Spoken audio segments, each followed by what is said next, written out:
Miss anything from the show or just want to see it again? See all the videos we have online at sportsstarsoftomorrow.com.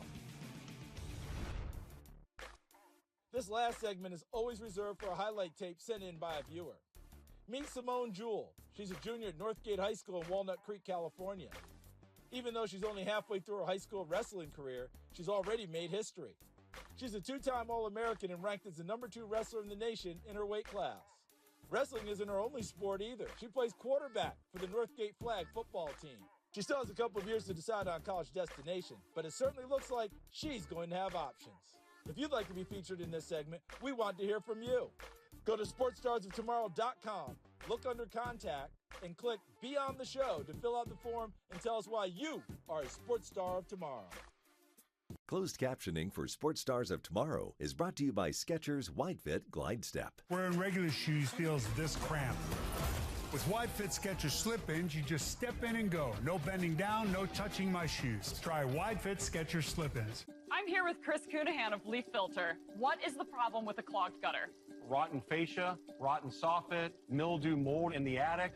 So how can Leaf Filter fix this problem? So the first thing we're going to do is professionally clean out all your gutters, realign them, install our Leaf Filter system that allows nothing but water. Just give us a call, set up an appointment. We'll come out, give you a free gutter inspection. To schedule your free inspection, call 833-LEAF-FILTER or visit leaffilter.com. Our time's almost up, but there's more to explore online. Remember to follow Sports Stars of Tomorrow on social media for more great content. On behalf of our entire crew, I'm Charles Davis, and we'll see you next time.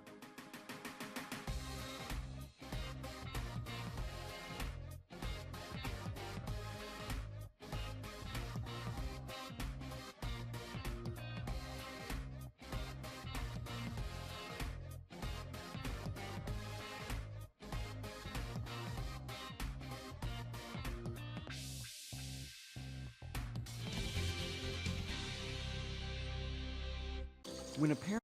Everyone has a ritual. That small thing we do to keep us focused. What do you do to keep your head in the game? To drown out the self-doubt and help your mental health?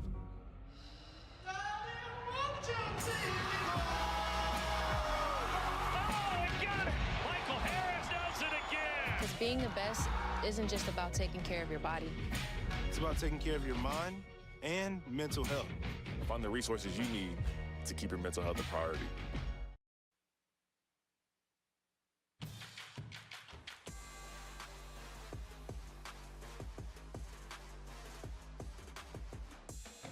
Welcome to the Georgia High School Countdown to Kickoff, presented by Jersey Mike's, a sub above.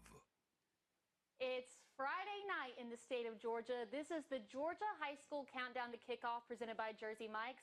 Welcome in, everyone. I'm Kaylee Mansell with Score Atlanta's Craig Sager. Landon Knight out in the field is my favorite bromance, and Rusty Mansell and Brandon Adams. Tonight's matchup features two undefeated teams, with McEachern traveling to Harrison for not just a top 10 matchup in the state, but also a really crucial region matchup as well. One quick programming note off the top: because of some technical issues with the TV truck, we'll be doing the pregame and halftime show here at the Breda Pest Management Sports Desk at the Score Atlanta studio in Roswell. I'm so thankful to be here. To see it in person has been incredible, but obviously the task at hand tonight is the game we have in front of us. Craig, I want to come to you. These two teams have played 26 times. They're 7 miles apart. When you think big rivalries in Cobb County, you're probably thinking McEachern and Marietta or Harrison and Hillgrove. I think it's super underrated, and for the first time in a few years, it feels like there's real stakes involved in this game for both teams. Yeah, it's huge, and I think an interesting part of it is just that Harrison won this matchup last year. So you talked about the rivalry. This is a personal game for McEachern. They're going to want to avenge this loss, but then the stakes are just high for both teams. Going into the matchup undefeated, and there's just so many interesting aspects and keys for each of these teams that really differ in styles. Just when you look at McEachern's defense, how solid it's been. You look at Harrison, how they've protected the football, gotten a ton of different players involved, and then just the overall athleticism we're going to see in this game, I'm really excited about it. Landon, one thing that stands out to me is the coaching battle that we're going to see tonight. Two coaches that haven't been with their programs very long but have already made them more successful in their time there.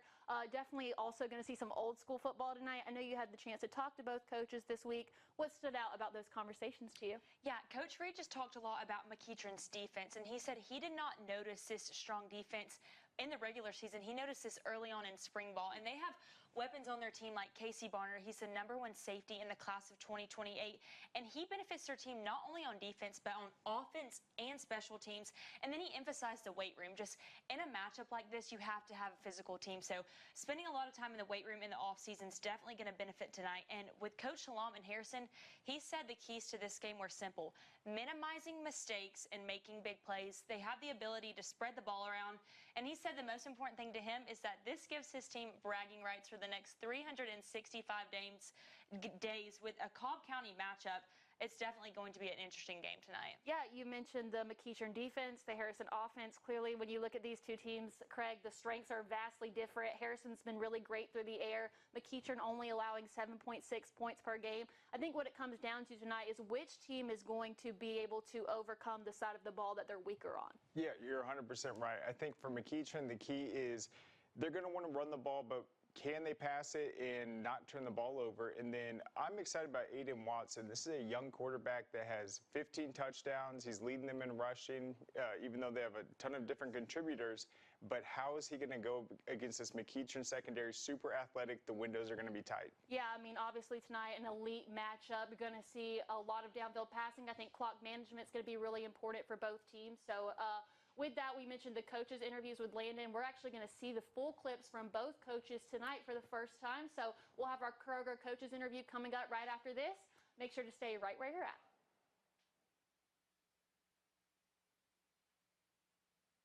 A journeyman with Local 85, when you turn out, you can be hitting six figures. Hey, I have your back, you have my back. We're going to do this together. We're one for all for one. College just wasn't for me.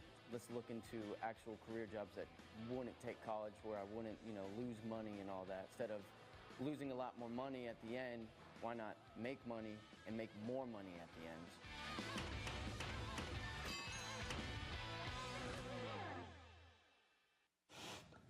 Hey, does it matter if this leaks? It don't matter to me. Can't see it from my house. Illegal use of hands, improper training. GeorgiaConstructionCareers.com has 14 different highly skilled trades with tuition-free training in our certified apprenticeship programs to train you the right way. Find your career at GeorgiaConstructionCareers.com.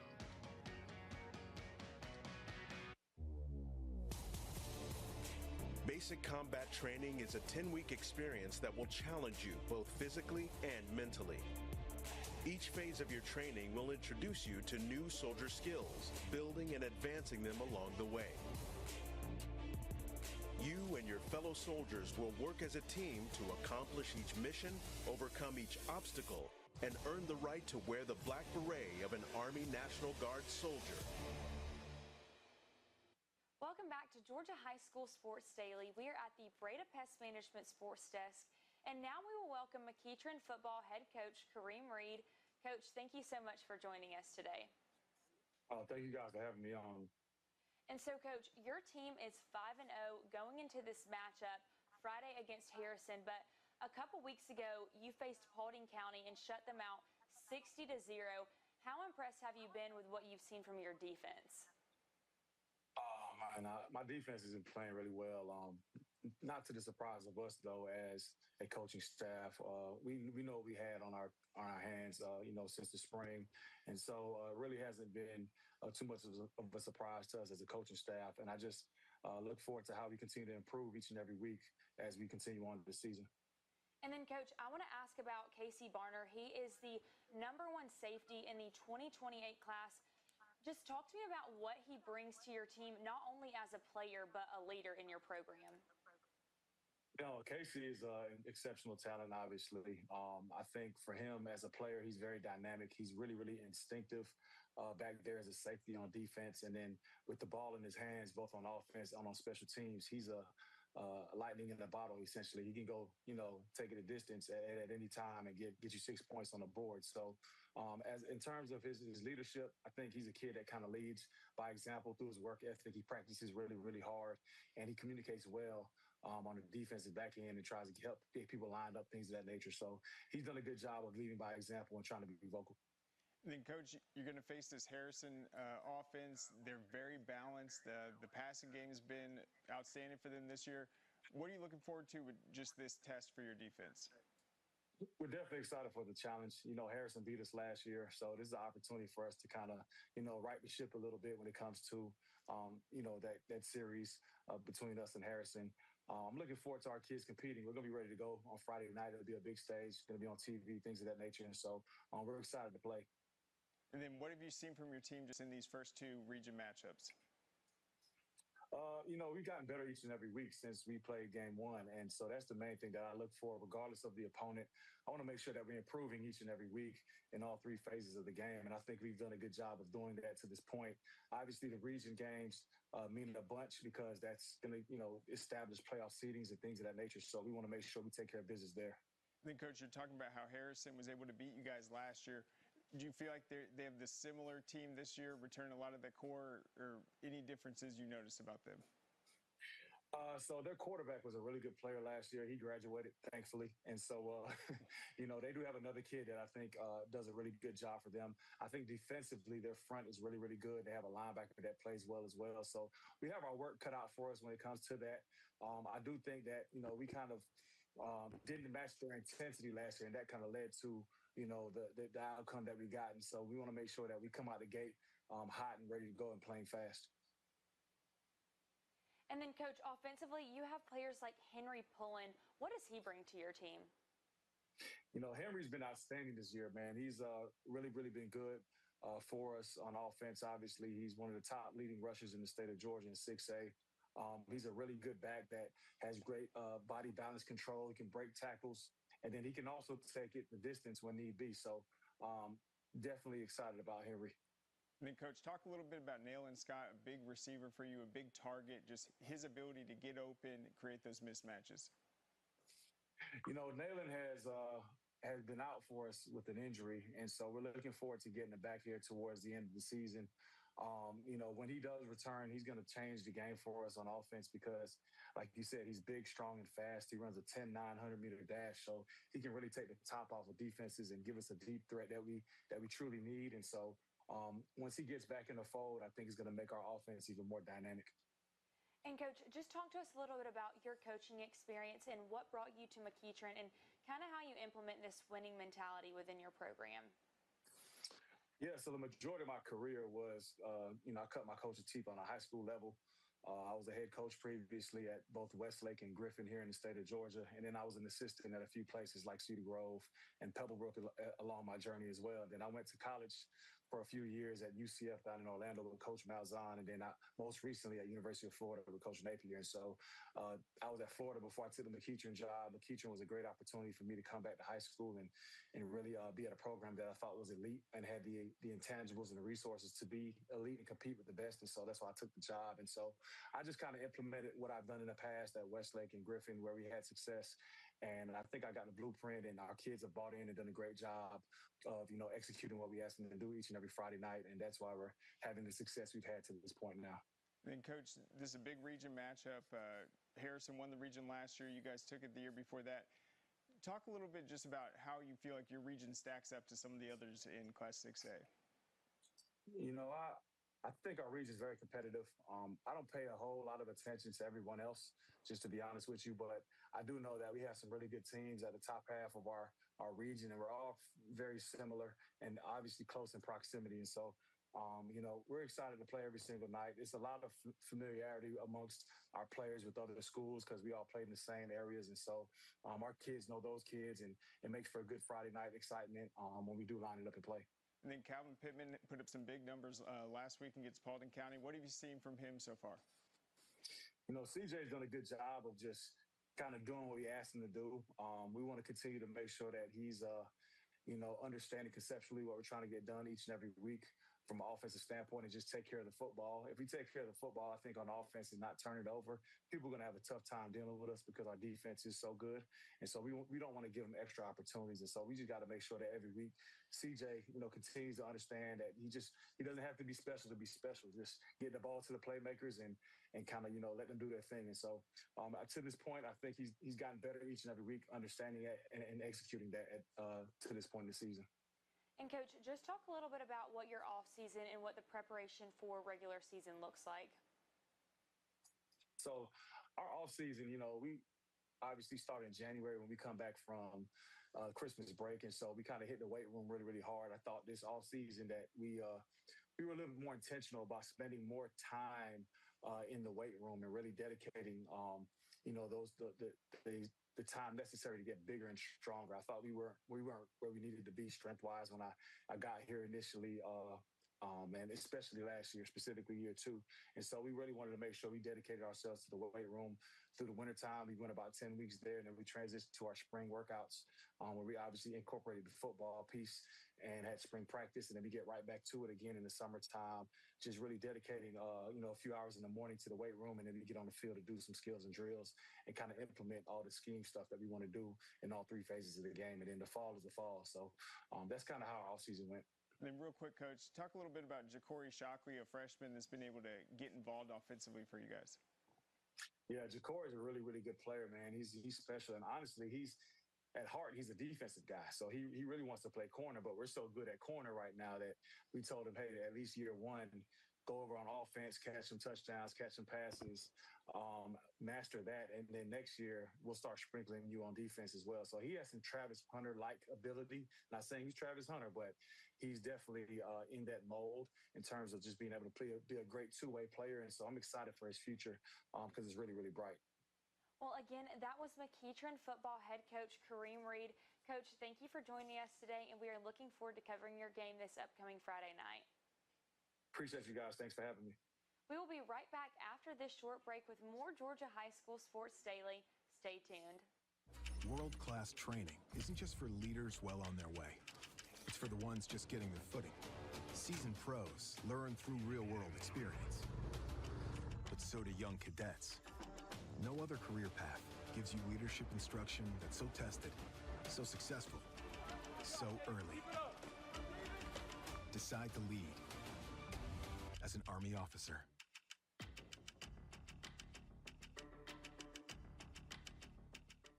You may know Tidal Wave Auto Spa as the world's greatest car wash, but did you know Tidal Wave also has the easiest fundraiser? So easy, our mascots think they can do anything, like making the big play on the big stage. Okay, maybe just a dream, but it is a super easy fundraiser. Just sell watch tickets and watch the money come in. If your flag football team, school, church, or group needs funds, go to TidalWaveAutospa.com and get started today. Welcome back to Georgia High School Sports Daily, powered by IBEW Local 613. We're at the Breda Pest Management Sports Desk, and now we will welcome Harrison football head coach, who is on standby, Lukeman Salam. So, Craig, what are you most looking forward to hearing from him about this matchup? Well, I think the offense for Harrison's been the storyline so far. They've had to replace a lot this season, including the quarterback, but you look at their game against Campbell, they're coming out and they're orchestrating, like on their first 5 possessions, all of them are going for touchdowns, and then they had 10 different guys carry the ball for them.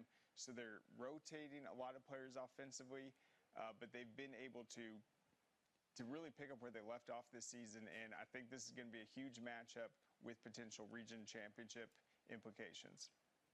And now we will welcome Lukeman Salam. We will have his audio, not his video right now, but Coach, can you hear us?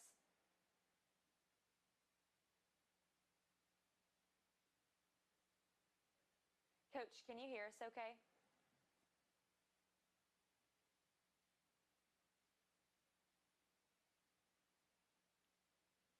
Okay. We're having some technical difficulties right now, but yeah, talking about their offense, they have players like TC Washington. What can we expect to see out of him on Friday night? TC Washington, he's a senior. He also can play linebacker for them. He's a physical runner, and that's exactly what Harrison's going to need against a team like McEachern with their defensive front. He is going to be a big threat on the third down situations. He can really slow the game down if they want. And if you are too focused on stopping TJ Washington, they've got Aiden Watson at quarterback who's been outstanding. And then, Craig, I just want to ask, we've talked about this all week as well, but this is a big rival game. What makes this such a big rival game? Well, I think there's a lot of just conversation about who is the best team in Cobb County. And Harrison is one of the few Cobb County teams that's ever won a state title. They did it a few years ago, I think in 2020. McEachern's been trying to get to that point, and I think it's just with this new region, we've seen it just steadily improve, and a lot of the coaches, like Coach Reed going into year 3, Coach Salam going into year 2, we're starting to see these programs really get established and seeing that kind of 3-year, 4-year window come to fruition. And so I feel like the talent across the board, even teams like Hillgrove with Coach Deshawn, these coaches have established themselves, established their identity, and these are teams that I think are on the cusp of being able to make deep runs in the playoffs. And then earlier this morning, I had the opportunity to look at both of their schedules from this season. So I just want to ask, McEachern and Harrison, as we've mentioned, they're both 5-0. Who do you think has seen the tougher schedule this season? That's tough. I think McEachern, just playing the first game against Walton in Mercedes-Benz Stadium, that's an experience where that's tough to do just week 1. They've also played North Cobb. That's an interesting matchup because we know North Cobb with Teddy Gerard wants to pass the ball, and they shut them down 21-0. So Harrison also has a very capable attack, but we've seen McEachern's defense step up against teams that are pass-oriented and be able to game plan and be disruptive. But what Harrison's done really well this season, they have not turned the ball over, haven't thrown interceptions. So that is going to be key if they can continue to play keep away and really dictate the pace of the game. And then for McEachern, so they haven't played a football game. I think this last week was their bye week, so it's been 2 weeks since they've played. But the last team that they saw was Paulding County. They shut them out 60-0. How much momentum do you think that they're going to have going into this matchup? Yeah, so that was a 60-0 game, and they put up 42 points in the second quarter. So if you're Harrison, you know that with McEachern, it's like it can be lightning in a bottle. You cannot lose focus because McEachern can make you pay with quick scoring drives, turnovers, and all the speed they have with guys like Casey Barner in special teams and all that. So when you play a team that has put up 42 points in one quarter, they're really going to have to stay focused and gang tackle. And then we've talked about Casey Barner a lot, but I just want to ask, what have you seen from him in past seasons, and what makes him the #1 safety in the 2028 class? Well, I think it's just how dynamic he is with the football, his nose to the ball. He's physical. He's got the abilities. It almost reminds me the performance week 1 of like a Caleb Downs, where he's coming in on offense, he's running the ball, he's catching the football. He has the ability to go in offensively if they need him to. I think Coach Reed was talking about his freshman safety that's also been able to get involved. So there's so many athletes on McEachern that they have the ability to put them into the mix offensively. And now we will welcome Lukeman Salam, the Harrison head coach. Coach, can you hear us okay? I can. Can you hear me? Yes, we can. Wonderful. Okay. So, Coach, just talk to us a little bit about the leadership that you've seen from players like Aiden Watson this season. Well, Aiden Watson, remarkably, is a sophomore, but he has really stepped up big, really filling the shoes of the player of the year in our region and county last year, and he hasn't missed a beat. So, just a very mature young man, dual sport athlete.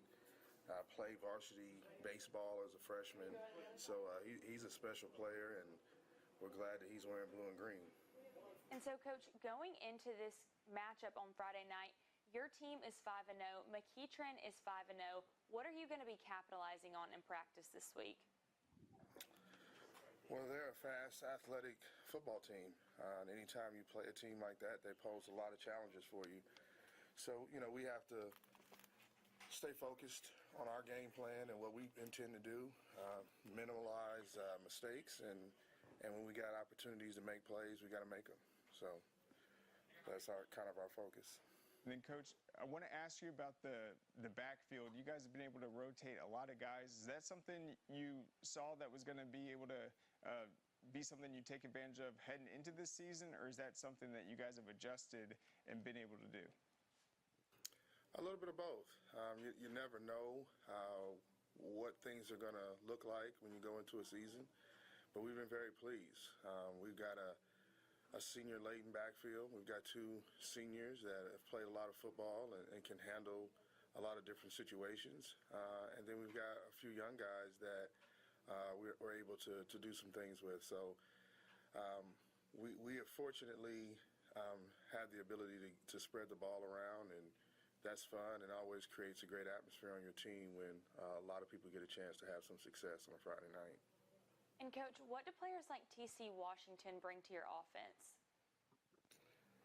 Toughness, leadership, character. He checks all the boxes. He's a good football player, but he's a good young man as well, and he leads by example. He's not an extremely vocal guy, but he is Mr. Consistent, and so having guys like that make you a good football team. And, Coach, this is your homecoming game. It's a big rival game. What is the atmosphere like in your stadium on Friday nights? Oh, it's electric. Our students really come out. They do a great job of supporting our team. We're part of an excellent community as a whole, and so our fans and our students reflect that, and it'll be a really, really fun night on Friday. Then, Coach, we're talking about just Cobb County football in general. What makes this matchup, particularly with McEachern, one of the better teams in Cobb County, mean more? Well, you know, anytime you get to play someone 10, 15 minutes away from you, it's fun. And, you know, the kids know one another. The kids have relationships, and, you know, it gives you just an opportunity to brag for 364 days. And so that makes it really, really fun. Playing a team like McEachern, who historically has always been really, really good, and the fact that they are ranked as high as they are and they're as talented as they are, it brings attention to your school, it brings attention to the game, it brings attention to Cobb County football. And so just getting an opportunity to be a part of that is always a great time. And then, Coach, special.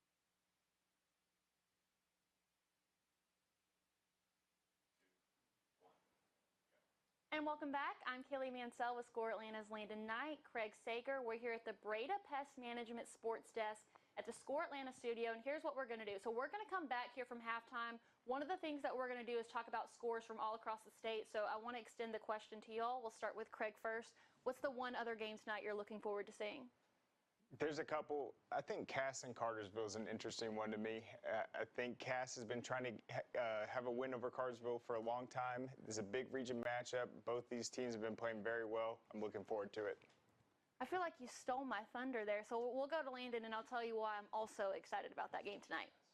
I'm looking forward to this Blessed Trinity and Kell matchup. I think it's going to tell us a lot about the Blessed Trinity and the Kell program. So just to kind of recap on them, Blessed Trinity, they've lost to Hebron Christian and Milton. And Kell, they lost to Lowndes and Sequoia. But last week, Blessed Trinity played on the road. They faced Savannah Christian, but they didn't have DJ Jacobs. They were just focusing on getting him healthy. So we'll get to see him play tonight. And then for Kell, we'll get to see Mooney Gibson. They're coming off of a bye week. They faced Columbia 2 weeks ago, shut them out 48-0. I think it's going to be a great region matchup. Yeah, I do too, especially because both teams have already fought through some adversity at this point in the season. Both have losses to top premier programs in the state, definitely the top two leaders in the region as well. It's going to be really important for one of those teams to get the win tonight, because now every single game matters at this point, and you want to host that playoff game at home. Okay, Craig, I was hoping that nobody would take it, because this game meant a lot to me growing up when I went to Cass Middle School. Cass is always on the wrong side of this game. The series all-time record, Cartersville leads 46-5. Cass has lost 11 straight games to Cartersville, and when they played last year, it looked like it was going to be an even matchup. And then Cass's quarterback, Mississippi State commit Brody McWhorter, he's injured. They lose their best player. But also, on the other hand, you get him back. Cartersville's got a great quarterback in Nate Russell, too. Both teams very senior heavy. This is a game that means a lot to a lot of people, and the fact that Cass gets this game at home, I know that place is going to be rocking tonight, because with the senior heavy team that Cass has, I don't know how long it's going to take for them to be able to bounce back and finally take over that game without the senior group. So if there was ever a time for Cass to do it, definitely tonight. With that, we've got a game in front of us with McEachern going to Harrison. We've got kickoff coming up soon, so we will be right back after the break. Saving money is now more important than ever for seniors. But if you purchased a $9.95 guaranteed acceptance plan, you could easily find yourself overpaying for very little life insurance coverage.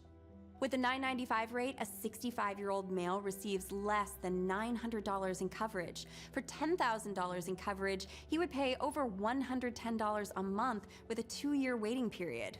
Fortunately, with Senior Life Insurance Company, he pays less than $58 a month for $10,000 in protection. There's no waiting period, no medical exam, and he saves over $600 a year by choosing Senior Life. A 65-year-old female saves over $400 a year. Don't overpay for your life insurance. Call now to see how much money you could save with Senior Life. We could help you get cash back from your current overpriced policy. Call now to lock in your coverage and low monthly rate. For your free quote, call now. This is a Peachtree Sports Network weather update, powered by Atlanta News First. Sponsored by Coolray. I'm meteorologist Ella Dorsey. Going to be another crisp, cool night tonight. Look at Augusta. Falling to 59 degrees, 58 in Macon. Most of North Georgia will be in the upper 50s, low 60s, all the way down to Valdosta. Coastline a little bit warmer in the 70s. Tomorrow, we're pretty much all in the low 80s. So another really mild day. You're going to notice increasing clouds Friday. It is going to be mostly cloudy on Saturday. Few showers near Savannah Saturday around noon, and then potentially some light rain between Valdosta and St. Simons tomorrow evening. In terms of Sunday, it does look wetter on the coastline. You could wake up to some scattered showers for Church near Savannah down to St. Simons, and some of that scattered rain will make its way into Macon and Atlanta by late on Sunday. I'm meteorologist Ella Dorsey, and that's your Peachtree Sports Network weather update. You have to see it. You have to hear it. The action is clear. Every play, every tackle, every touchdown in breathtaking detail. Rich, vibrant colors that bring the field to life and sound so powerful you'll feel like you're in the stadium. And it's all free over the air now. Make your next TV a next-gen TV. Visit AtlantaNewsFirst.com/nextgen to learn more. Dangerous heat is the word from city leaders here. Every day, all day, stream the stories that have you talking near and far. As we make our way closer to the house, you can see the windows. From hundreds of local reporters and meteorologists spanning the country. Right now, rescue crews are continuing their search for survivors. The free Local News Live streaming app. Search LNL on your TV, on your phone. Local News Live. Your nation, your neighborhood. Always streaming, always free.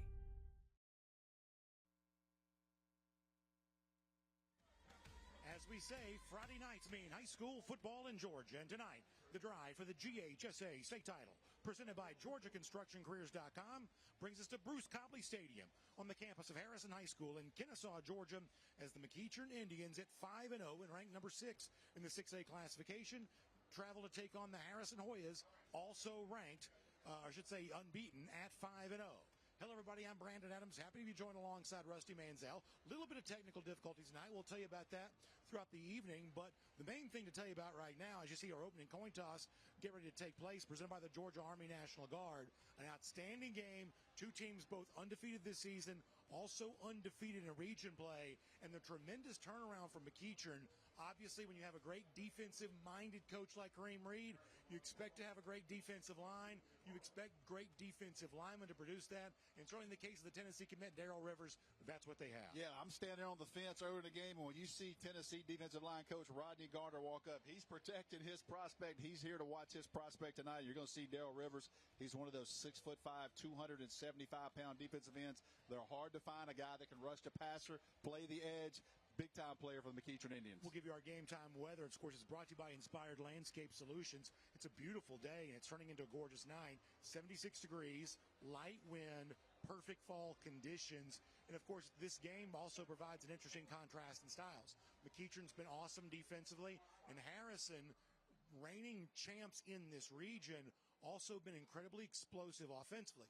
They are in the top 10 scoring in 6A, averaging more than 40 points per game. And one of the guys that's helped power that is a junior wide receiver named DJ Huggins, who is really seeming to grow in terms of college attention and now making a big name for himself. He's already got the mid-major offers, 5'11", 175 pounds, explosive wide receiver. This is a great opportunity for him tonight, Brandon. He has early offers from Memphis, UNLV, FAU, and Georgia State. But I promise you, Georgia, Clemson, Tennessee, everybody's very aware of DJ Huggins. This is a great opportunity tonight going against one of the best defense in the state of Georgia and the McEachern Indians. Our opening kickoff is brought to you by Legacy Structures. Ashton Kelly is going to be on to provide that for us. McEachern will get the football to begin. As we said, both teams undefeated at 5-0, both 2-0 already in region play. McEachern also has a number next to its name, ranked number 6 in the 6A classification. And now we are underway. Short kickoff here. Going to bounce and be fielded there at the 33-yard line. And that is where McEachern will go on offense, perhaps trying to keep the ball away from the electric sophomore Casey Barner, who had 3 touchdowns in our Corky Kell Dave Hunter Classic. One of those was a kick return. I spoke with Harrison staff before the game, Brandon. They said we got to be aware of him every single play. Of course, our starting lineup is brought to you by R.S. Andrews, C.J. Pittman, the starting quarterback. Henry Pullen's a running back that's also gotten some mid-major attention, but had a very good year for a McEachern team that's dominant offensively. They'll lean on him today. Keep in mind, this is a McEachern team that's also dealing with a couple of injuries, including the running back spot, where Jarion Campbell, a Indiana commit, has not played all season. And on the very first snap of the game, before it takes place, Harrison has to call a defensive timeout here. Obviously, that's a personnel issue. You see the coaches talking there, either alignment or personnel want to get a different grouping in. McEachern comes out, shows them a set. They go straight to the timeout. Brandon, you can feel it, man. It's big game energy tonight. Yeah, it's one of those, the fans everywhere here. You definitely see that. Of course, you see the Harrison resume there, brought to you by Smart Local 85.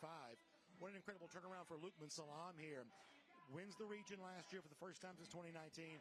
Obviously, precipitated by that, the incredible turnaround that he was a part of while also coaching at Osborne, too. So, a tremendous coach and doing a great job here. Of course, you think about the Justin Fields era there at Harrison, too.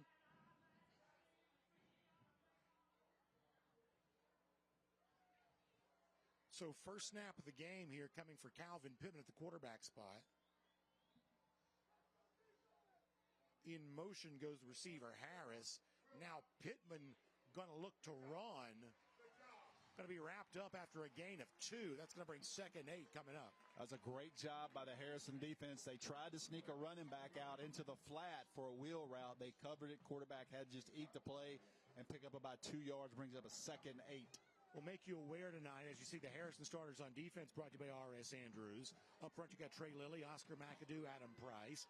Keep your eye on O.J. Johnson, the linebacker in the middle. That's one of the leaders of this defense. As Harrison comes up big and now forces a 3rd down for McEachern on its first offensive possession of the game. Man, big rivalry right here. I know a lot of people think the McEachern-Hillgrove rivalry and the Harrison, all this game right here. These two teams know a lot about each other. And this is a game they've circled for a while. Guarantee it. Pittman now on 3rd down. Wants to throw. Roll right, left to do so. That is going to be a pass caught. Ja'Cory Shockley, one of several freshman receivers that's going to play a lot tonight. Shockley gets the catch, moves the chains. McEachern now in business right at midfield. Great throw there by Pittman, rolling to his left, flips his hips, and throws a strike there for a 1st down. Great job by the quarterback, keeping his eyes down the field and able to deliver a ball. 3 receivers on the right side, 2 left. That means empty backfield here for Pittman on 1st down. He's got time, though. That's a pass caught. Another nice gain on 1st down for Xavier Harris.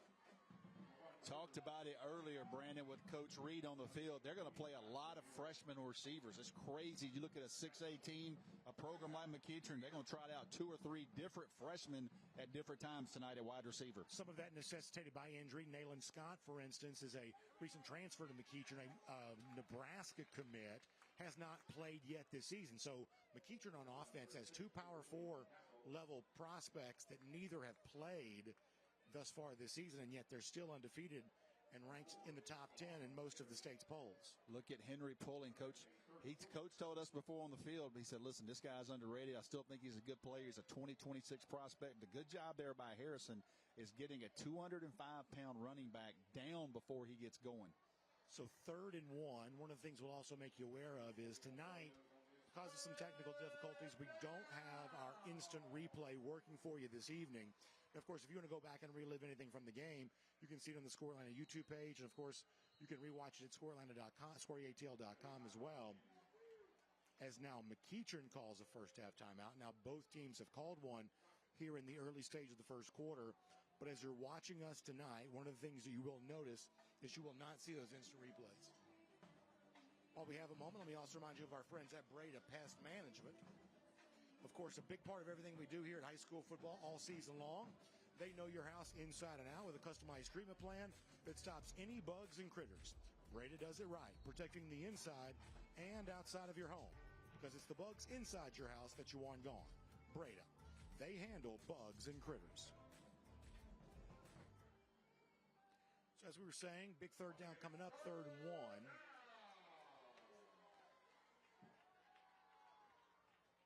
It'll be a pitch, and drop the football, and it's a fight for the football loose. The pitch went to Casey Barner, the electrifying sophomore that we told you about earlier, but Barner couldn't take the handoff, and it's going to end up being a turnover as David Rudd, the outside linebacker, came up with it. Yeah, coming out of a timeout, they go quick pitch into the sideline with Casey Barner. He's looking upfield, drops it, and credit Harrison to getting on the ball, covered it up. That was David Rudd, senior linebacker. But you like the play design, but Barner was unable to hold it, and it turns over. Big turnover early for the Harrison Hoyas. Gives our first chance to see Harrison on offense. And how about a sophomore quarterback here, Aiden Watson, 1,660 yards thus far this season, 4th most in 6A. He's also the team's leading rusher as well. But you'll see T.C. Washington carry it. We told you about DJ Huggins, the wide receiver in our open. He's had more than 500 yards receiving thus far this season. And on first down, it's Huggins that gets a catch, but he's wrapped up right away. Keontae Ingram, the cornerback.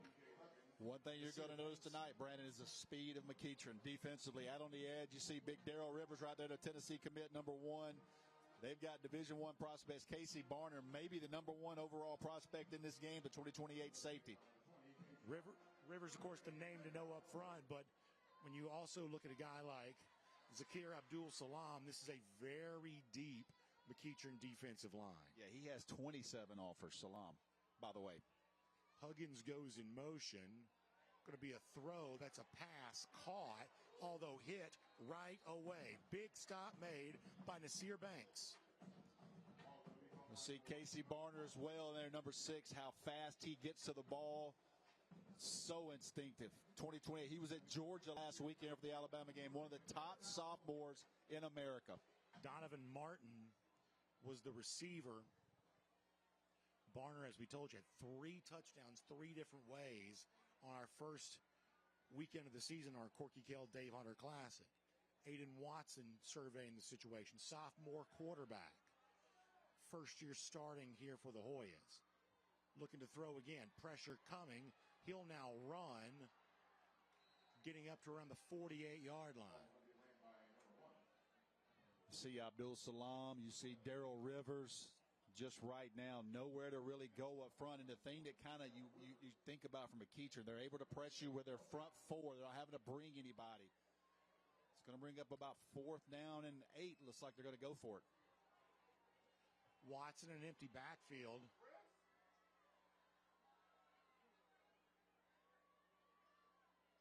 Showing man coverage. They're going to drop out of it, and that's going to cause Harrison to call a timeout or rethink it. But McEachern showed them press man cover zero, basically. Harrison was like, if you're going to play that, we're going to run this play. They drop out of it, and then Harrison calls timeout. Be interested to see what they do here after this turnover, facing a 4th and 8 at midfield. It's going to be one of those analytic decisions, Brandon. That's exactly right, of playing those numbers in the same way you see the proliferation of more teams, including what we might think of as conservative coaches in college football going for it on 4th down. You've seen a lot more of that in high school football, Analytics, too. no question.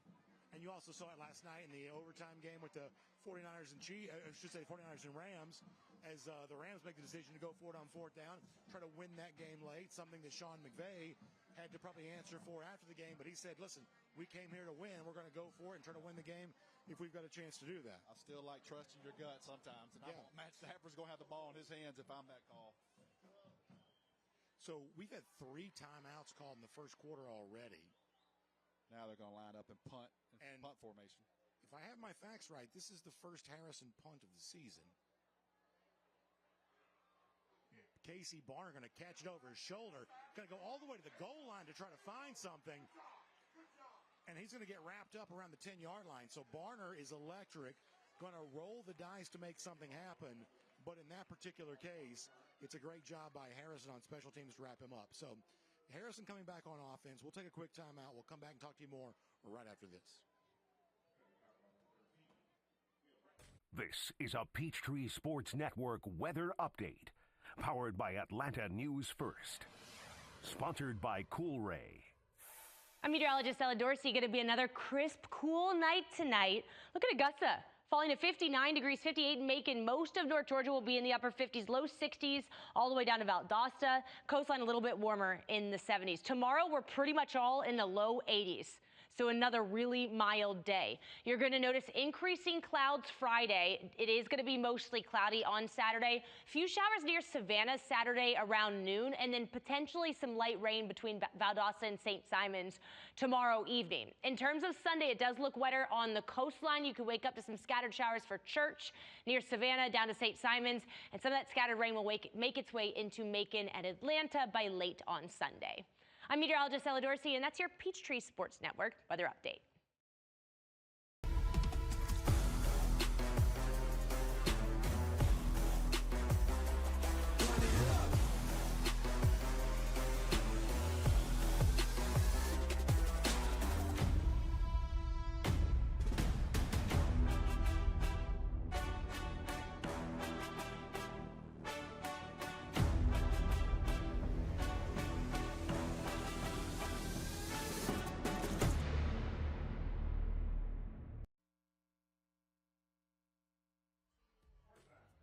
Welcome back, everybody. Brandon Adams, Rusty Manziel, our drive for the GHSA state title, presented by GeorgiaConstructionCareers.com. No score early between Harrison and McEachern. McEachern coming back out for its second offensive possession after getting stuffed on 4th down on its previous try. Running play on 1st down goes to Henry Pullen. Yeah, great run there by Pullen. Had him hemmed up a little bit, ran through a couple of tackles. R.J. Cowser for Harrison comes in. Safety makes a tackle there, but that's the key to him. If you get big Pullen running and get momentum going with him, it's hard to bring down. 205-pound high school running back, senior. Good gain for Pullen. May have gotten like 7 on that. Let me call it 2nd 2. Bunch formation here. Short throw by Pittman. Pass caught by Xavier Harris. And Harris is going down the sideline. Lost the football, but he was out of bounds. Boy, nice speed there by Xavier Harris. Looked like they had him. He gets the out of bounds, even though he lost possession of the ball. Big play there on just a simple pass play out in the flat. Yeah, bunched him up and made an easy throw. McEachern has had more success on the ground than through the air thus far this year. Injury is part of the reason for that. So when they can find easy throws for Calvin Pittman, their senior quarterback, that's what they want to do. Going the other side now to Xavier Harris. Same receiver, different look. And he gets another nice gain on 1st down. Got about 4 or 5 on that. Love the tackle there by David Rudd. Fought through all the traffic. Linebacker has him one-on-one. You got to make that play in space. Tracks the ball down, gets the running back down. Keeps that to a 2nd and 5, but that could have been much more had he not made that play. 6:12 to go, first quarter of play. As we told you earlier, no instant replays for us tonight. We're battling some technical difficulties. We appreciate your patience with that. Pulling on the carry, lowers his shoulder. First down and more into Hoya territory. Got a late flag on that play, too, out there close to the McEachern sideline. I'm wondering normally that's in the neighborhood of holding, out on the edge. See what they call. We'll see what the call is. Harrison ran a blitz there, a stunt, and it left the defensive end open. Face mask. Get a face mask on Harrison. Good chance for us to check in with our officials here, brought to you by the Army ROTC. Martin Detz is part of the crew. Greg Hogel's the referee. Brian Bogner, Brandon Janko, Benny Hickman, Dwayne Ayu. Appreciate them being here and helping keep the order here tonight. As Pittman wants to throw, he shakes off a tackler. Now he's going to go down. Brought down on the play. O.J. Johnson, one of the linebackers, in on the stop. Oscar McAdoo, the nose man, was in on it too. Man, I've been impressed with him all night so far. Big senior nose guard. He's probably 320 plus. You see a big smile on his face. Boy, that was a great job by Harrison because McEachern had a wide receiver streaking right down the sideline. He was unable to see him. Credit the Harrison defensive line because they got to the quarterback before he could start looking down the field. Yeah, nothing erased the mistake, a blown coverage or a slip up in coverage, more so than when you just get after the quarterback. Yes. Blitz. Pittman now trying to set up the screen over the hand of Pullen, though. Looked like they had it set up, but maybe just a little bit beyond Pullen's grasp. Yeah, Harrison brings Donovan Martin, senior defensive back, there on a free blitz. It sped the play up a little bit, was unable to hold long enough to set that play up. Good job by Harrison with the pressure. Love the call there, coming back on second down. So far, this Harrison defense holding up well against McEachern. It's going to be three receivers right side this time. Harrison shows pressure, now backs out of it. Third and Pittman 15 right checking on the sideline. As Rusty said, looking at 3rd and 15, obviously making up some of the penalty yards. Now pressure coming. Pittman going to step into it. Now he's going to run. Got some room across the 35-yard line. So makes 4th down more manageable and sets up a decision for Kareem Reed here coming up. Yeah, probably going to be about 4th, and I would say about 2 maybe. No, a little short. Didn't get. Bring it about 4th and 5. Yeah. 4th and 5. Yeah, they had him down right at the 35-yard line. Yeah. They need just inside the 30 to convert here. So we're talking about 4.5 if you want to be hyper specific. 3 down lineman for Harrison. Pittman takes a snap. Now will throw. It's deflected. And for the second time tonight, Harrison defensively has come up with a 4th down stop. Great job there by Trey Lilly. Gets his hands up. The great job there. You're not going to get to the quarterback. They teach you to get your hands up. When you see that wind up coming, get your hands up. And Harrison with another defensive stop. Great job there by the Hoyas. Yeah, we came in tonight thinking about the McEachern defense and the Harrison offense, but in the first quarter of this game, it's really been the Harrison defense with 2 big 4th down stops that looms as a pretty big story. As Rusty told you, you can really soak up the playoff feel here. Both these teams already with 2 region wins. Boy, they are man-to-man unless they drop. Boy, they are. I mean, they had a wall of defenders coming after the quarterback, Watson, and Watson could not connect with DJ Huggins, who's clearly going to be his favorite target. You typically see that in 2 or 3 people drop, so you're trying to confuse. They didn't confuse anybody. They were coming after the quarterback right there in McEachern. So 2nd and 10 now. You got Rivers at nose guard now. You see big number 1 inside. Watson going to run and going to be hit by a wall of Indians.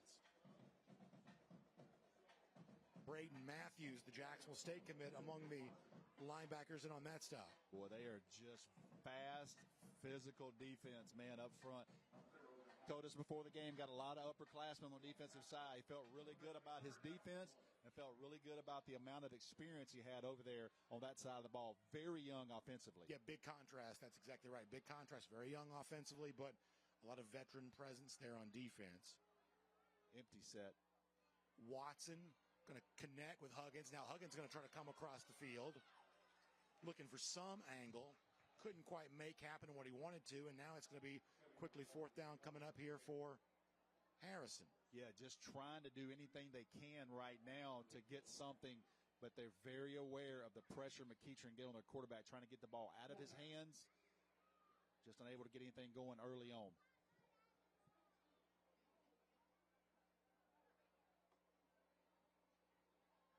So Harrison going to have to be forced to punt again. Casey Barner will be the man back deep to receive. The punt is high. Barner will call fair catch this time, and he lost it. Barner left his feet to catch it, then let it slip through his hand. Ball bounced on the turf, and then Barner got it back. Quite an adventure there, really, for Casey Barner on 2 plays already in this game. But in this case, McEachern does hold on to the football. We'll be right back after a quick timeout.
Welcome back, everybody. Still no score. 3:05 to go, first quarter play. Brandon Adams, Rusty Manziel, live here at Harrison High School, Bruce Copley Stadium. Unbeaten battle between the Hoyas and the Indians. Pittman wants to throw. Now he'll run. Positive yardage before being slammed down. Big David Rudd again. Look, he's been all over the field right now so far for Harrison. Senior linebacker. You see, when you wear a 0 like that, and you got all the swag, armbands, sweatbands, you got to have a little something to you. So far, I've been very impressed with him. About 5 on that first down carry for Pittman, who wanted to throw, had to scramble, and then made something out of it. 3 down lineman here for Harrison. That's going to be a handoff going to one of these freshmen. That's the freshman running back, Ty Nolan. Nolan tried to find an edge on the left side, couldn't quite get there. Good job there by senior linebacker Reese Bentley. I'm telling you, they only play in 3 down linemen, but you got to have a big nose guard in there to be able to do that. I know McEachern's looking at 3 down linemen going, we have got to be able to run the football. They're 3-4 right now, but you got to be impressed with Harrison because they're controlling the line of scrimmage right now with 3 down linemen. Looks like I never saw the official signal, but I believe McEachern called another timeout. So both these coaches burning through their first half timeouts. Obviously, the typical tradition is that first half timeouts not quite as valuable as second half timeouts are, but both these coaches have now called 2. When we come back to live action, McEachern's going to be looking at a 3rd down. Going to be 3rd and about 7 coming up. course, as we reminded you, we don't have our instant replays tonight. Some of the broadcasts may look and sound just a little bit different. A lot of hard work, though, has gone on behind the scenes to get us here and get us on the air tonight. We're grateful for that. Of course, Kaylee Manziel, normally with us as our host, doing a good job tonight back at our Breda Pest Management Studios. See again, Harrison there with 3 down linemen, 4 linebackers standing up. 1 deep safety for the Hoyas. Pittman has time. Now Pittman will crank it up and throw, looking sideline, fight for the football, and it's incomplete. Xavier Harris had a chance, just not quite able to bring it down. Evan Tillman had the coverage. Yeah, great job. Neil Ratliff as well, too, for Harrison playing the sideline. When he's engaged with that wide receiver, letting that sideline be his friend, is unable to complete that. So McEachern will punt again. So both these offenses still in the feeling out process right now. Justin Sinone going to come back in and punt for McEachern.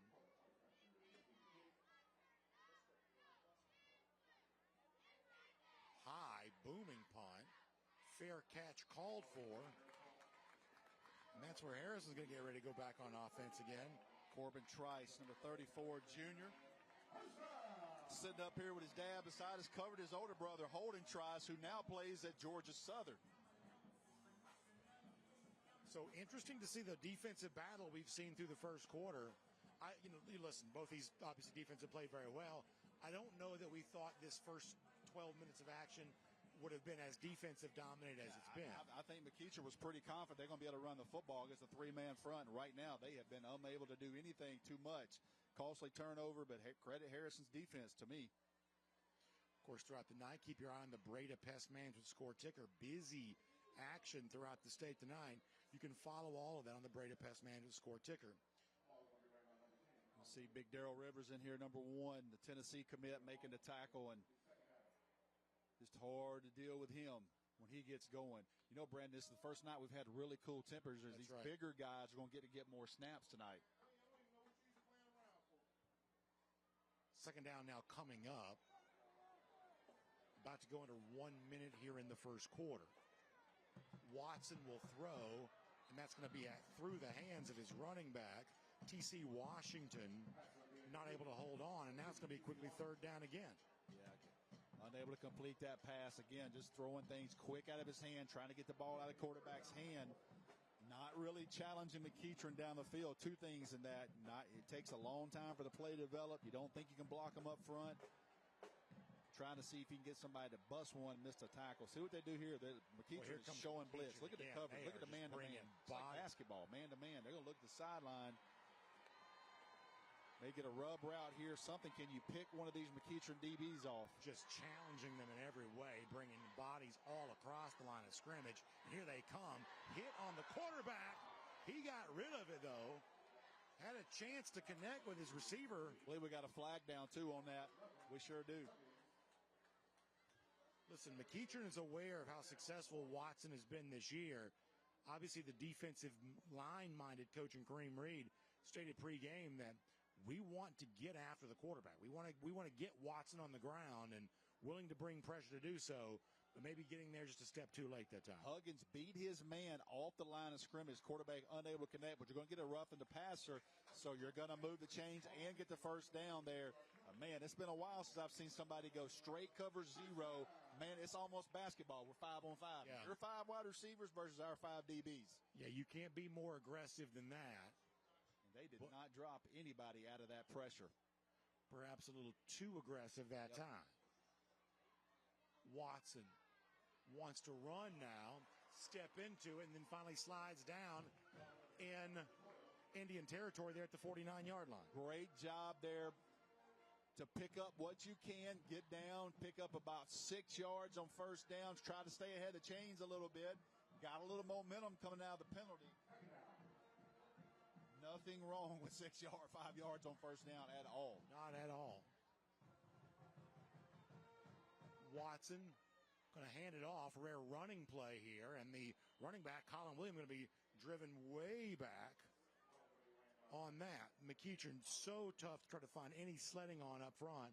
And that's going to be pretty close to the final play of the first quarter. happy with that. Good half, good quarter there by Harrison. McEachern got to work some things out defensively. McEachern's who we thought they were. But I'll say this, kind of surprised in the first quarter for me how good Harrison was up front on defense. They have certainly been equal to the task here thus far. So 12 minutes in the book. We're still looking for the game's first points. This is a big one in Region 3 of 6A. We got plenty more action coming up right after this. This is the home of the GOATs, Friday Night Lights, and home of the Ballers. This is home of the Gamers. Peachtree Sports Network is the home of the Hustlers and home of the Speed Junkies. The Peach State plays here. Atlanta's home of live local sports is Peachtree Sports Network. Saving money is now more important than ever for seniors. But if you purchased a $9.95 guaranteed acceptance plan, you could easily find yourself overpaying for very little life insurance coverage. With the $9.95 rate, a 65-year-old male receives less than $900 in coverage. For $10,000 in coverage, he would pay over $110 a month with a 2-year waiting period. Fortunately, with Senior Life Insurance Company, he pays less than $58 a month for $10,000 in protection.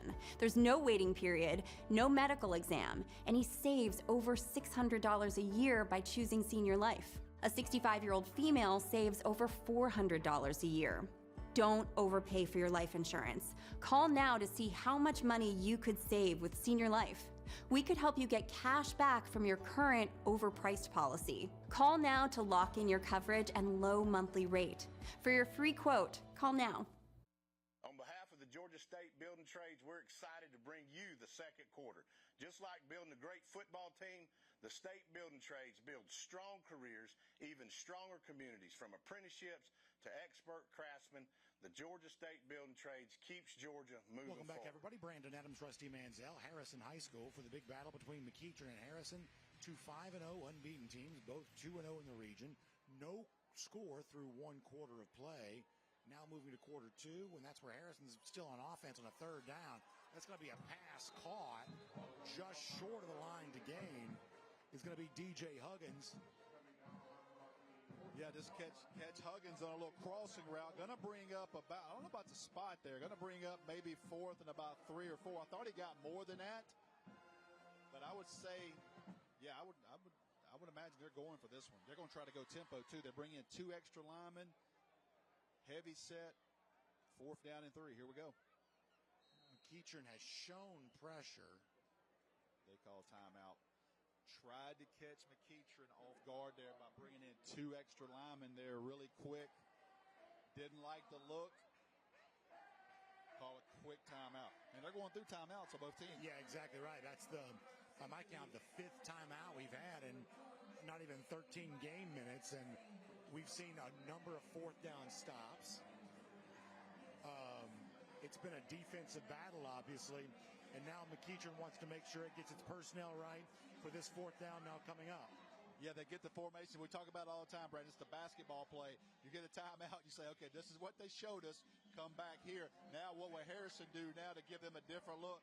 Coming out of the timeout here, do they go for it here still? Looks like they're going to like the same. Looks like to me they're going to punt because I see DJ Huggins and some of those guys coming off the field. And I think if it's 4th and 3, I'm going to have my best offensive player on the field. Yeah, might quick kick it. They're going to punt. Yeah, they're punting. Got to be careful. Now you're punting towards Casey Barner, and keep that in mind. You got to be careful there on that. But if your defense is played so well, why not lean on them and try to pin them back deep here? Yeah, they're playing punt safe. They're going to drop somebody late, but it's not going to be Barner. Yeah, it's not. You're right. It's not going to be Barner. That's Keontae Ingram, it appears.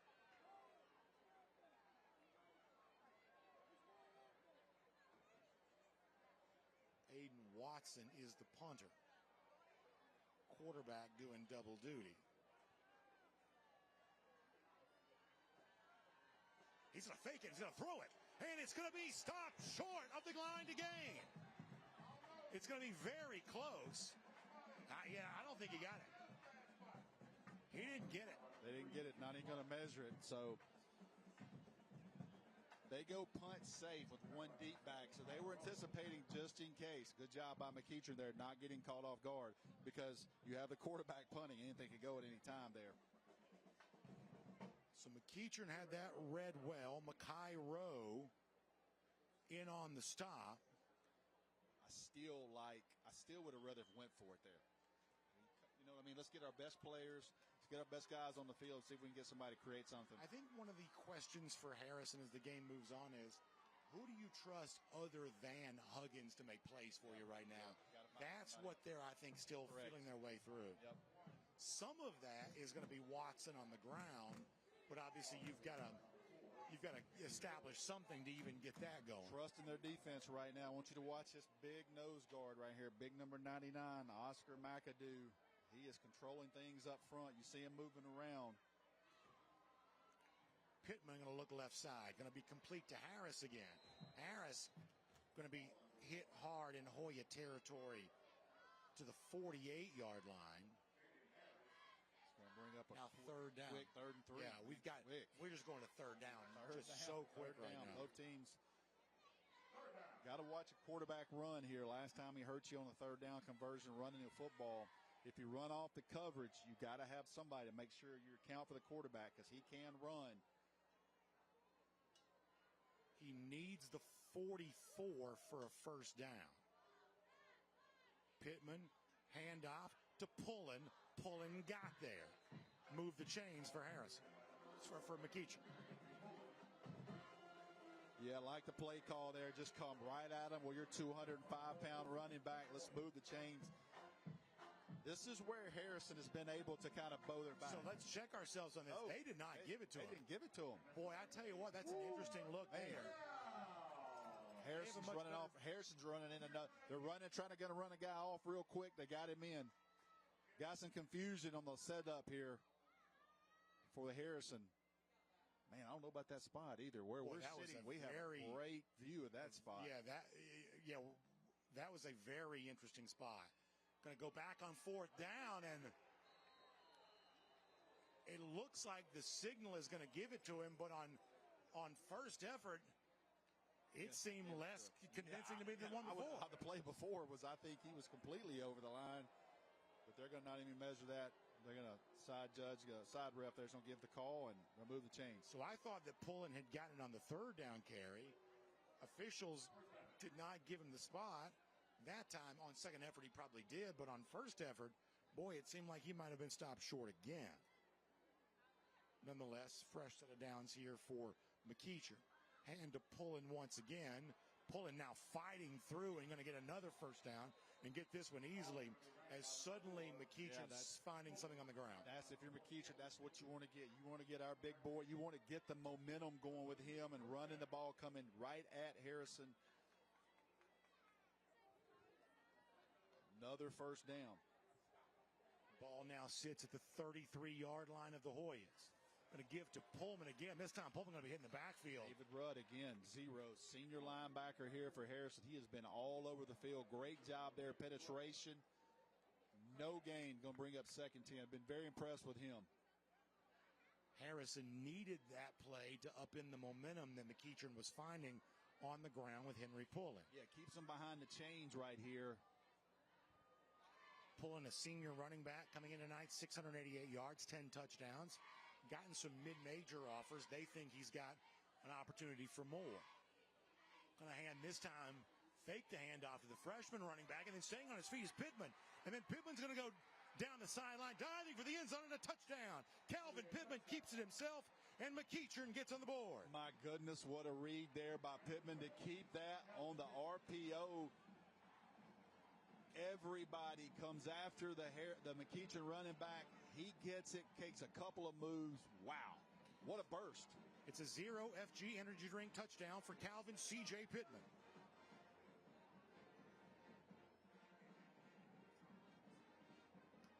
McEachern got some momentum in the run game. Start looking around, start moving some bodies, and you get Pittman loose.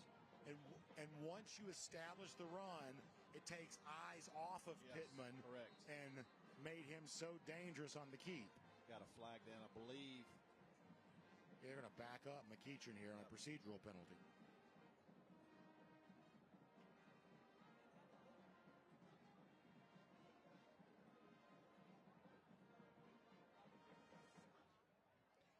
Justin Sinone will go 5 yards further back for his PAT try.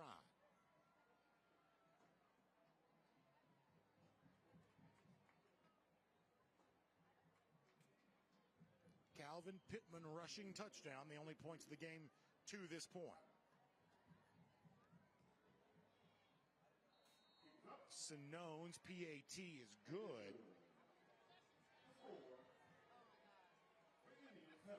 And of course, it's brought to you by Tim Eccles, Fitz Johnson, Public Service Commissioners on ballots statewide in November. And with that, we'll take a quick timeout. Took a while, but we finally cracked the egg here. McEachern gets on the board. Harrison coming back to bat right after this. Dang, where you get this car? You need to join the union. The union? Absolutely. You can get 10 of these. Union construction workers earn the highest wages with the best benefits and the most protection in the construction industry. Find your career in construction. Go to GeorgiaConstructionCareers.com and start your future today.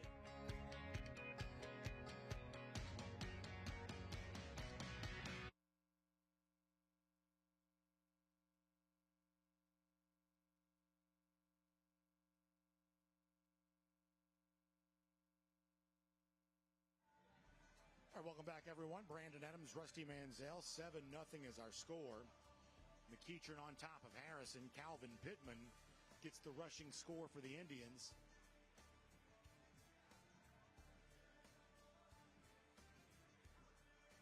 I want to see here, great point a while ago, Brandon, about who else can Harrison get involved. And I know they've had several targets of DJ Huggins, kind of like what you see out of him. They got to find some semblance of a run game. They have got to be able to have a little bit of run game. Won't be able to let McEachern just pin their ears back all night. Even start to get into the quick passing game. They got to find something in the run game. Stay patient with it. Trust it. See if they can get something going right here and move the chains a little bit on this drive. Still with 8 minutes left to go in the second half. This is a Harrison team that throws it better than it runs it thus far this season. And against McEachern, gigantic up front, including Darrell Rivers, the Tennessee commit. Very, very difficult to do. Kick return opportunity here. Getting across the 30, up near the 33-yard line. Boy, nice tackle there by Ja'Kai Hackney of McEachern, because if he doesn't make that tackle, this is a big explosive play.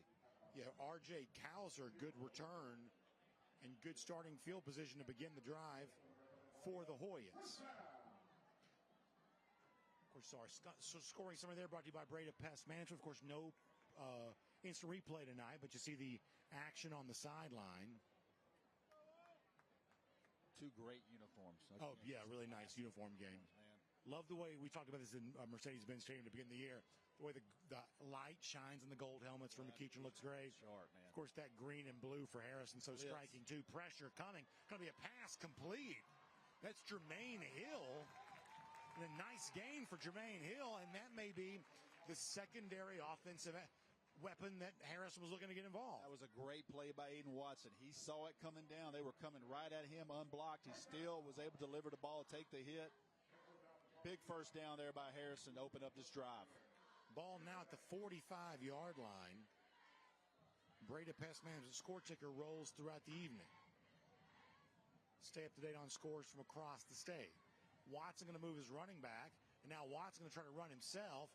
Going to dance his way into, find some room, slid across the 50-yard line into McEachern territory. They may give him the 49. I don't know how fast he is, but he's sudden. Yes. He is sudden. He gets in the hole there. That was a good job putting his foot in the ground. I like he's not taking unnecessary hits. Get down, get the play, let's go again. Nice job there on first down. Leading rusher on this team coming in tonight, 276 yards on the ground, just a sophomore. He's fourth in 6A in passing yards, has not thrown an interception yet this season. Taking over for Xavier Hill from a year ago, now at the Citadel.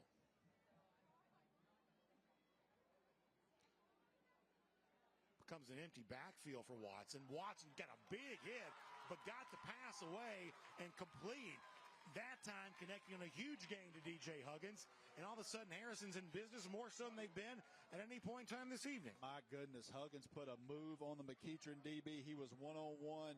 He gave him a shoulder fake and got the inside leverage. Good job there by Watson to deliver that ball. But that play was made by DJ Huggins. Press man, he beats him. Another first down for Harrison. Hoy is finding a rhythm offensively. Both units check the sideline. Four-man front here for McEachern. Two deep safeties. Running play. Driving across the 25-yard line. Trying to churn and get what they can. That's a carry for Jermaine Hill. Had a big catch earlier and gets a tote on the ground there. A young man we're very familiar with, a young man we saw a lot in high school. DJ Huggins gives me a lot of Sokovie White kind of vibe. I like that comparison. Might not be the fastest guy, but really quick. Second down. Fake handoff. Now throwing an RPO. Yep, ball got tipped at the line of scrimmage.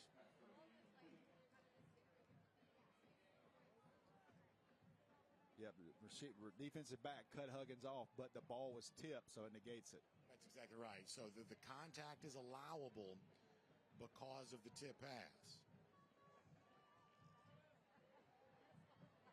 See number 3 there. That's Keontae Ingram, senior defensive back. They're man-to-man again. Look at here. 5-on-5. See if they drop. Really aggressive coverage from McEachern. Nobody deep. Watson with an empty backfield. Needs the 18, and it's caught, and he'll get it, and more. And it's a touchdown for DJ Huggins, who gives you a crane kick at the end.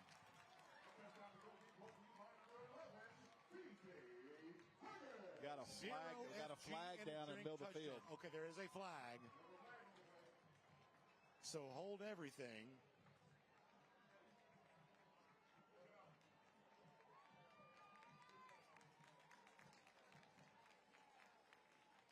Harrison believes it's on McEachern. Yeah, McEachern. Yeah, they'll ask if he wants it on a kickoff, so it's definitely against McEachern.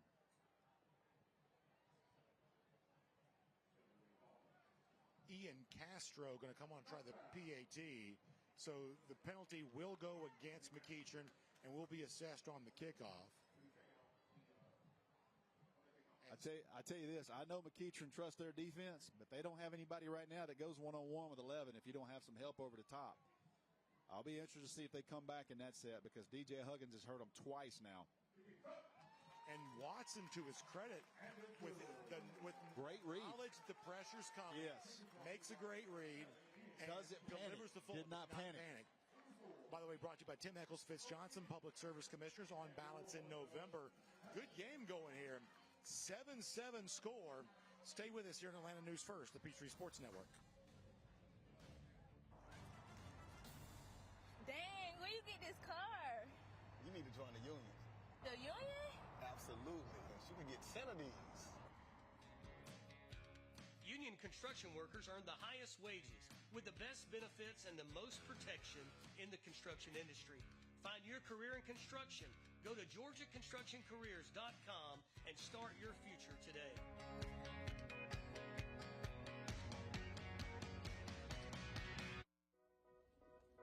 Struggling with food insecurity can feel lonely, yet every community across America is affected by hunger, which is why our Kroger associates work together to rescue nutritious food that would otherwise go to waste in an effort to donate 3 billion meals by 2025.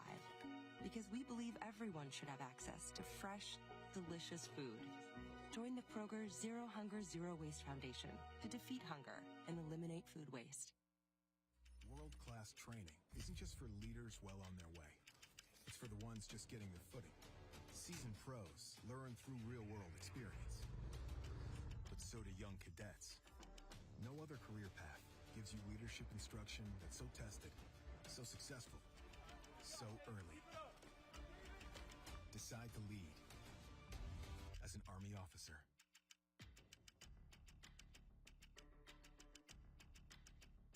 The Mechanical Trades Institute is an opportunity towards personal financial freedom through hands-on and rewarding work.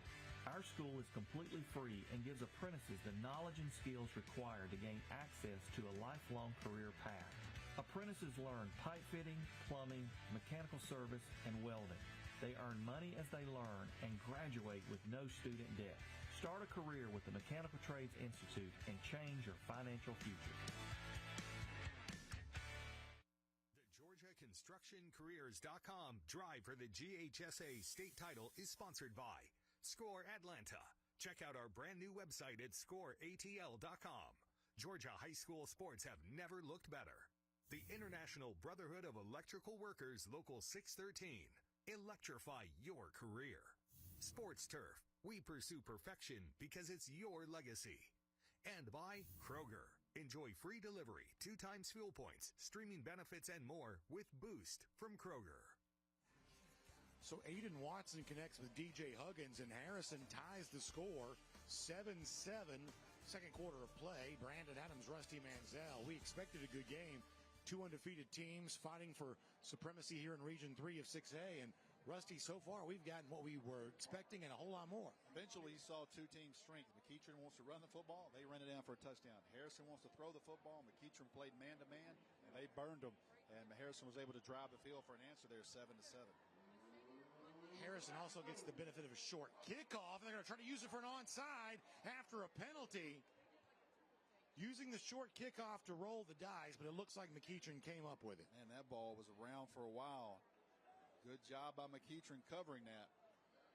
I love the decision to roll the dice right there. You know, it's one of the things that high school risk reward. Yeah, high school provides you that opportunity to tack on the penalty for the kickoff, and when you're already kicking on a short field, why not see if you can make something happen?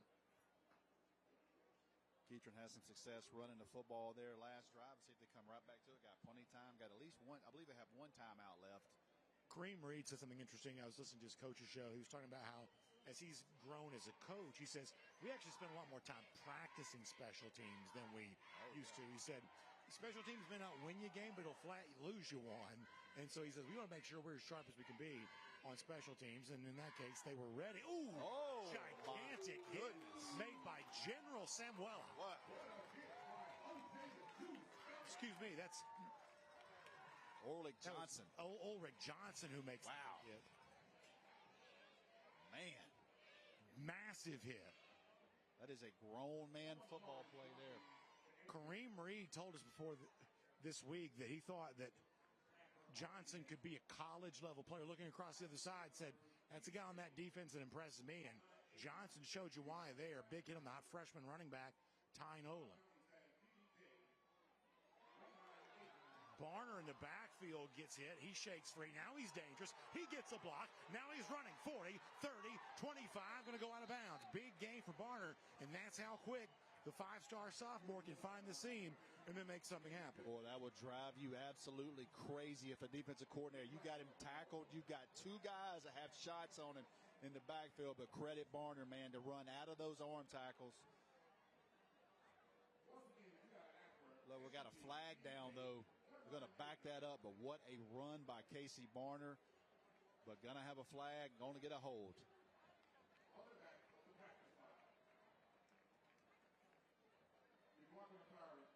So penalty's going to move it back, and the big gain from Barner is taken away, which is ironic because he also had a kick return touchdown taken back off the board in our Corky Kell Dave Hunter Classic. He's an electrifying player on both sides of the ball. It's amazing playing the Corky Kell Dave Hunter Classic. The recognition he got. Everybody in the country was going, who is Casey Barner? Made SportsCenter that night with the top plays. SportsCenter, yeah, sure did. I tell you, I go back to that hit a moment ago by the linebacker O.J. Johnson. That was a big hit. Pittman will throw now. Flag comes in again. Tackle made on the play by Reese Bentley. Xavier Harris gets his 4th catch of the game, but not able to do much with it. There's going to be a flag. Based off the reaction, you see McEachern backing up.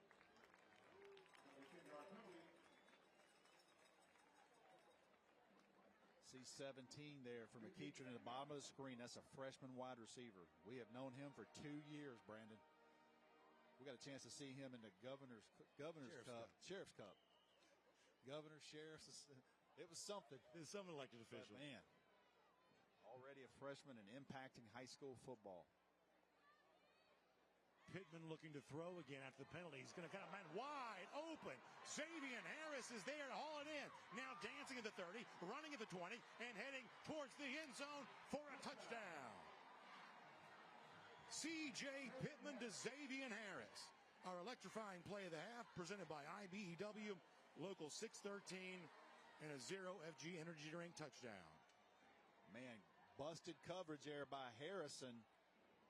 But what a play by the McEachern quarterback to recognize that, see his wide receiver hit him, and a good job by Harris running after play. He had a guy chasing him down, puts the brakes on, and runs right by him to finish that off. Long touchdown, quick answer there from McEachern, coming off back-to-back penalties to have an explosive play for a touchdown. Also back-to-back explosive plays in this game when you think about that Harrison touchdown to Huggins, and then McEachern comes back with a response. Xavier Harris, a rare senior in that wide receiver room for McEachern, but explosive. Of course, that PAT brought to you by Tim Eccles and Fitz Johnson, Public Service Commissioners on ballots in November.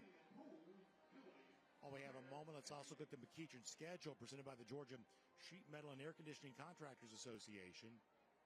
I don't like to see that McEachern only has 4 regular season games left. I don't like that. Yeah, hard to believe after tonight. I don't like it. Slow down. Of course, the big rivalry game looming on October 17th against Hillgrove. That's when they, at least talk to people around the program, they think, okay, when you get to that final stretch of the season, you know, later in October, maybe you get J-Ryan Campbell back, the Indiana committed running back.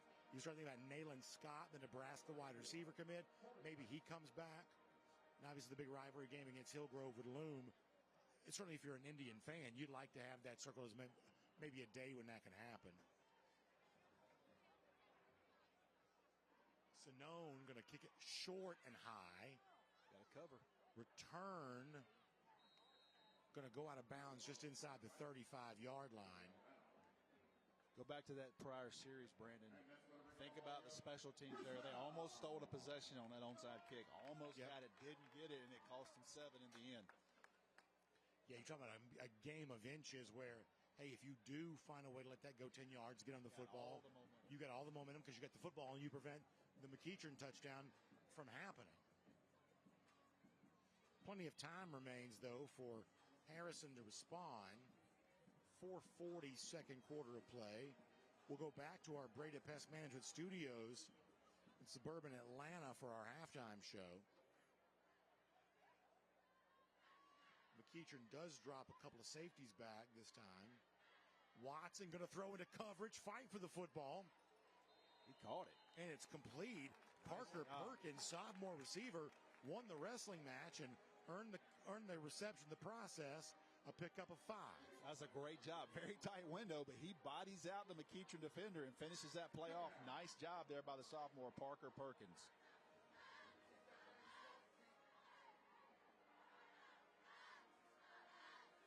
Both sides check with their sideline.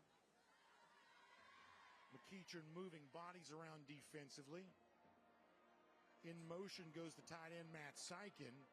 Watson going to fake the handoff, keep it himself. He's going to go down around the 31. May only have gotten about 1. Not even that, perhaps. Yeah, I'm bringing up probably a 3rd and 5 right here. McEachern shows a late blitz. They ran right into that play. Didn't have enough bodies to block the McEachern defenders. Going to give him, still going to be 3rd and 5, I believe. Yeah, you see the marker at the top, halfway. Yeah, ball rests of the 30. They need the 35. Watson is in an empty backfield. Barner's a deep safety for McEachern. A little different look on 3rd and 5. You see 2 deep safeties. They're not in man-to-man right here. You called showing it a his moment own. ago. You said you didn't think they could stay in there, and at this point in time, we're all out of first half timeout. The last one got called. Harrison's called it, so at this point, we've seen 6 of them used. But you know what? The sustained tension of a close game, that's why these timeouts are being used. And while we have a moment, we'll look at the Harrison schedule. Once again, also brought to you by the Georgia Sheet Metal and Air Conditioning Contractors Association. This is the Harrison team that won the region last year for the first time since 2019. Gotten off to a big start thus far this year. Region wins against Pebblebrook Campbell. And of course, you think about October 17th for Harrison, that'll be a return for Lukman Salam going back to the place where he once coached, Osborne, at least I should say coaching against them here that night. A part of a great turnaround at Osborne, a miraculous trip to the playoff, very rare appearance for the Osborne program. Interesting, we know because of the Georgia-Florida weekends, Halloween on that Friday night. Looks like a lot of people are playing on the 30th on that Thursday. That is an interesting thing, yeah. Going to be a lot of region championships determined on a Halloween night. Yep. State of Georgia.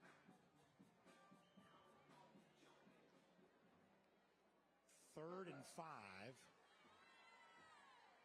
Different look, one high safety here coming out of the timeout from McEachern.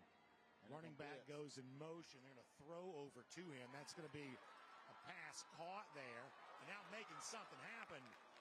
First down yardage beyond the 40-yard line.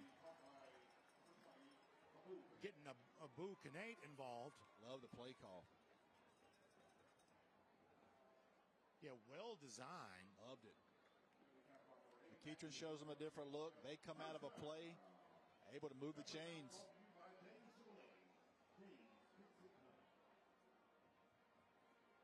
Clock now ticking, under 3 minutes to go in the first half. Kanade going in motion again, going to get it dumped off to him again. Kanade gets another block. Now he's going to fight close to another first down, ultimately about a yard short, I believe, but certainly close to another first down. Great block out in space, out of wide receiver for Harrison. Senior Donovan Martin, number 1, held off that defender long enough for Kanate to get by him and pick up 7-8 yards there on first down. They're going to give him 8. That'll make it 2nd and 2 coming up. Harrison wants to go fast.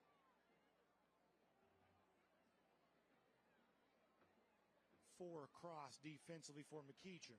Running back goes in motion again. Huggins is open. And now Watson going to keep it himself. Watson gets the first down, gets out of bounds. That's smart. Stops the clock, 1:57. Although he could have thrown it to DJ Huggins. Oh, my goodness. DJ Huggins, the same play that he scored on. It was a flip-flop the other side of the field. He puts a move on the McEachern defensive back, and he is running right down the field open. He'll want that play back. But somebody in the box will see that and come back to it. But, man, DJ Huggins was up the field again, wide open.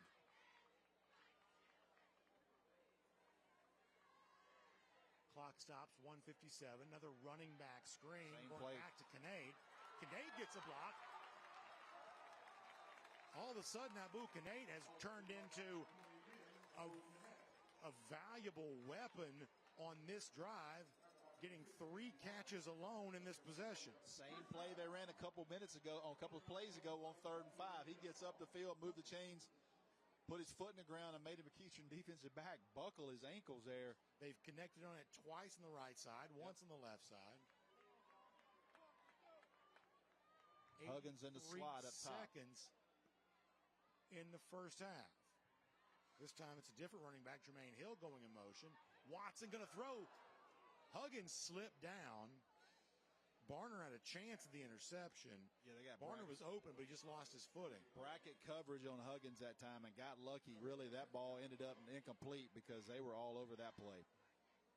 They tried to motion him out to see what coverage they were in. Stayed in zone, stayed over top. Barner stayed over top of Huggins. Nothing wrong with the incomplete pass there because McEachern was one step ahead defensively on that play. See some of the measurements on Casey Barner. A name that's certainly going to get a lot of recruiting attention over the course of the next couple of years, already getting a lot. Minute 13, Harrison wants to tie it. That's going to be a pass caught. Stiff arm now. Jermaine Hill fighting hard all the way down near the 10-yard line. How about that from Jermaine Hill? I love the run after contact, man. He just kept moving his legs and pushing the McEachern defender off. I love it. Helmet comes off, but he finished that play and got enough for the first down. It's interesting that he and Connett keep rotating in and out because body type wise could not be more different. Hill's obviously a big bruiser. Connett's shown some elusiveness and speed. And now it'll be T.C. Washington who comes back in at the running back position. He's the guy that started the game. We're in the red zone presented by Iron Workers, Local 387.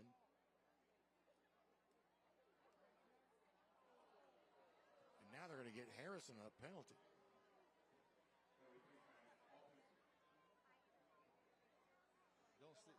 You don't see that call much.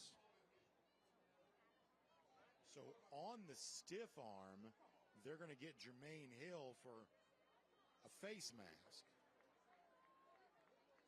Yeah, that's going to bring up 2nd and 5 now.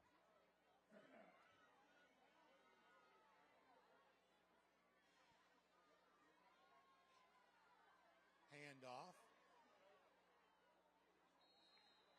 Getting close to a first down was TC Washington. Got to go. Going to have to hurry here. Clock ticking under a minute. Harrison does not have a timeout left. I'm correct. 3rd and 2 coming up. And neither team has a timeout. Trying to get to the line quickly. Clock still moving under 40 seconds. Harrison cannot stop it. Watson trying to get what he wants, and they're going to move. Man. Yep, A couple of guys, including Watson, flinched on that. And that's going to be a frustrating blunder if you're a Harrison fan, because it was going to be 3rd and 2. It's going to now be about 3rd and 7. Yeah, a lot going on there. You don't have a timeout. Clock's running. You're trying to get plays. Got some motion going. Slot receiver had to stay in his stance for a while. He moves.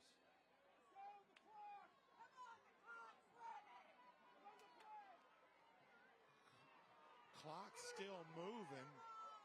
Watson now takes the snap. Now he's going to run. Going to try to get out of bounds. Did he do so in time? Yeah, he did. What a play there by Watson. He got the first down, got out of bounds, and disaster, at least for a moment, is diverted. If he gets tackled, the half's over. They can't get the ball up, can't spike it. He gets the first down and gets out of bounds, so you got to play. If you get to the sideline, you throw a ball in the end zone, you got time to run one. Anything in the middle of the field, it's got to be a first down.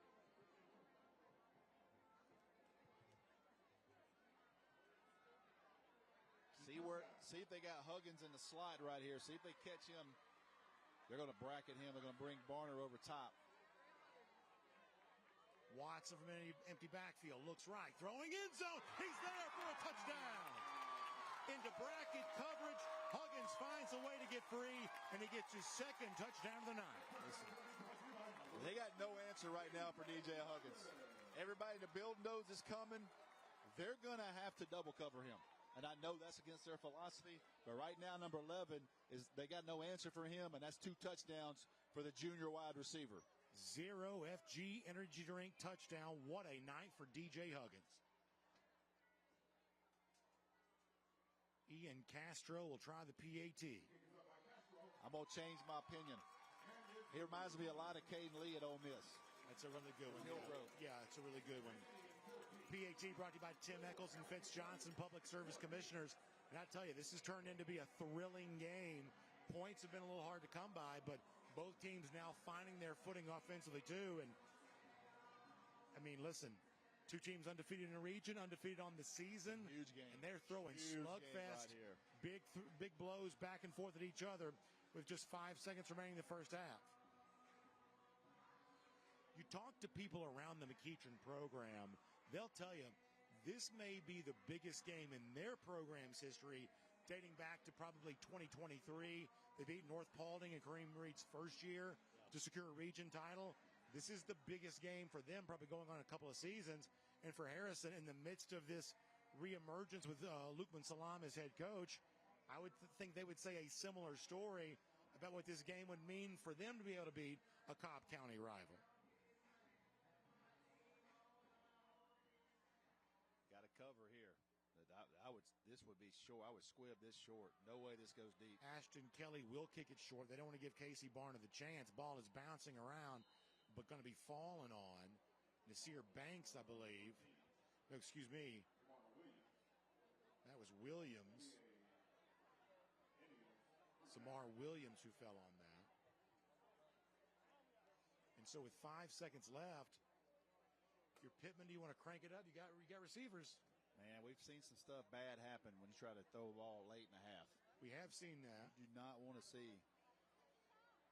Well, also, before we give you the final play of the half here, remind you about Breda Pest Management. Appreciate their support of Georgia High School athletics, because if you switch your termite protection to Breda Pest Management, your term rate can be locked in for 10 years.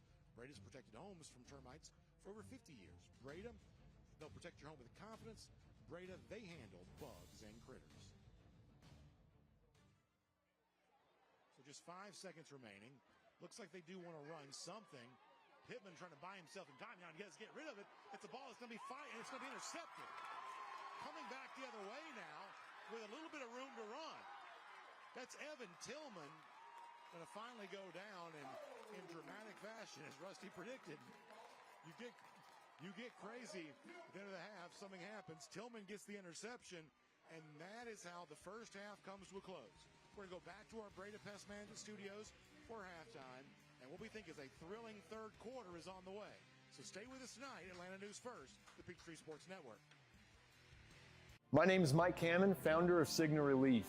Much of my career has been working in construction, and I love the outdoors and horses. That active lifestyle is what has caused my body to hurt. I didn't want to let this affect my family or my life, and that's what motivated me to create a team to build the Cigna Relief Patch. Clinically shown that over 85% felt relief in just 72 hours, with almost half feeling significant relief in just 15 minutes. It's drug-free, reusable, and it comes with a money-back guarantee. Whether it's your neck, back, knee, shoulder, or just aches and pains, this patch can give you your life back. When I gave my best friend a patch with tears in his eyes, he said it was the first time in 16 years he did not hurt. Join the hundreds of thousands who found relief. I'm asking you to try the Cigna Relief Patch today by going to our website. If you're thinking about buying, it means you need one. You have nothing to lose. I promise the patch works.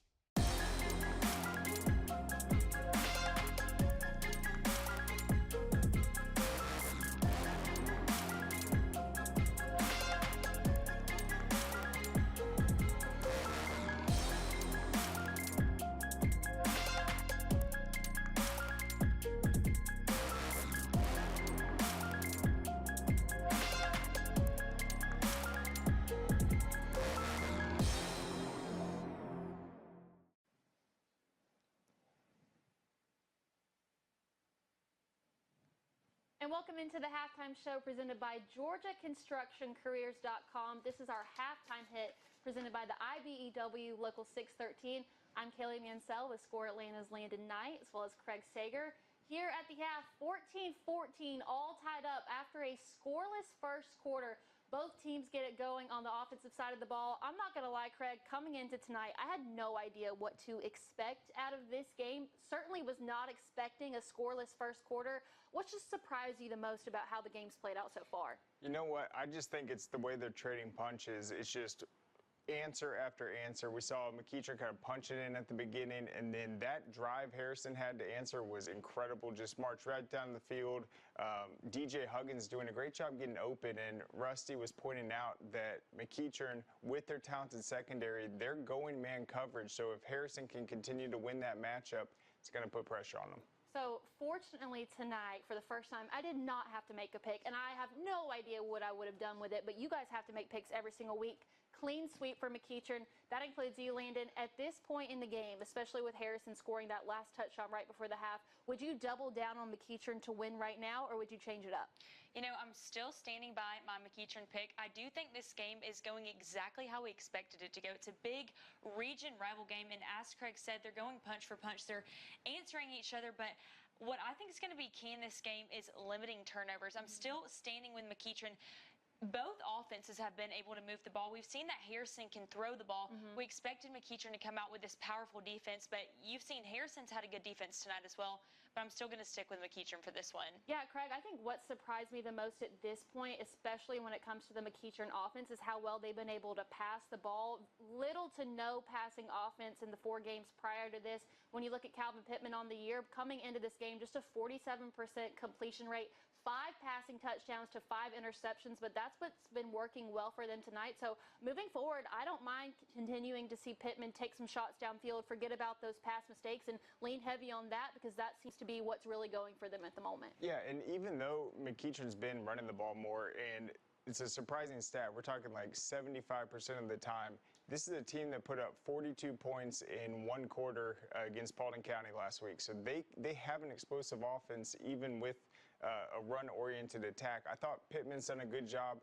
moving the ball with his legs, that first touchdown, in sustaining drives. That's something that maybe has been concerning to me about McEachern. They can score points, but a lot of it comes on those 2 and 3 quick plays. The time of possession is going to be huge because this is a game that's going to come down potentially to that last quarter where you want to have like a 2-to-1 situation. You don't want to give the other team that opportunity. And I want to come back to you also about the Harrison offense because we knew coming into the game, super pass-heavy team. They've done that really well. Essentially no offense in the first quarter, but they looked a lot more like themselves in that second quarter.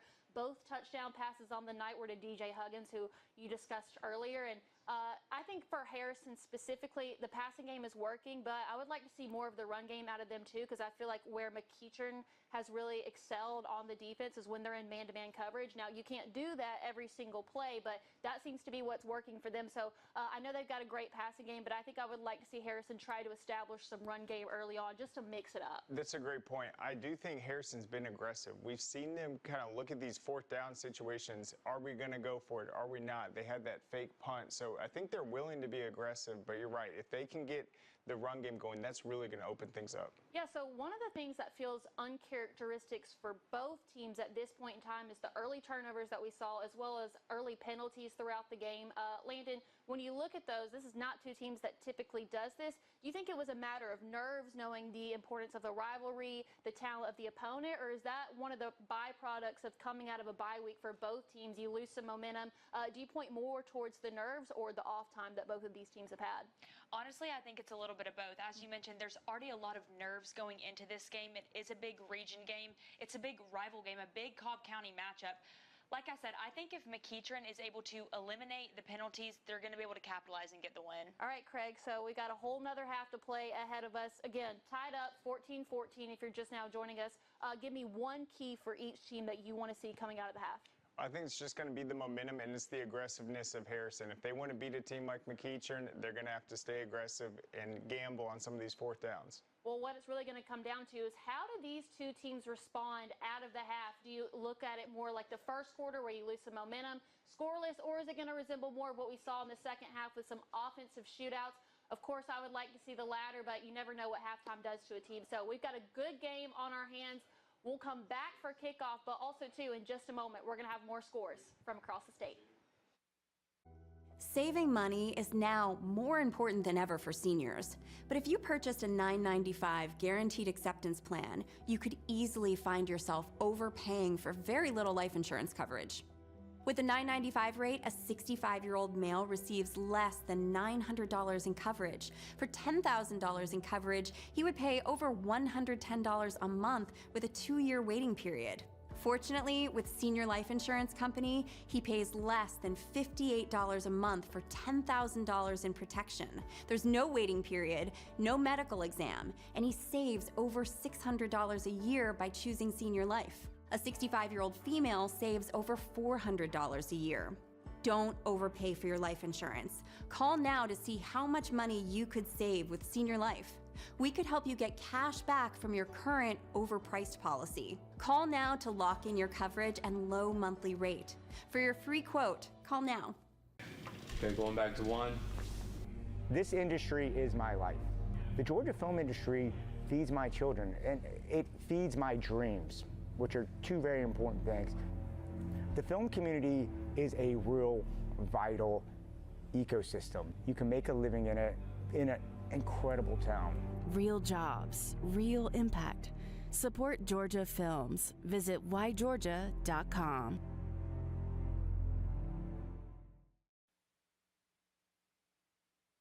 Joining us now is Kenny Mullins from GeorgiaConstructionCareers.com. Kenny, can you start off by telling us a little bit more about GeorgiaConstructionCareers.com?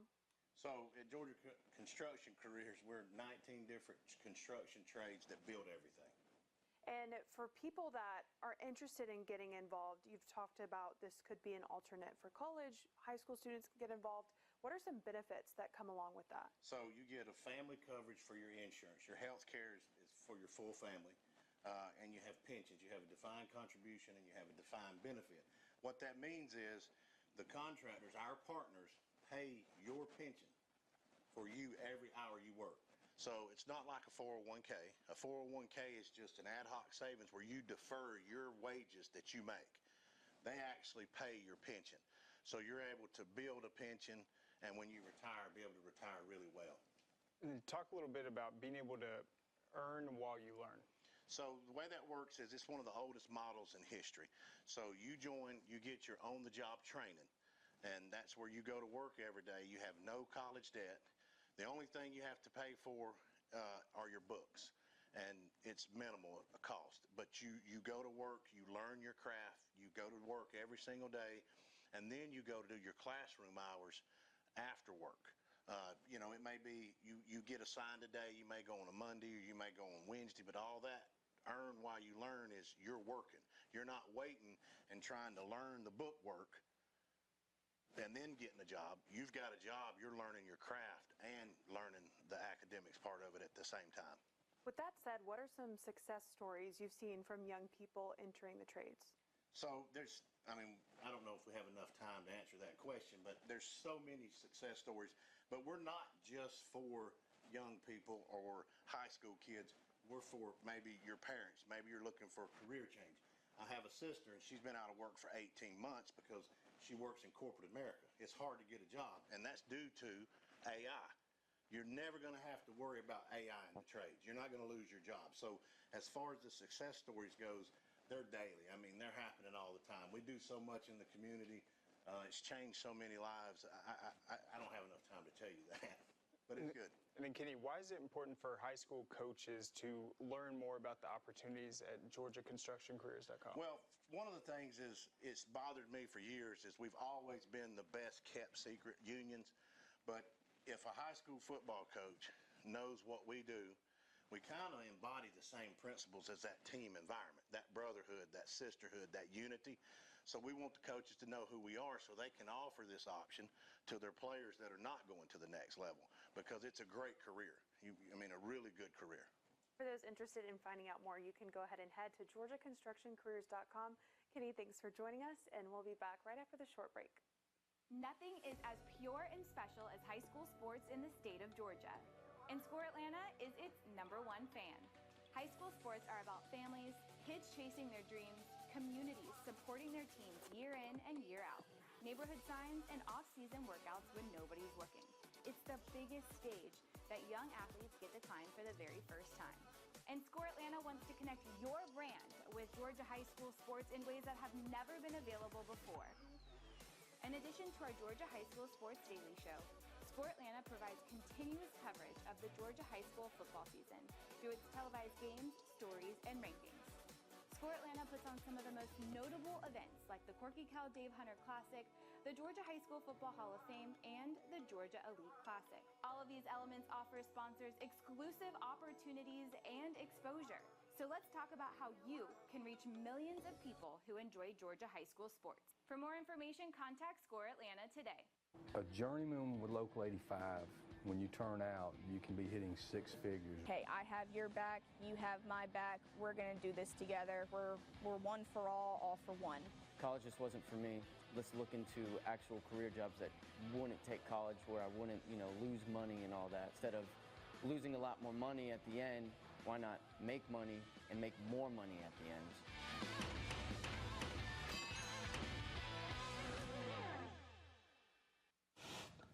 Hey, does it matter if this leaks? It don't matter to me, can't see it from my house. Illegal use of hands, improper training. GeorgiaConstructionCareers.com has 14 different highly skilled trades with tuition-free training in our certified apprenticeship programs to train you the right way. Find your career at GeorgiaConstructionCareers.com.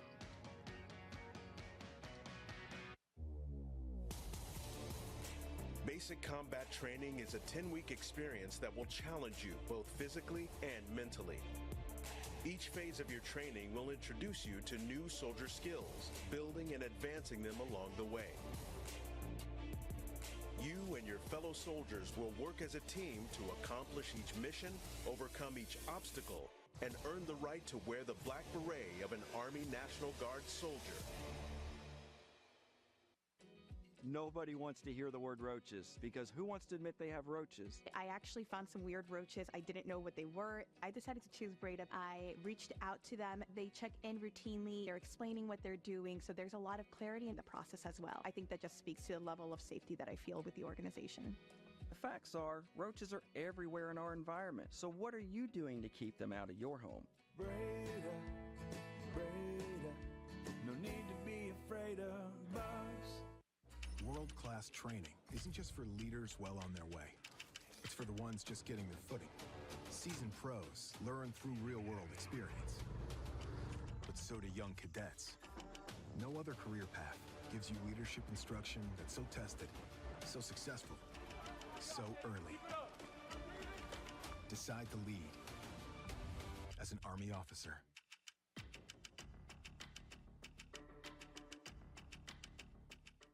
You may know Tidal Wave Auto Spa as the world's greatest car wash, but did you know Tidal Wave also has the easiest fundraiser? So easy, our mascots think they can do anything, like making the big play on the big stage. Okay, maybe just a dream, but it is a super easy fundraiser. Just sell wash tickets and watch the money come in. If your flag football team, school, church, or group needs funds, go to TidalWaveAutospa.com and get started today. And welcome back to the halftime show brought to you by GeorgiaConstructionCareers.com. I'm Kaylee Mansell with Score Atlanta's Landon Knight and Craig Sager.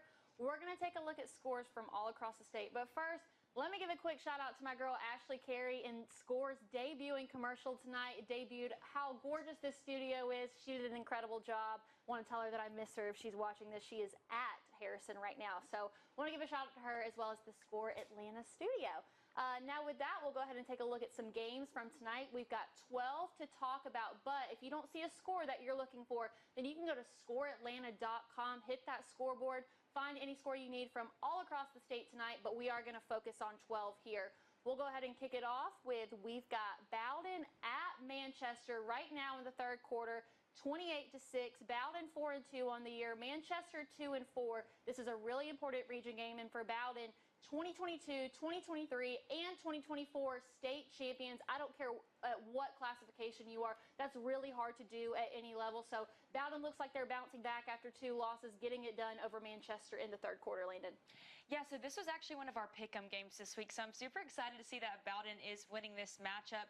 This is actually the 6th time that these teams have played each other in the past 4 years. Last time they saw each other, Manchester won 20-28. Overall, I just think that Bowden has the better team this year. The past 3 times that these programs have seen each other, the score has been decided by 1 touchdown. Bowden has players like Caden Prothrow at tight end. I think that this is going to be a big win for Bowden. I'm excited to see how the rest of this game plays out. All right, and then in the top right corner, you see Buford 17-0 over Collins Hill. Buford 5-0 on the year, 1-0 in region play. Collins Hill 4-2. Now listen, with Collins Hill, we saw them game 1, virtually had no offense going, didn't have a quarterback just yet. So looks like they're keeping it close, but it's not enough to match the talent level at Buford. Buford has defeated top 10 opponents, Benedictine, Roswell, Milton, and Douglas County. Also have 26 players within the program that are either committed to Power 4 schools or have Power 4 offers. So we'll go ahead and go to our second page. That way we can keep it moving. We'll come to Craig about one of these games. We've got Milton over Lanier, 27-0. Now, Milton has dropped some games this season, really banged up, though. Ben Reeves wanted to mention that it looks like all their players will be back healthy for at least the second round of the playoffs. Still able to get it done over Lanier in the third, but also at the same time, they face a really tough test in Gainesville next week. Yeah, it's incredible what Milton's been able to do with all the injuries. Defensively, they've been shutting out Lanier in this one, took a 27-0 lead into the half. It looks like they're going to be able to cruise to victory. We've got some other close games, but I want to talk real quick. North Gwinnett and Peachtree Ridge, these are 2 teams that both lost their openers but have won 5 straight since. I think North Gwinnett's one of the hottest teams in the state. They look like a completely different squad from what we saw week 1, and this is a big victory if they're able to hold on. And we'll talk about this next one after the game. That was Marietta and Walton, who are currently tied 14-14. I know that's one that we're going to touch on after the game. We've got some Walton ties in this building. We'll go ahead and look at the last page here, try to go through them as quick as we can. I I definitely want to talk about Valdosta and Colquitt, one of the toughest regions in the entire state. Valdosta undefeated on the year. Colquitt is not, but they're really keeping it close, Landon. No, I totally agree. I definitely think that this is just a good South Georgia matchup. Previously to this game, I was expecting it to be close. As you mentioned, it's a very tough region. I'm interested to see how this game plays out. Yeah, and if you're one of those teams, you want this region win, because when it comes playoff time and you get to host, having to make that trip to South Georgia is such a big advantage. So these teams want to continue to win in region play. That way they can potentially host the first and second round of the playoffs at their home. And then we're not going to get into detail because we're going to bring it back up. But Sprayberry, we're going to talk about them a lot, and there's a particular reason why. They have an incredible defense. I'm excited to touch on that on our post-game show, where we'll also talk about more scores from across the state, final scores, updates. With that, that's halftime here from the Score Atlanta studio. With that, we'll go ahead and give it back to Brandon Adams and Rusty Mansell for the start of the second half. Saving money is now more important than ever for seniors. But if you purchased a $9.95 guaranteed acceptance plan, you could easily find yourself overpaying for very little life insurance coverage. With the $9.95 rate, a 65-year-old male receives less than $900 in coverage. For $10,000 in coverage, he would pay over $110 a month with a 2-year waiting period.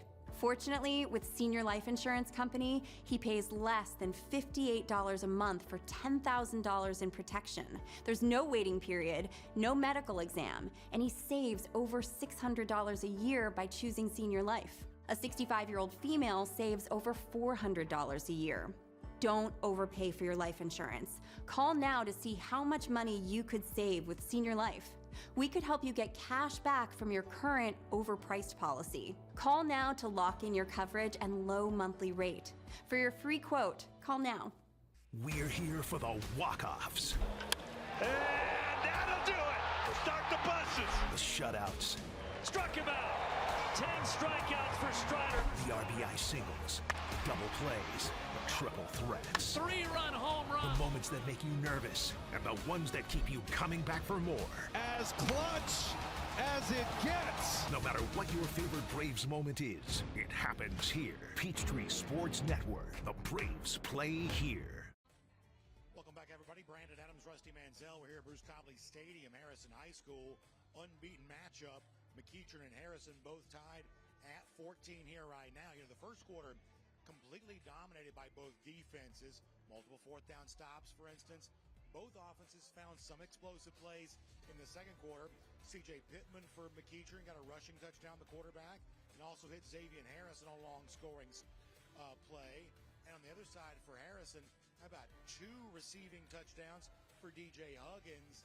And certainly the final 12 minutes of the first half, a very different feel than the first 12. Yeah, listen, DJ Huggins was that guy for them, but they kind of found something late in the second half with running back number 20, Abu Kane, running back, ball out of the flat, get him in space. I think the quarterback, both quarterbacks kind of settled in and found their groove, which I like. Defensively, early on, as you said, was a struggle. Defenses were ahead. Offenses found a little bit late in the second half.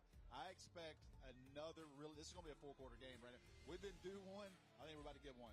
And obviously, we'll also let you know here that it was homecoming tonight at Harrison High School, so that means the teams were a little bit delayed getting back on the field. You do see, obviously, both now going through their paces and going through their second half warm-ups, and I'm right there with you, Rusty. When the third quarter does resume, and we have now just under 2 minutes on the clock before it does get going, when the third quarter does resume, I mean, I think we're set up for a really thrilling game where, you know, both these teams have kind of found their moments. Both these teams have struck for some stuff, and yet both the defenses have also played really well too. Yeah, it'll be interesting to see the halftime adjustments and what you want to see. If I'm McEachern, I got to find a way to guard DJ Huggins. Got to know where he is at all times.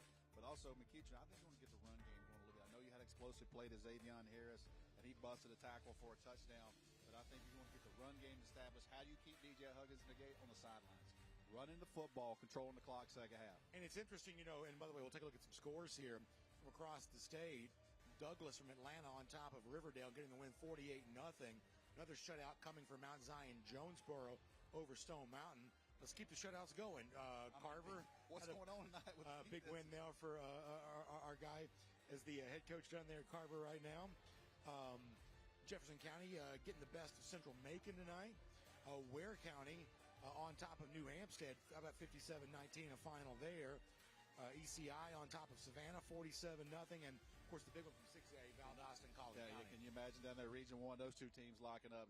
Nobody did any work in those two towns today. No, everybody excited about that one. No score right now between Lowndes and Tiff County. Carrollton on top of Westlake, 6-0.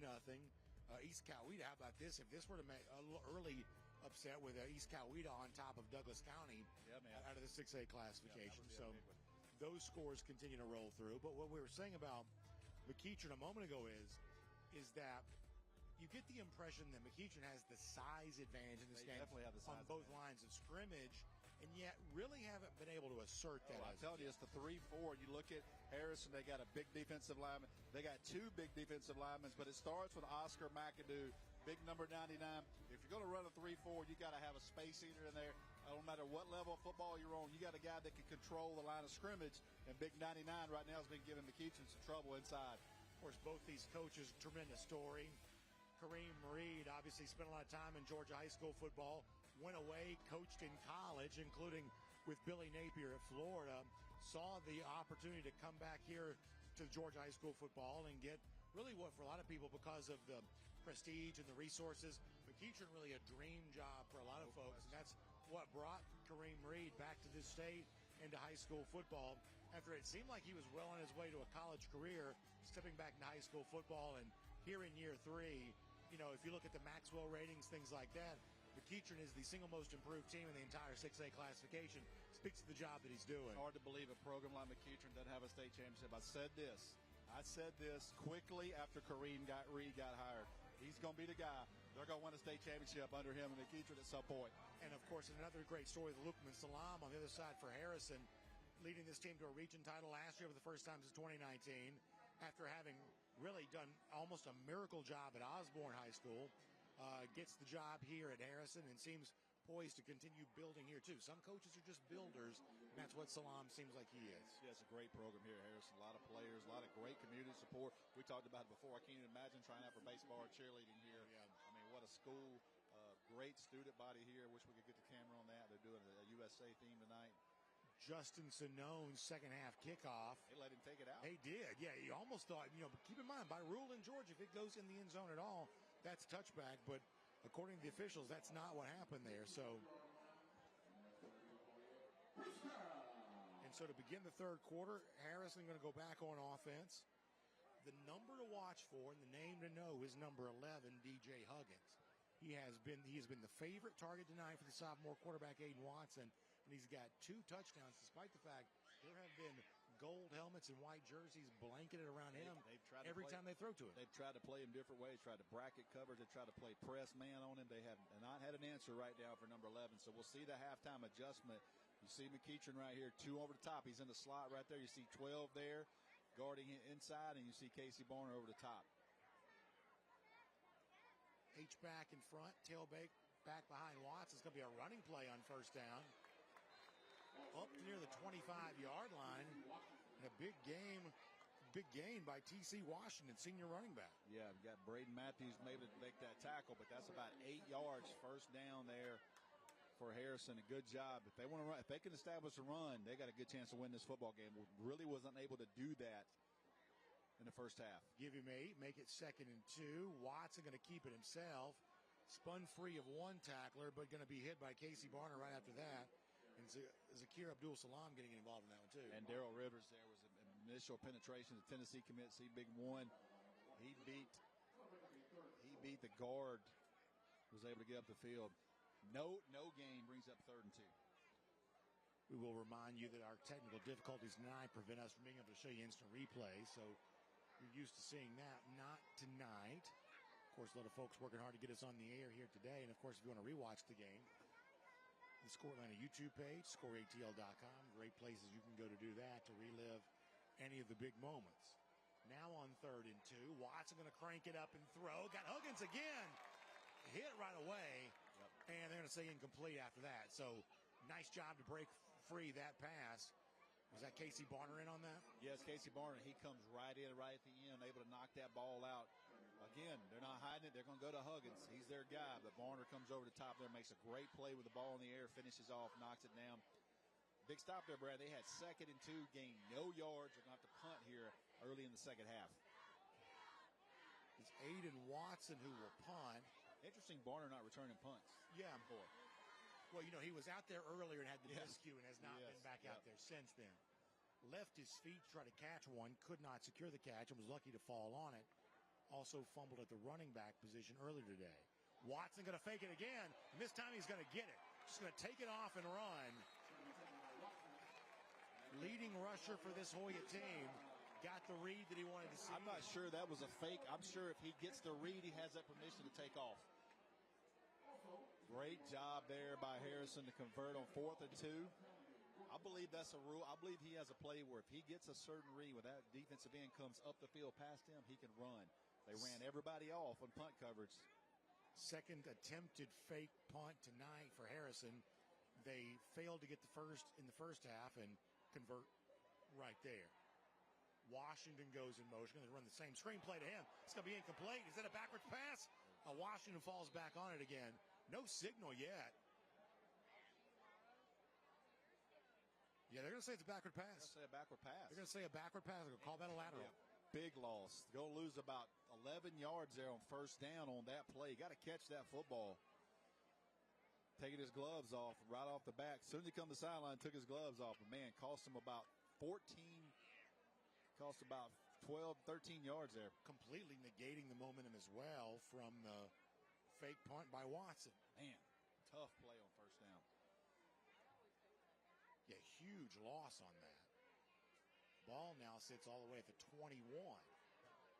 Watson going to throw, trying to connect with Huggins. Overthrew him, and it's going to be intercepted. Brought down instead by Caden Battle, junior cornerback, able to make the over-the-shoulder interception. It's a turnover for McEachern here to begin the third quarter. And you see the difference. McEachern, 2 guys on DJ Huggins there right now. Not going to let him get deep. Not going to let him have the big explosive play. They go to him. 2 guys are there. Great play on the ball by Caden Battle, defensive back. Junior defensive back from McEachern. Yeah, Huggins is the guy they're going to go to. And that time he was essentially double covered, and Watson just overthrew him, which gave Battle the chance to make the play.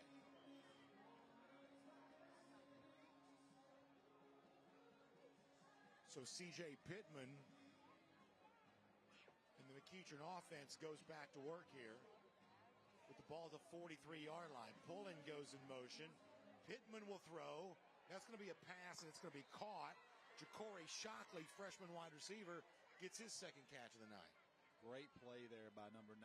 Great. It might be the best ball he threw all night. He layered that over between the corner and the safety.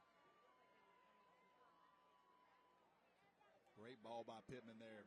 Coming out of the second half. Nice ball. Big play. Move the chains.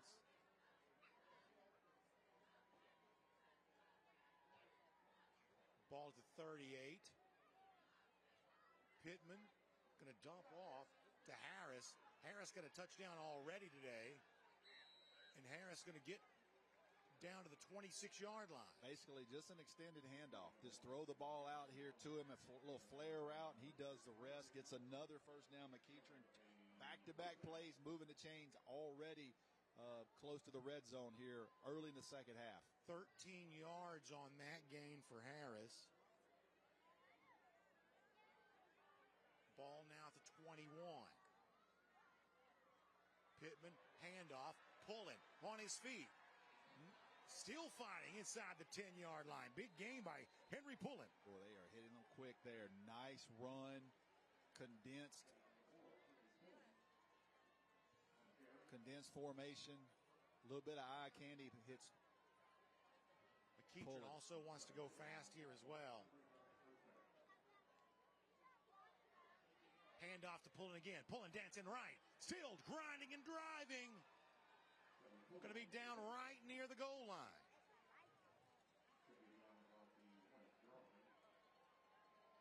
They're going back on the ball quickly. Officials timeout. Got somebody down, I believe. Yeah, that's a Harrison defender who's down. Can't see who that is just yet. Going to be tended to by the training staff. Number obscured at the moment. Was that number 10 yes, from the McEachern? linebacker. Harrison, number 10. Yeah, that's Ulrich Johnson, the terrific linebacker. The good news is he is able to stand up and run off.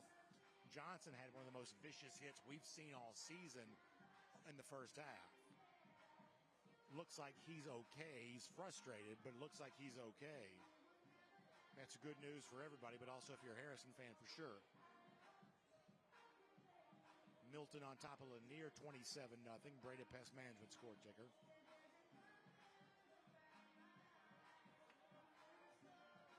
Benedictine all over Warner Robins, 47-0. Benedictine, tough schedule, playing Beaufort and Colquitt County. They're going to be a tough out in their division.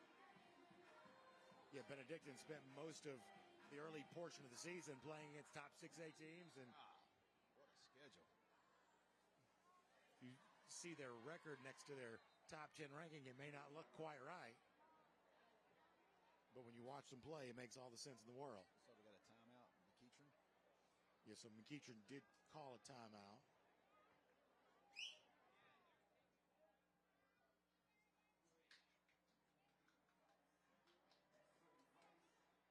So when we get back to football, and it seems like it's been a while since we played. It's been a while. It'll be second and goal with 9:05. Yeah, McEachern hit them there, pulling with a couple of big runs inside the red zone, just dragging defenders, getting the ball down here to about the half-yard line. Let's also say that I believe this is an injury timeout for McEachern, although I don't see who the injured player is. Of course, next week, big game.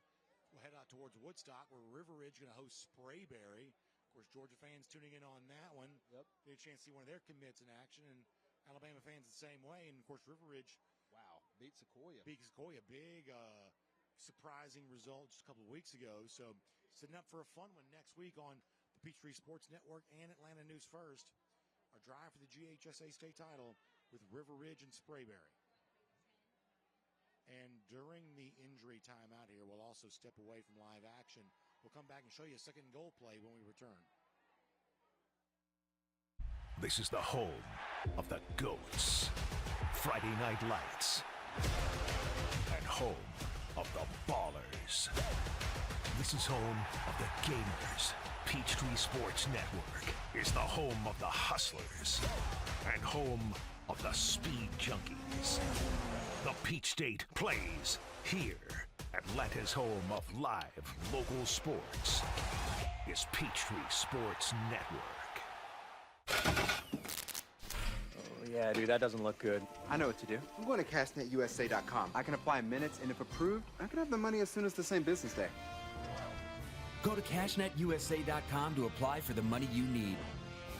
Welcome to Athletes Unlimited Pro Volleyball. 44 of the best players on the planet on 4 teams.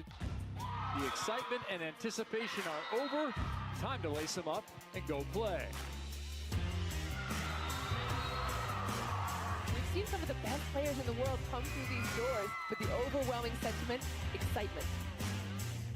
The chase for the championship is on.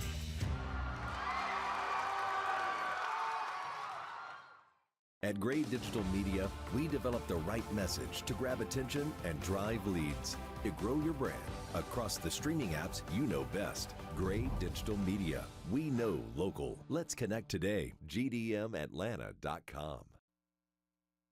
The GeorgiaConstructionCareers.com drive for the GHSA state title is sponsored by Army ROTC.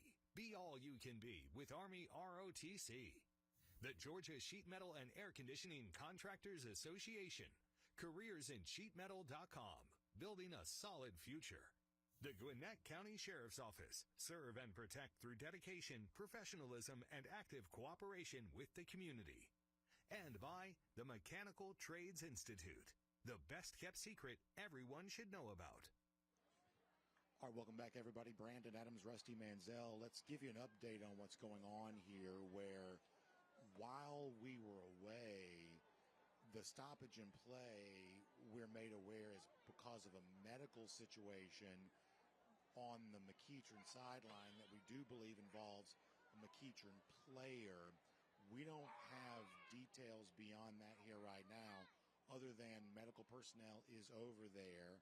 The severity unknown, but as at this time, both teams have come off the field as the medical folks going to do their work, and obviously, Rusty, very little we can do by way of speculation on this other than to say that anytime you have a game like this, obviously two very respected schools that have a lot of resources for them, the training staff, the medical personnel that's going to be on hand for something like this, always well trained for something like this, and always ready to jump into the action in a moment's notice, and that's obviously what's happening here on the McEachern sideline.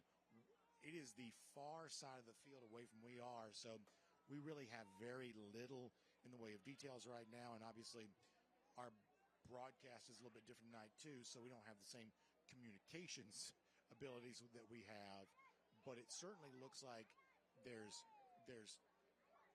calm, there's obviously diligent work going on, but certainly a limited amount of trained professionals doing their thing here, and credit to the Harrison folks who, once they became aware of this, they completely stepped away too, and now they're as committed as the McEachern side is to taking care of this. So that's the situation. We've got a stoppage of play right now because of a medical situation on the McEachern sideline. We'll take a timeout and come back and tell you more about it.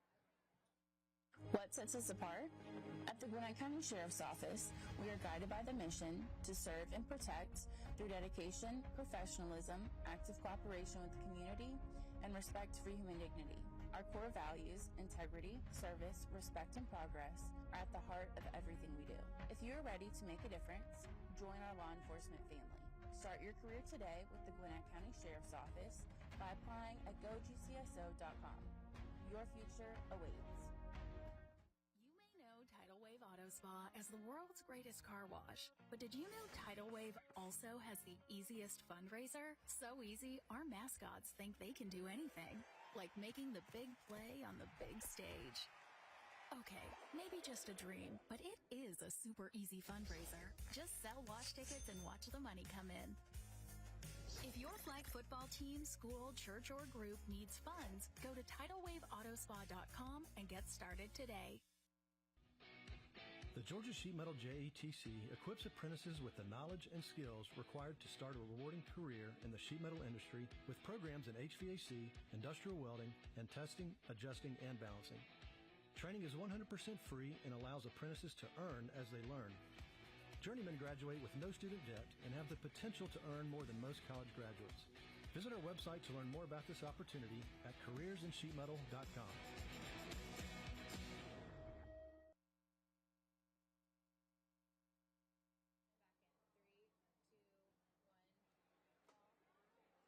Welcome back, everybody. Brandon Adams, Rusty Mansell will give you an update on what we're seeing here, where it's a 14-14 game, but for now, play has been stopped. A player on the McEachern sideline has been getting medical attention, medical treatment here, and it's been ongoing for like the last 5 minutes or so.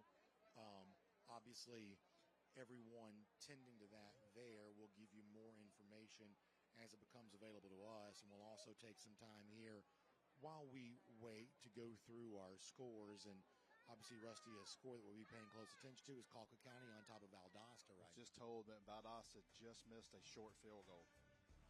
This is a Colquitt County team that's really kind of gotten the best of Region 1 in the highest classification, now known as 6A, in much of the last few years. But obviously, Valdosta been building its program back up, and big game coming there. Also interesting night, we're Buford on top of Collins Hill. This is a Collins Hill team that played tough competition to begin the season, took some losses. They've been mounting wins the last few weeks, but obviously right now, this has the look of one of the better Buford teams we've seen in a good number of years. One of the complete Buford teams. I think so too. Defensively and stuff, you see them, and I think we like that. I think obviously at some point it's all going through Grayson. I think we all agree it's all going through Grayson in that 6A bracket, but there's definitely some teams I'm interested in and how the playoffs play out. Big scores coming from Benedictine tonight on top of Warner Robins, 61-0. Milton getting a shutout over Lanier tonight, 40-0. Both those games still in the fourth quarter. So those two state championship contenders, in the case of Milton, reigning state champions, both working on shutouts here right now. Central Carroll, also one of those teams, highly ranked in 4A, very, very deep in that classification right now, and they're getting a big win tonight over Stars Mill. Got a running back committed to Notre Dame, I believe, Jonez Walton. Central Carroll, it's crazy. We start talking about the McEachern Hillgrove, how close they are. When you really realize that Carrollton and Central Carrollton are right across the street from each other almost. Huge rivalry. Unfortunately, they don't play there in different classifications, but a lot of really good football players right there off of 27 South in Carroll County. And obviously, a lot of times, it's been Carrollton that's gotten the lion's share of that attention. But boy, Central Carroll, as you say, behind the performance of a great running back, has certainly emerged as a program. Lowndes on top of Tift County right now, 14-0. Speaking of Carrollton, they're heavy over Westlake right now, 41-9. Douglas County has extended its lead over East Coweta. That's 42-10. And a good one brewing between Marietta and Walton. Another one of these fun Cobb County rivalry-style games. 21-21 there in the third quarter on that. Yeah, look at Walton and Marietta, new coaching staff there trying to fight through some stuff. And Walton, obviously, with Daniel Bruner. We talked to Daniel Bruner earlier before Corky Kell said they lost some players in the spring. I think he lost 3 starters after spring. He said, you know what? I believe in our kids. I believe in our culture. We're going to get better as the year goes on. And we both agreed, even though Walton wasn't at its full strength in that Corky Kell, we thought they were going to be really good as the year going on, and certainly that's the case we're starting to see with them. Fun region battle between Lambert and North Atlanta. North Atlanta, the reigning region champ, down right now 7-3. That's the score. Going back to the Region 1 of 6A, where Richmond Hill has a lead over Camden County tonight, 24-7. Yeah, you look at those Region 1 games, and obviously they understand, too, in the first round of the playoffs, if you're one of those 3 and 4s, you're going north. So you want those teams to come to you. So you start talking about Richmond Hill, Camden, Valdosta, and Moultrie and all those wins are a big, big deal to save you on travel. By the way, speaking of that, as the scores continue to roll by, interesting story in the AJC today about what seems like real movement towards a power rating for future scheduling. I'd be surprised if it doesn't happen. We've had that in the private school classification for the playoffs in the years in which that has become 3A and below, and now expanding that more statewide.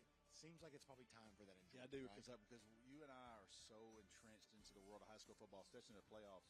How many times we go, oh my goodness, 1 and 2 is going to play in the quarterfinals. You know what I mean? The Buford Carrollton's going to play in the quarterfinals, those types of things. If you go to the, and I don't know how they're going to do all that. I mean, I know there's going to be some discrepancies and some opinions, but at the end of the day, you don't want number 1 and number 2 on paper playing in round 3. And if I understand this correctly, based on what the AJC reported, the only teams that would be guaranteed of making the playoffs would be the region champions. Yeah, yes, correct. What we think of now is 2, 3, and 4.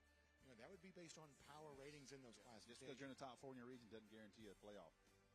Okay, so we're going to take a quick break. Okay, so when we come back, we can tell you more about, or at least we'll tell you whatever we can about what's obviously a medical situation going on in the McEachern sideline. We're going to be intentionally vague on that until we get any kind of official reporting from McEachern, but we'll try to tell you what we can and also talk about maybe returning to football here too. So quick timeout. We'll tell you more right after this. Saving money is now more important than ever for seniors. But if you purchased a $9.95 guaranteed acceptance plan, you could easily find yourself overpaying for very little life insurance coverage. With the $9.95 rate, a 65-year-old male receives less than $900 in coverage. For $10,000 in coverage, he would pay over $110 a month with a 2-year waiting period. Fortunately, with Senior Life Insurance Company, he pays less than $58 a month for $10,000 in protection. There's no waiting period, no medical exam, and he saves over $600 a year by choosing Senior Life. A 65-year-old female saves over $400 a year. Don't overpay for your life insurance. Call now to see how much money you could save with Senior Life. We could help you get cash back from your current overpriced policy. Call now to lock in your coverage and low monthly rate. For your free quote, call now. You love football. We get it. And Good Morning Football Overtime says, bring it on! You tell them, KB! As we break down the game from every player to every team, with exclusive access on and off the field. So yeah, unleash your fandom. Roar indeed. Because football never stops. Weekdays at 10 on Peachtree Sports Network. Welcome back. Brandon Adams, Rusty Manziel. Stoppage of play here, 14-14, 9:05 in the third quarter. A medical situation on the McEachern sideline. If you look across the field, you do see fire trucks, EMTs doing some work here. And as I said, we're going to be slow to obviously speculate until something's told to us directly by McEachern. But it does look like, based on some eyewitness accounts, that certainly there's maybe some good news to be shared. Well, I mean, obviously, with information like this, you're very careful, but I was through the binoculars. I was able to see he is sitting up on his knees. He is talking to medical people, and he raised his arms up to help them take his shoulder pads off. So, going through not going to take any chances with this young man and a lot of people over there, but it was alert, and he was having his hands up, and he was helping to take his shoulder pads off. So that is a very good piece of news, what we can report right now. Yeah, so obviously if McEachern gives us more information, we'll share it. He has stood up. Okay, so you do hear some applause here. The young man that was being treated has apparently stood up. And so Rusty's going to put binoculars on that. So that was enough to generate some applause from the Harrison side here. And as we mentioned to you a moment ago, the one thing you do take some comfort in for really both these schools, just huge staffs of athletic training and medical sport folks are able to step in here. And obviously EMTs, paramedics, only a short phone call away. We've already seen a quick response from them. Yeah, he is definitely standing up. He is definitely talking to people around him and probably right now getting ready to transport him to finish off the medical treatment tonight and evaluation for this young man. But the best news that we can report based off what I have seen, he is standing up and he is alert talking to medical officials on the sidelines. And I know if you're watching, obviously curiosity would say, well, we'd like to know more about what's going on. And while we respect the curiosity of the audience, we're also going to respect the work that's being done here on the medical side. And certainly we're not going to step out of bounds and try to speculate on something that neither Rusty and I are an expert on. But the one thing we have felt comfortable saying is that obviously just the eyewitness account would lead you to believe that something perhaps positive is taking place over there. A cart is now coming out onto the field. A second emergency vehicle has arrived here too. This is an ambulance. And as Rusty said, perhaps that'll be the transportation that takes the young man over for more evaluation.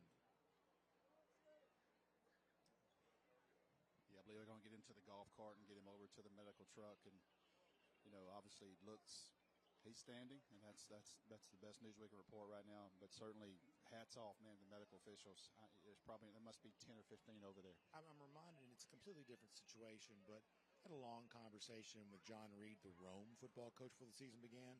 Completely different situation, but the feeling reminds me of the same thing as he talked a year ago, looking back a year ago, as their season was delayed start because of a bus wreck that they had had. Correct. Thankfully, no one was as hurt in that as they obviously could have been. That sounds tremendously scary. It was not as dangerous ultimately as I guess it could have been.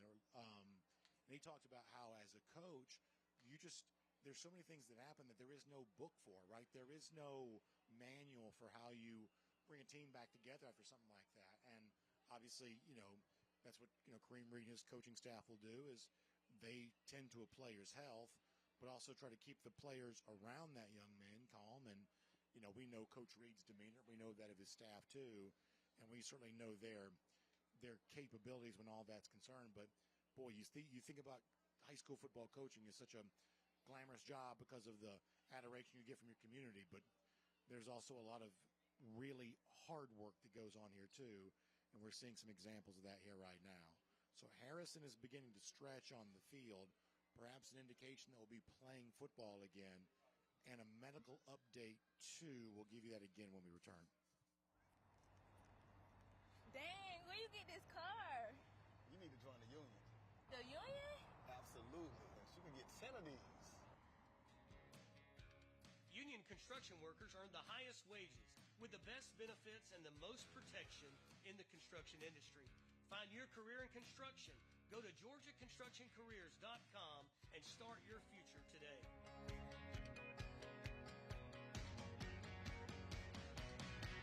You may know Tidal Wave Auto Spa as the world's greatest car wash, but did you know Tidal Wave also has the easiest fundraiser? So easy, our mascots think they can do anything, like making the big play on the big stage.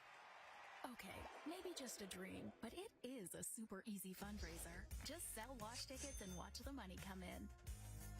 If your flag football team, school, church, or group needs funds, go to TidalWaveAutospa.com and get started today. What happens after you graduate? Will you go to the next level? Will people have your back in the heat of battle? Will you still train like a champion in the pursuit of greatness?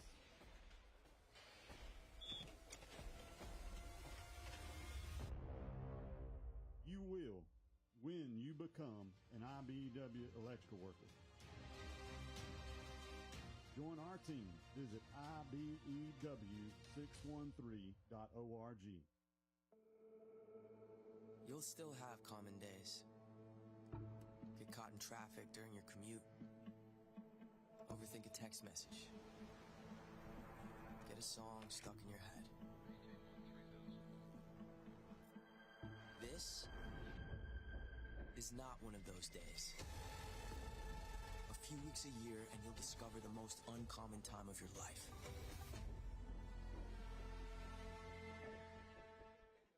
Welcome back, everybody. Brandon Adams, Rusty Mansell, where we've been in a stoppage of play as a medical condition has been evaluated on the McEachern sideline involving a McEachern player.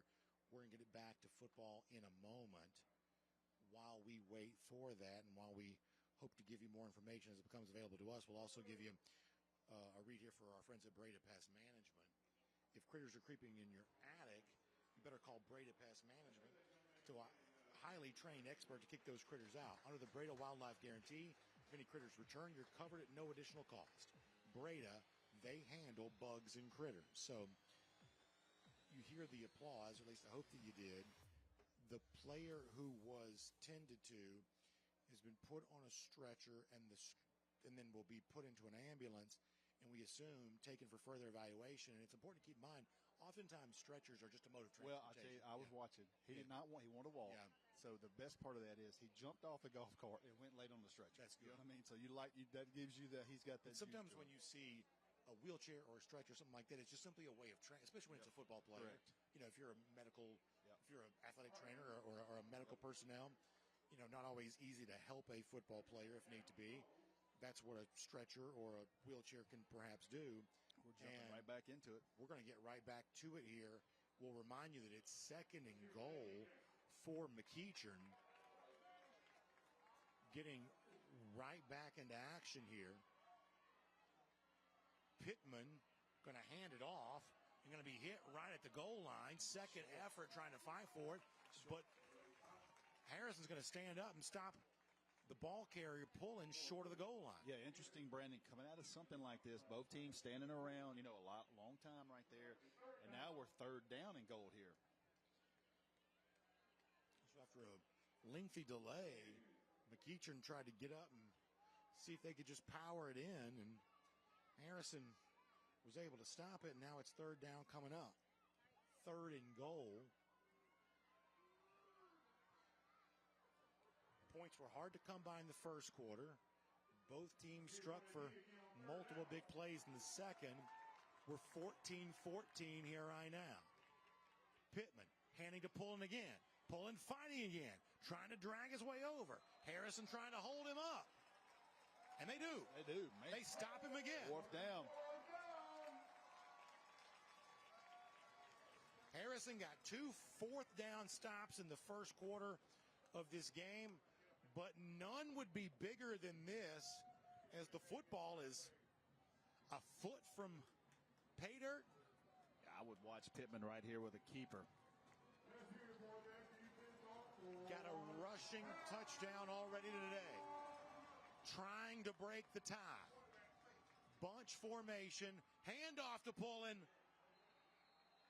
Touchdown. He got in. Yep, touchdown. Signal. Touchdown for Henry Pullen. Not even from a yard out. But McEachern takes the lead. It's a 0 FG energy drink touchdown. Made him earn it. Good job by Harrison actually getting that to 4th down, but McEachern answers on 4th and goal. Tough yards inside to come right back to the big bruising 205-pound running back. McEachern going to run a different kicker out here.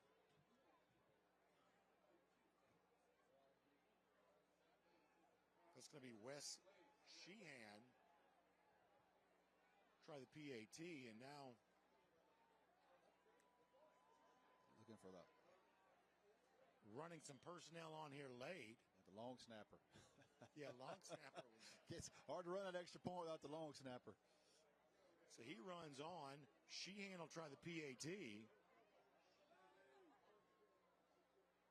Hold is down. Kick is away. And it's good. Man.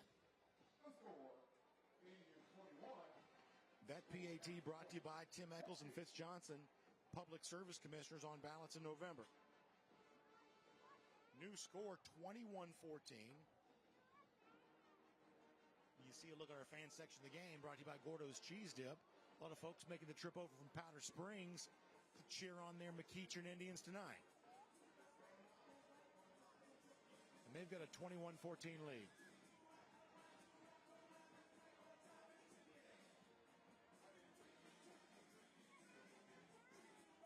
Be interesting to see how Harrison now responds. If you want to go back to the opening drive of the third quarter, Aiden Watson threw what was his first interception of the season, trying to get the ball to DJ Huggins, who's been the outstanding receiver, who's been the big play guy for Harrison. But double coverage on that first possession of the third quarter. Great coverage there by the kickoff team, McEachern. See what Harrison does here to answer. Again, as you mentioned earlier in the first half, going to have a little bit more of the number 11, DJ Huggins. I believe McEachern's going to be well aware and probably defend him a little bit differently in the second half. Already did on the first possession. Ball will sit at the 19-yard line. 7:20 to go, third quarter of play.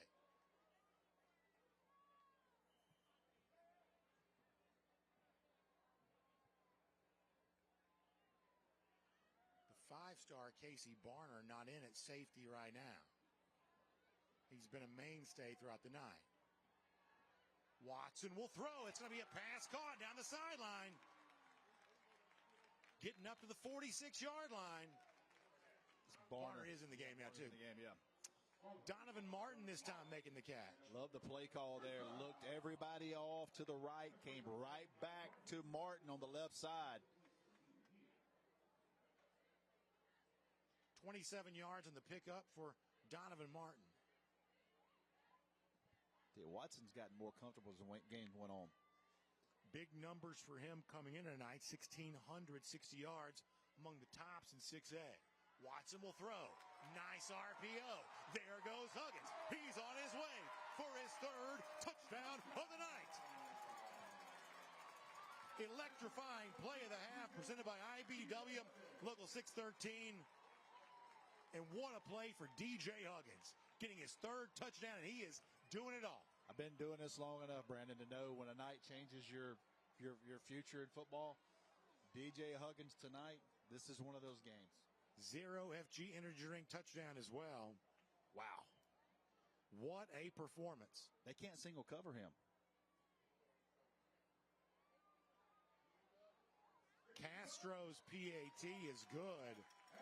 And what a thrilling game. Brought to you by Tim Eccles and Fitz Johnson, Public Service Commissioners. Two teams that are really going about it different ways. Harrison wants to feed Huggins as much as he can. And we are 21-21.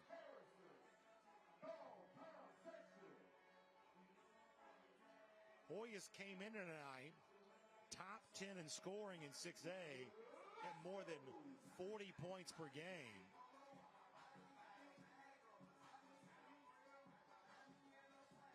It's back. That was a huge answer by Harrison. I'll tell you what, two great throws there by Watson coming out of that. Didn't get a lot on first down, comes back, throws, hits Donovan Martin for a big gain. Next play, he goes back to his guy, number 11. And for whatever reason, McEachern goes single coverage again, and they paid because he outran everybody inside. Can't double cover every play, I get that, but man, he is a tough matchup for them right now. And boy, third touchdown of the night. Think about throughout the years, whether it be the Bruce Copley era, the Justin Fields era, this has been such a hotbed. The kickoff's brought to you by Legacy Structures, such a hotbed for high school football at different times in history. Yeah. You get the sense the excitement is now back for Harrison football. Yeah, no question about it. Been down here many times, but it was definitely prime time to me when you had Justin Fields and that crew. They had such a good football team. Got a text earlier from Justin Fields' dad tuning in, watching the game. Nice. He's listening. He's still big into Harrison. Both his kids, Jaden, his daughter went here, played at Georgia. I ran into her this summer. She works in New York. She's in sports. Okay. So Fields family deep into the sports world, still entrenched and still definitely involved with this Harrison Hoyas program. Got a stoppage of play here again. There's a flag down. Officials talking about, I guess, where they did that go out of bounds? Mark this off. I didn't see the. So Richmond Hill has beaten Camden County tonight. Wow. Yeah. And you start thinking about who's Region 1, like, I don't want to go on the road the first week. That's right. Oh, yeah. You get behind in that bracket.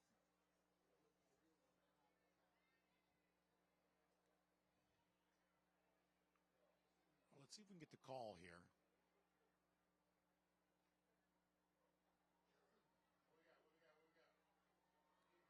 Certainly a deliberate deliberation.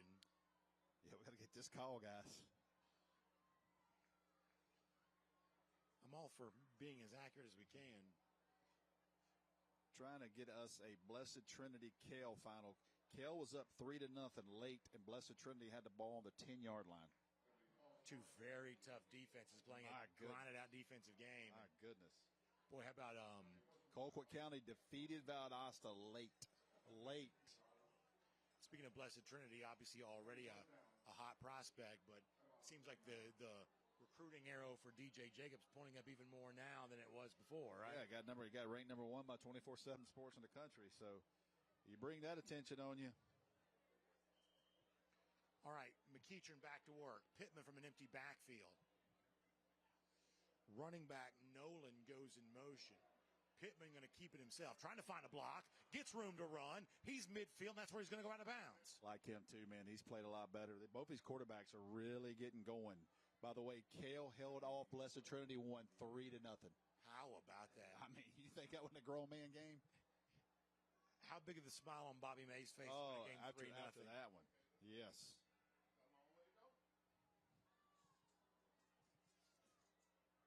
Handoff here. That goes to Nolan. Talk to Kareem Reed. He'll tell you, Ty Nolan reminds him of Derrick Henry. We've seen him stand up like that. As a freshman. Listen, 21. Everybody at home, take a good look. 21's a freshman. I like him. Going to hand to Nolan again, but this time the whistle's going to blow the play dead. Talking about a 6'1", 195-pound freshman running back. Harrison called timeout before the play. So we saw both teams burn through their first half timeouts. They have both now called timeouts on defense in the second half. Start burning them quick. It's amazing that you don't want a chance, a misalignment or something, and you'll burn one early, especially in the second half. It's so valuable. A lot of folks watching playoff baseball right now. This game has a playoff baseball feel for me in that every moment matters. There's some sustained tension. Every at-bat. Yeah, and that's what these timeouts are obviously a nod to. We'll see the Harrison schedule brought to you by the Georgia Sheet Metal and Air Conditioning Contractors Association. Of course, as we mentioned, coming up October 17th, it'll be Lukman Salam against his previous employer, Osborne. Winner of this game will have an inside track on being the region champion. As you see, Nolan going to be wrapped up at the line of scrimmage on that first down carry. Yeah, I like that. I mean, you see Harrison running to the football. Somebody like that, somebody that big, has got a little bit of wiggle to him. You got to get hats to him. You got to get one guy to hold him up. Good job there by Harrison running to the football on defense. Maybe got a half yard, maybe. Pittman going to keep it, gets a block, and he may be gone. Flag comes in, hold everything on that. If not, it's Pittman's second rushing touchdown of the day.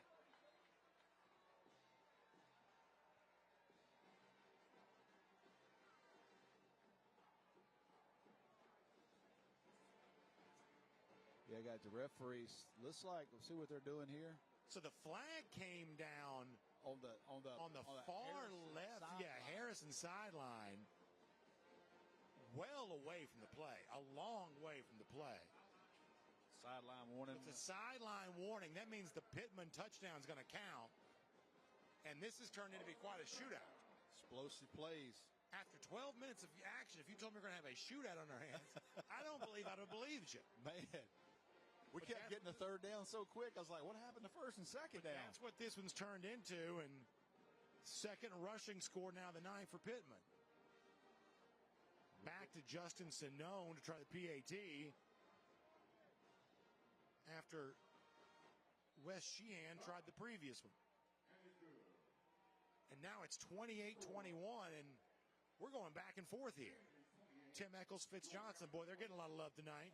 Public service commissioners bringing that PAT to you. Love it.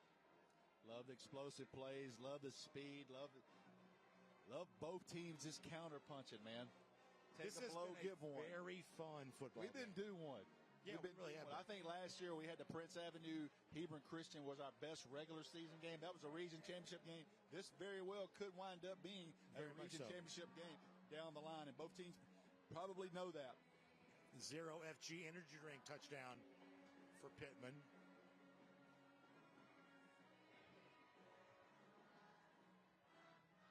Our kickoff is brought to you by Legacy Structures.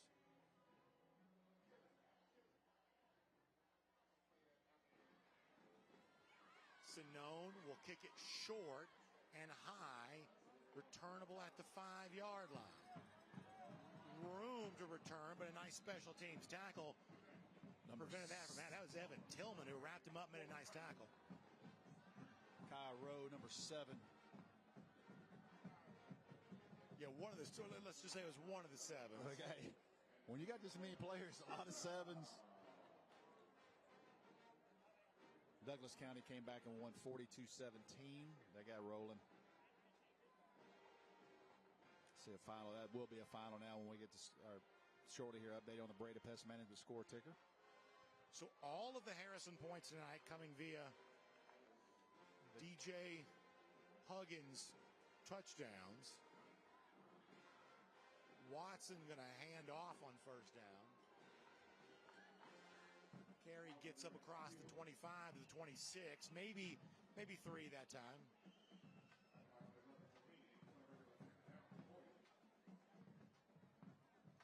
.5:21 to go, third quarter of play.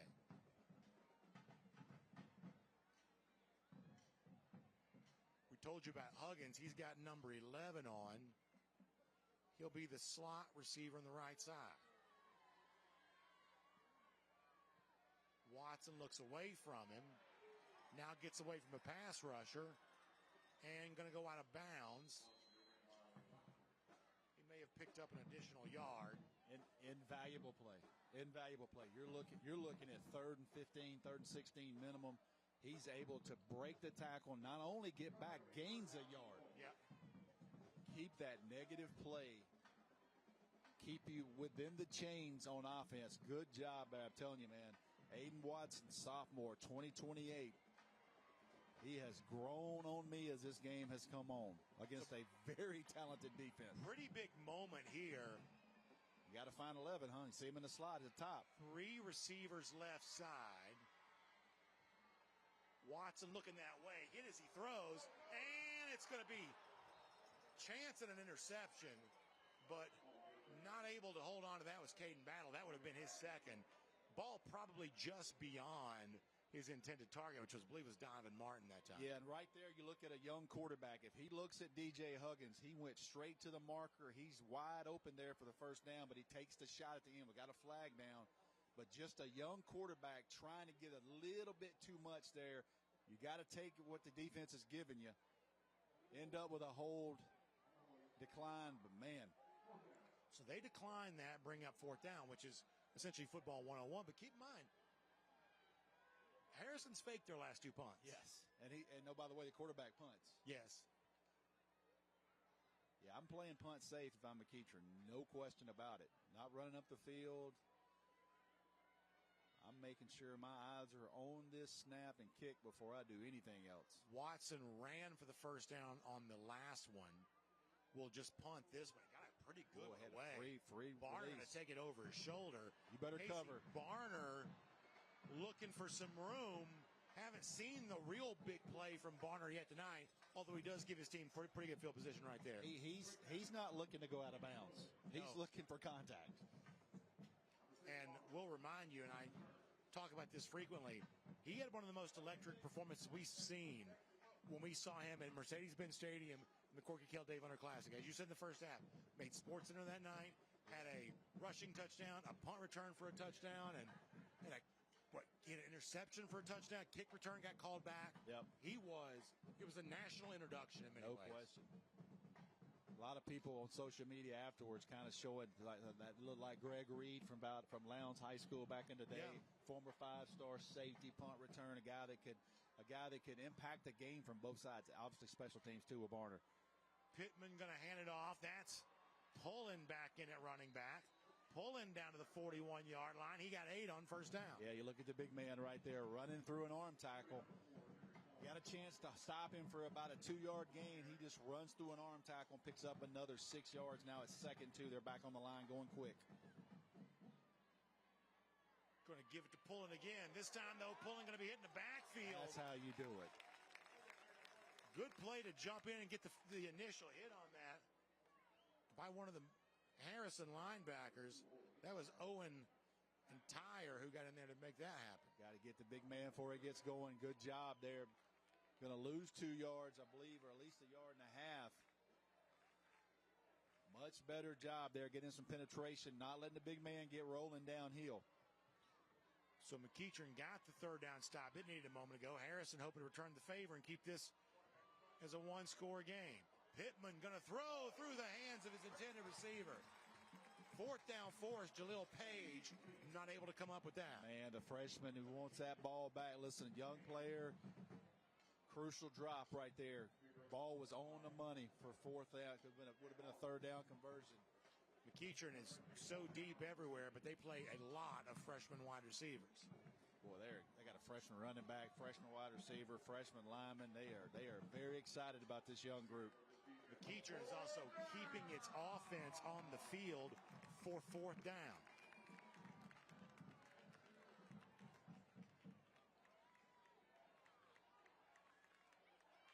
And they are bunched together here. Pittman will roll right. Now throwing. Incomplete. Incomplete. It's going to be a turnover on downs. Braylon Williams was the intended target. May have been behind him. Yep. He had to put his foot down on the ground. Yeah, Williams had to adjust on that. A rare miscue for Pittman as of late. And Harrison gets a big stop, and they get the football back. So back-to-back defensive stands. Keep it where it is at 28-21.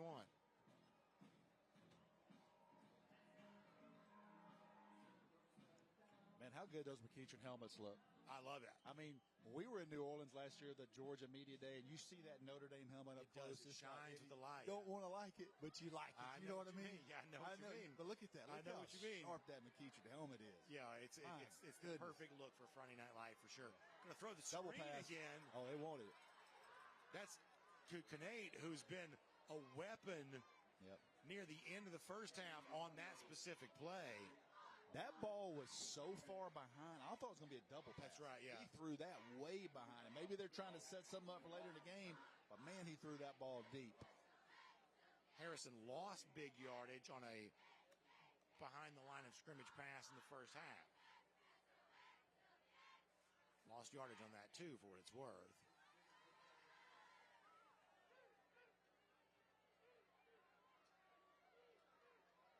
Two receivers all the way down at the bottom. Wide man on the other side of the numbers.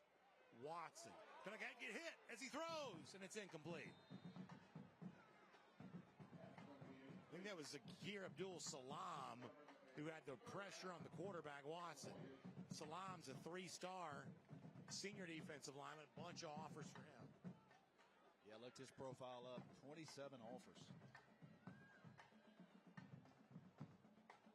We are quickly now 3rd down. Defense is reasserting themselves. Huggins here in the slot. Gonna have to protect here. Looking for that screen again. That's going to be caught by Kinnaid. Gets up to the 44, but still well short of the first down. That's going to bring 4th down here. And you assume that Harris is going to have to punt again. Yeah.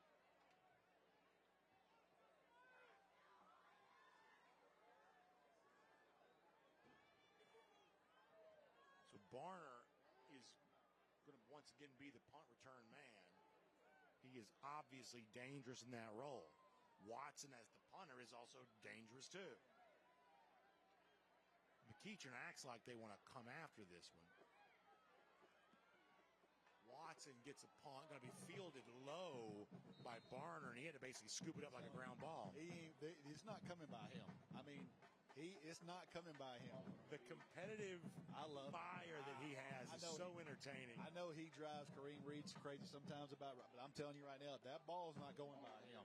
He's not going to give up cheap yardage for your football team. That is such a competitive play to scoop that one up. Want to try to make something happen. It's like when you're in left field and it's that line drive and you come running, you're not letting that ball get by you. Exactly.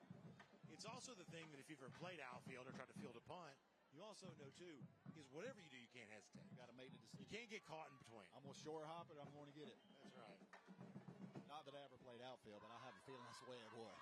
That's what I assume they must be thinking. So McEachern with the lead and the football. Going to give the ball to Pullen.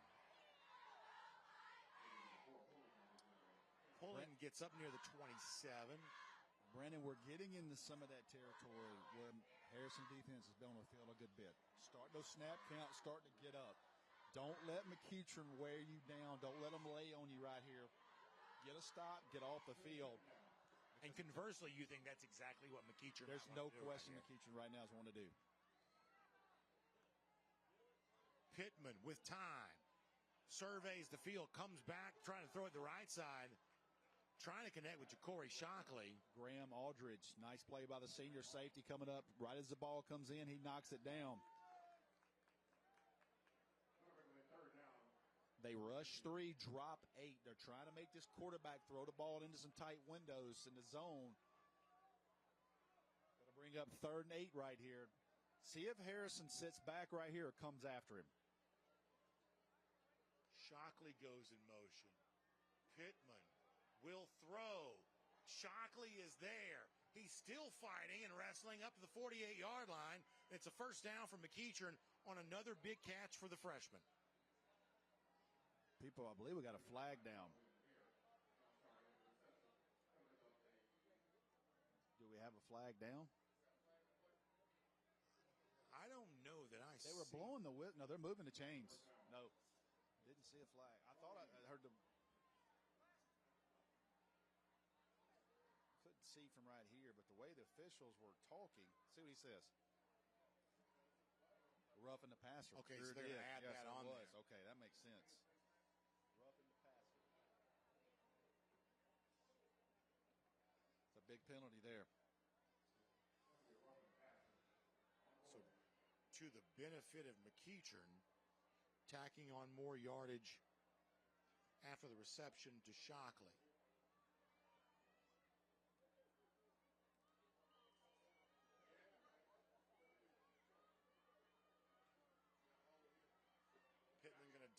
to Shockley again. Shockley trying to use the sideline. Got a nice gain with now second down coming up.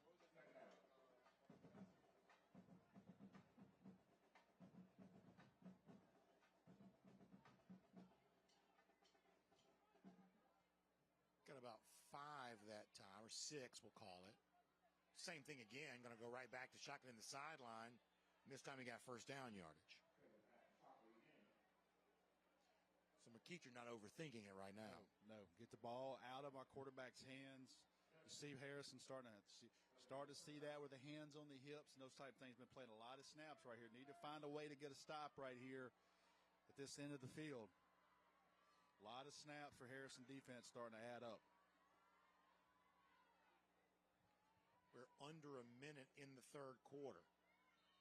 Movement by McEachern, right tackle. So that's going to back up the Indians.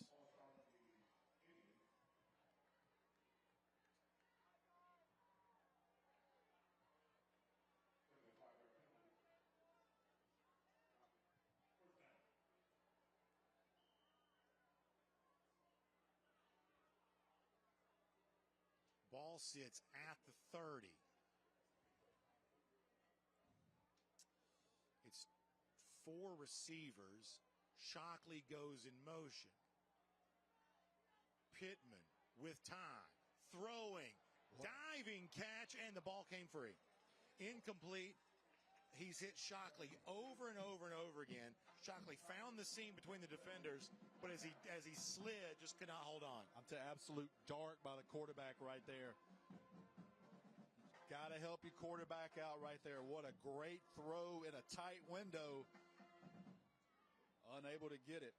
Keep in mind, a senior receiver, Nayland Scott, who's a Nebraska commitment, has not played yet this year. Cream Reed will tell you he's getting growing pains with these freshmen, including the running back right there. Freshman running back Ty Nolan getting involved. He says, listen, I got growing pains with these freshmen right now. Yep. But we're going to pay you. That's going to pay off in the future. I'm telling you, man, that 21, sign me up, man. It's going to be the last play of the third quarter. And with that, the third quarter comes to an end. McEachern has the lead. It has the football. And it's got 12 minutes to hold on the road. Undefeated Harrison, undefeated McEachern. What a battle here in Region 3 of 6A. We got fourth quarter coming up right after this. Switch your termite protection to Breda, and your rate is locked in for 10 years. Not only do we protect you from termites coming back at no charge, we fix the damage at no charge, but the remainder of your contract is free if termites ever come back. Breda Pest Management is better at keeping termites out, and they'll lock in your termite rate for 10 years. Breda, no need to be afraid of bugs. The Georgia Sheet Metal JETC provides apprentices with free training and careers that are stable and essential to the operation of the modern world. Both craft jobs and management positions offer lucrative pay with benefits as well as the stability of a growing industry. Skilled journeymen in the sheet metal industry are essential to our community now and in the future. Learn more about free technical training with no student debt at our website, careersinsheetmetal.com.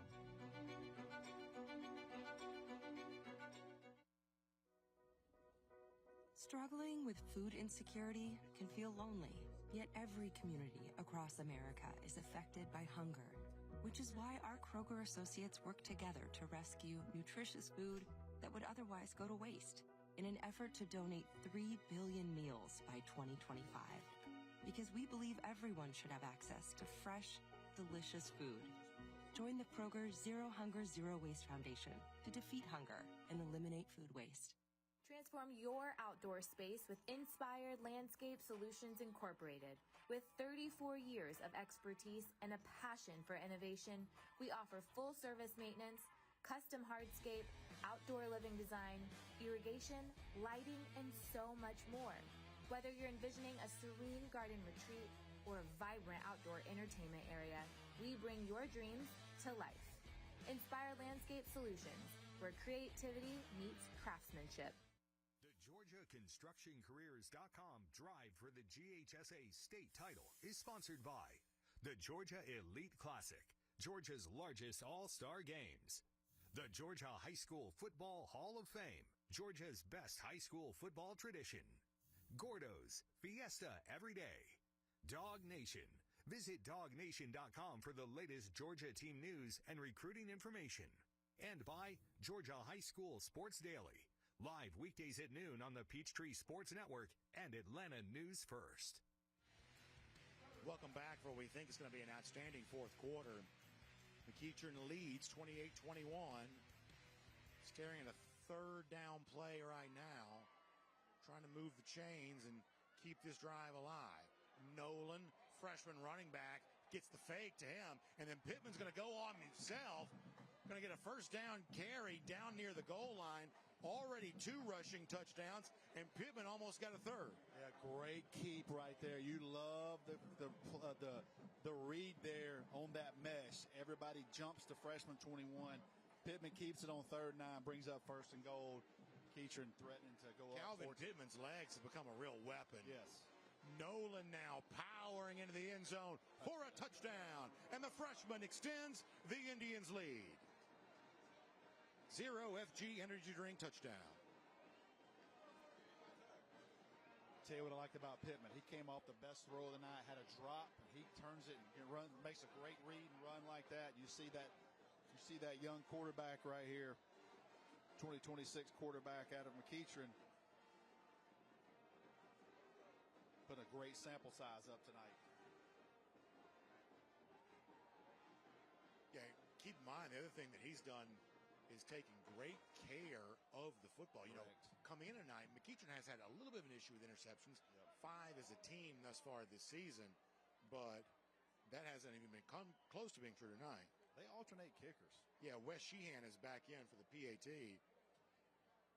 Sonone is the guy that we've typically treated as their kicker, but obviously getting some experience for Sheehan as well. Sheehan's a junior. Of course, that PAT brought to you by Tim Eccles and Fitz Johnson, on ballots in November, Public Service Commissioners.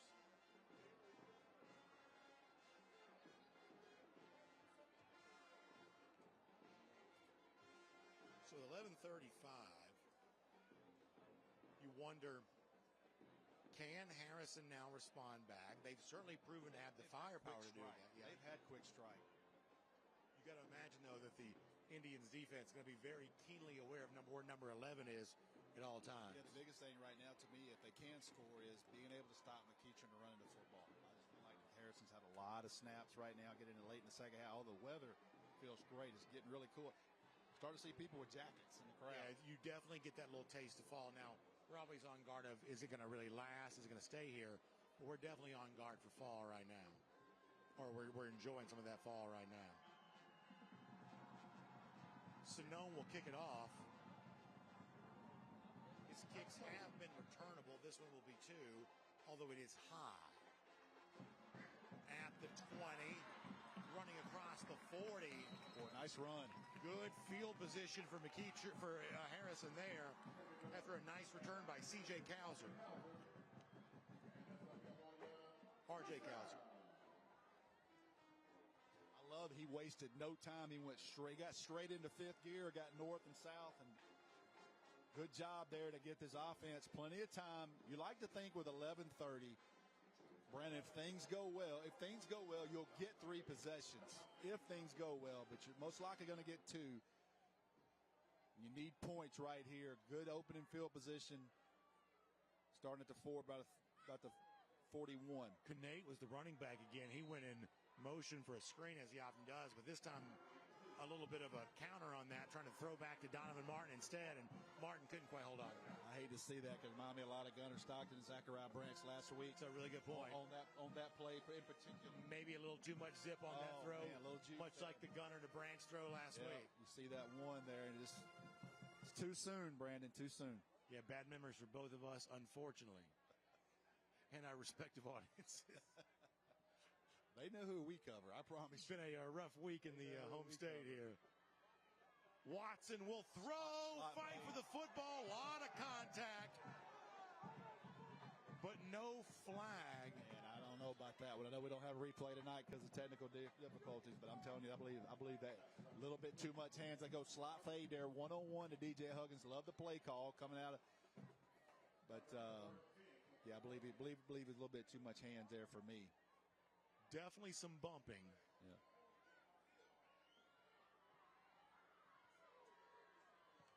Third down after the incompletion in the direction of Huggins.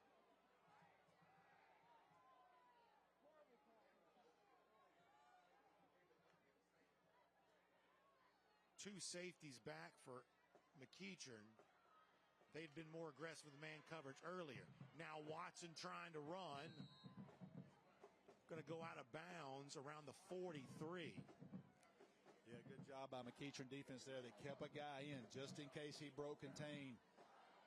It's going to bring up fourth down, and Harrison sidelines going to have to make a decision. Down 2 touchdowns. I feel like you probably got to go for it, right? Analytics would say go right here. Well, it's all okay. So you got the analytics part of it about going for it, but you've also got just the fact that McEachern, momentum. Yeah, momentum's got some real momentum. Looks like they're going to punt it. But they are going to bring some changes here. They'll have to have a stop from their defense. Looks like they are going to try to punt it, as Rusty said. You have got to cover here with Barner. Watson will kick it low. It's going to wobble and bounce. Barner just going to scoop it up. And as Rusty said, he's not going to give any extra yardage on a ball rolling. Invaluable. It is invaluable what he does. He does not give up extra yard. He basically just caught a ground ball. Yeah. He is you know how hard that is to do? Dude. When that football is wobbling and rolling in 1,000 different directions. Every coach that's watching this game right now is like, I want that kid. Yeah. Even though he's special, he doesn't give up yards in special teams. It's incredible. He's competitive as can be. Also, are we tacking on something here?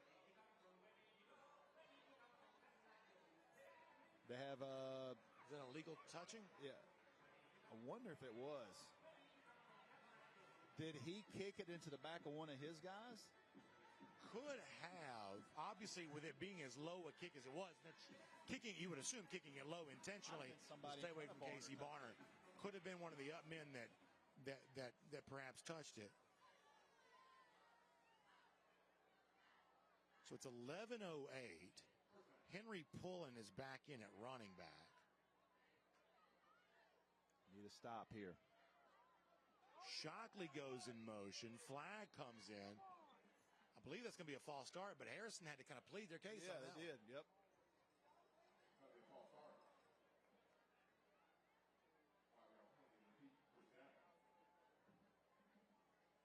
So that's going to back up the Indians and keep the clock right where it is.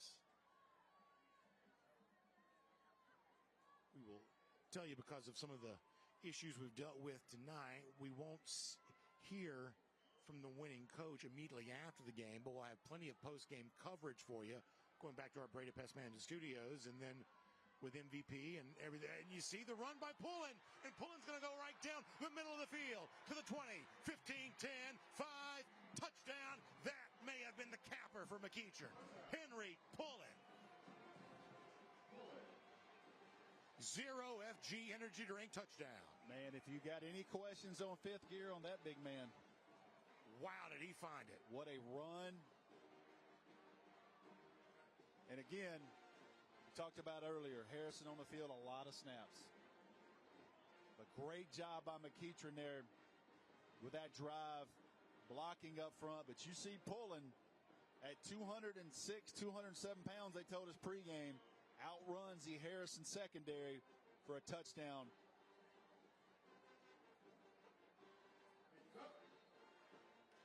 You know, football is such a funny sport. I mean, 41-21 looks like a dominant performance by McEachern. This has not been the story of that game at all. I mean, in a blink, it was 21-21. In a blink of an eye, it's 41-21. Credit to McEachern, though, for turning it on when they need to. Tim Eccles, Fitz Johnson, Public Service Commissioners, bring that PAT to you. I have been very impressed with what I've seen from Harrison tonight, and it only makes me say more. As we start thinking about postseason, McEachern is a very tough out in 6A. McEachern, very tough out. McEachern is that team we talked about in the Corky Kell, not getting enough attention. Kareem Reed just sit over here in Cobb County. Everybody talk about Grayson. Everybody talk about Buford. Yeah. Rusty, y'all talk about that Coke, about Austin, all that stuff.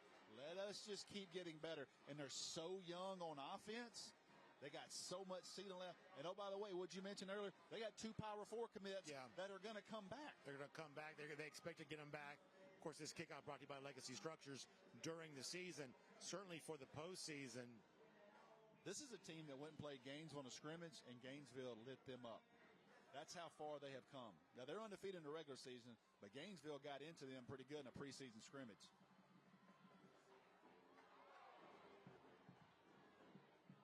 Return going to be much better coverage there. Yeah, McEachern had that one well surrounded. Robert Hudson there, senior defensive back for McEachern. Can't say McEachern without Jimmy Dorsey and his footprint on that program. Oh, yeah. What he's done. We got a chance to work with him and the Porky Kell. We get a chance to work with Coach Dorsey in the Georgia High School Football Hall of Fame. And he's sitting up on the lake somewhere in Lake Anderson, right down in South Carolina. If he's still up tonight, he's watching his boys. I know he's proud of this program, and nobody wants McEachern to win a state championship worse than Coach Jimmy Dorsey. I can assure you that. Well, and whether it be this year or some future year, you certainly get the impression that McEachern going to be very much in contention for that. As you see, Sprayberry pulls out an overtime win over Creekview. We'll see the Yellow Jackets next week on our drive for the GHSA state title. Watson going to try to run and keep it himself. Look at Barner on a tackle. Yeah, Barner had that tackle. I mean, this is a football player, man. He really is. He's a football player. How fast he is to be able to tackle, that's perfect. All the near hip stuff and all that football nerd stuff, all that was an athlete making a play. I would say that the 2 individual players that have impressed me the most this season, Barner would be the one, obviously going back to the game we had in Corky Kell Dave Hunter Classic, and then what Tyreek Green did, almost intercepted. Yes, very good point, yes. Tyreek Green also had 3 touchdowns. We saw him too. And Kirby Smart would love to have both. Yes. And maybe tomorrow. Braden Matthews almost was able to get that interception.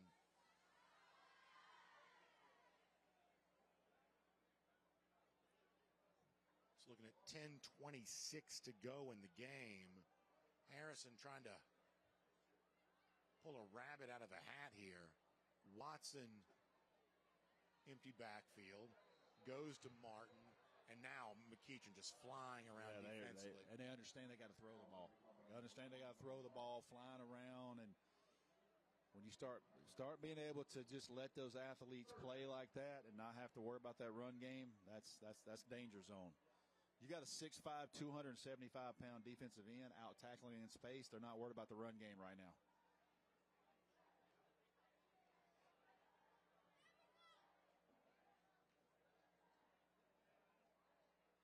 Linebackers shift around. Empty backfield, 5 receivers spread across for Harrison. Watson going to throw to the other sideline. Coming back to catch it was Parker Perkins. Second catch of the night for Perkins, sophomore. Yeah, that's sophomore to sophomore. Listen, that's a long throw. That is as far as you have to throw one. So, you look at Harrison down the line with their quarterback and really love the arm strength here on this sophomore quarterback.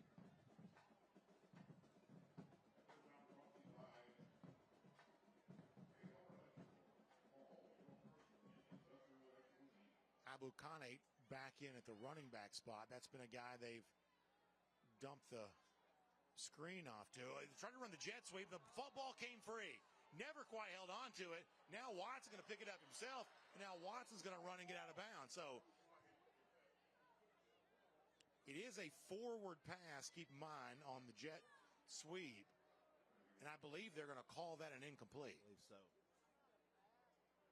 That's one of those stat book anomalies where if it goes forward, it counts as a pass, and you get the benefit of the incompletion right there. Yep.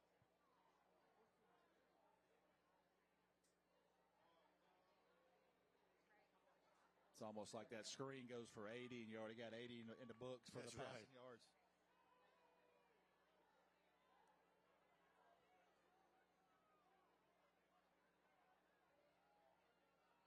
So it is indeed an incompletion. Watson has to throw. Takes a huge hit. Flag came in. Interesting to see what the flag's going to be. Watson took a massive hit right as he threw. Listen, let's get this call right here. I want to mention something after we get this call. So they're going to get Harrison on a hold and then get a defensive holding too. Call those offsetting penalties. Not unless something really changes right here. Not going to end the way for Harrison, but this is a team that, like, they finished 2 in the region. That's not a team you want to be playing around in that first round. No, it's not. It's a well not with this football. offense. No. I mean, they will stress you offensively. They got a game changer and DJ Huggins. I was very impressed with them up front. They were just on the field too long tonight. Yeah. Because keep in mind, coming into tonight, this is a McEachern team that was second best defensively in 6A, only allowing 7.4 points per game. Yes. So moving the ball against McEachern, no easy feat, but DJ Huggins had an amazing night tonight. Watts will now dump off to his running back, Jermaine Hill. Hill lost the football. Casey Barner's going to scoop it up, and now Barner's going to go back for a touchdown. Sophomore Casey Barner adds to the Indian lead. He's going to give you a back tuck off a back handspring as a way of celebrating.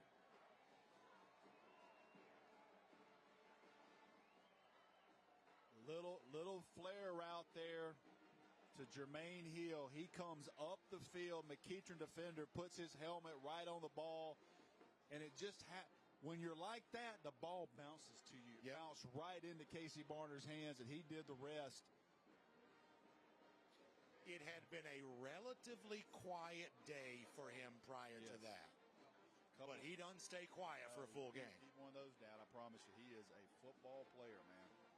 Sheehan's extra point is good. And now McEachern starting to pile it on here. Once again, completely belying what the nature of this game has been. Tim Eccles-Fitzjohnson bring the PAT to you. But on the McEachern side of things, as an undefeated team itself, coming on the road into a hostile environment tonight against undefeated Harrison, both these teams had been 2-0 in the region. To be able to make the statement that McEachern's making right now tells you a lot where things are in year 3 for Kareem Reed. We talked about Harrison. I'll talk about McEachern. This is a team that they can play as far as they want to. I mean, they're going to be out. And I know Kareem Reed don't want me talking up here pumping them up, but they have gotten better. They're great. They got some great young players defensively. I'm very impressed with them. I've been impressed with their quarterback as the games went on. Yeah. I wasn't so sure on him, but I'm telling you, his legs are better than I thought. Yeah. And he threw some balls to tight windows. And not only that, he made the right reads on some RPO keeps that really hurt Harrison. Well, that's what I would say, too, is the fact that he just looks very comfortable. Yes. Yes.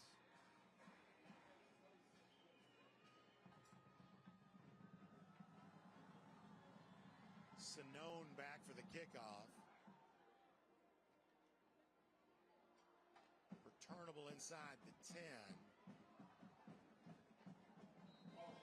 Up across the 25.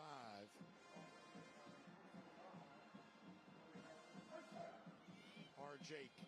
Cowser once again on the return. Of course, big day of college football tomorrow. Georgia hosting. Are you and I just riding Athens right here? Straight going to Athens. We just want to park. See if we can get ourselves a little Waffle House and go sit in the parking lot. It feels like that's about right. Yeah. Florida State against Miami tomorrow. I'm interested in Vanderbilt, Alabama. I am too. I think we'll know a lot more about both tomorrow. Got a big answer from Alabama last week, obviously. You know, not only is Vanderbilt 5-0, they've won every game this season by 3 touchdowns or more. And yeah, and they got about 34 players that are 23 and older. Yep. And listen, I know he's become a celebrity figure in many ways. Right now, Diego Pavia, the Vanderbilt quarterback, is playing like one of the very best quarterbacks in college football. He's in his hotel room right now, and he's thinking they're about to beat Alabama by 28. That's his mentality. Of course, history at stake here. Vanderbilt has not won in Bryant-Denny since 1984. That's crazy. Just one all-time win in Tuscaloosa. Watson going to dump it off. Catch. I'm very interested in Arch Donovan Manning on the road in his first SEC game at Florida because for all the noise around Billy Napier and offensively, Florida's really good defense. Played very well defense. And that's going to be a tall task tomorrow for that one to me. Very interested in that. It's been interesting that the experts this week have really been giving Florida a chance in that game. Yeah, they have. And the real experts really came in on Florida today. Yeah, you see a lot. I mean, whatever the projected final for that game was, it is very much narrowed. Yes. That's a huge game for Billy Napier tomorrow. Watson just going to try to get the. Ooh, that's a big hit. My goodness. Was that Braden Matthews that leveled that? I believe it was. Matthews, the Jacksonville State commit, the linebacker. Just, I mean, we've seen some thumps tonight. Especially in between the tackles. And he was good enough for a first down, though. Good job there. Just run power.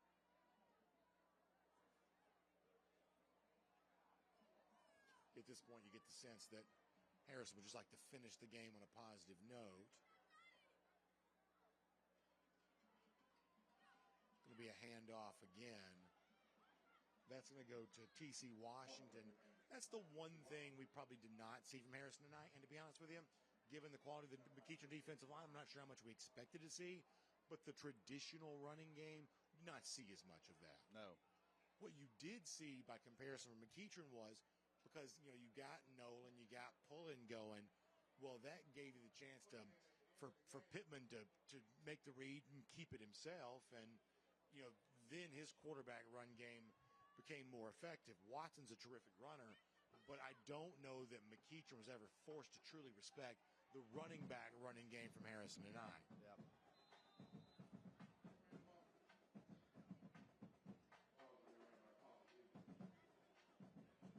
Clock's starting to move here a bit. Now 6:35 to go in the game.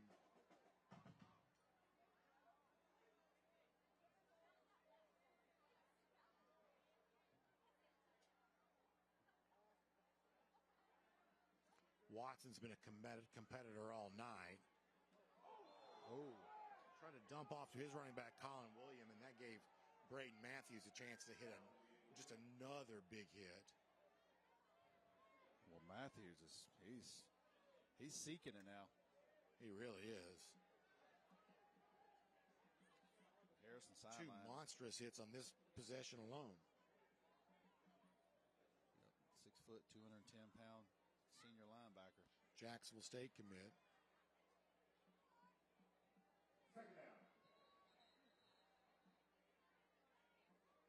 Now the whistle blows. Making a player leave the field. I guess it was, might have had something on it. I don't know what made 24 leave. Like a equipment violation of some kind? Something, yeah. Something on your jersey,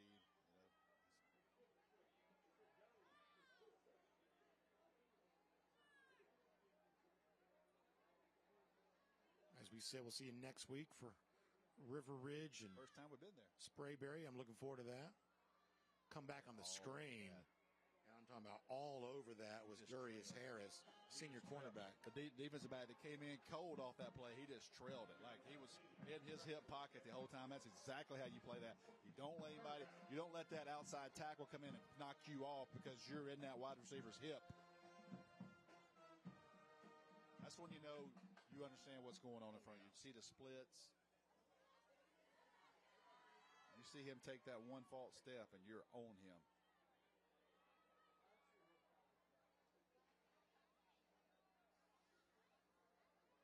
Hand off again to Colin William.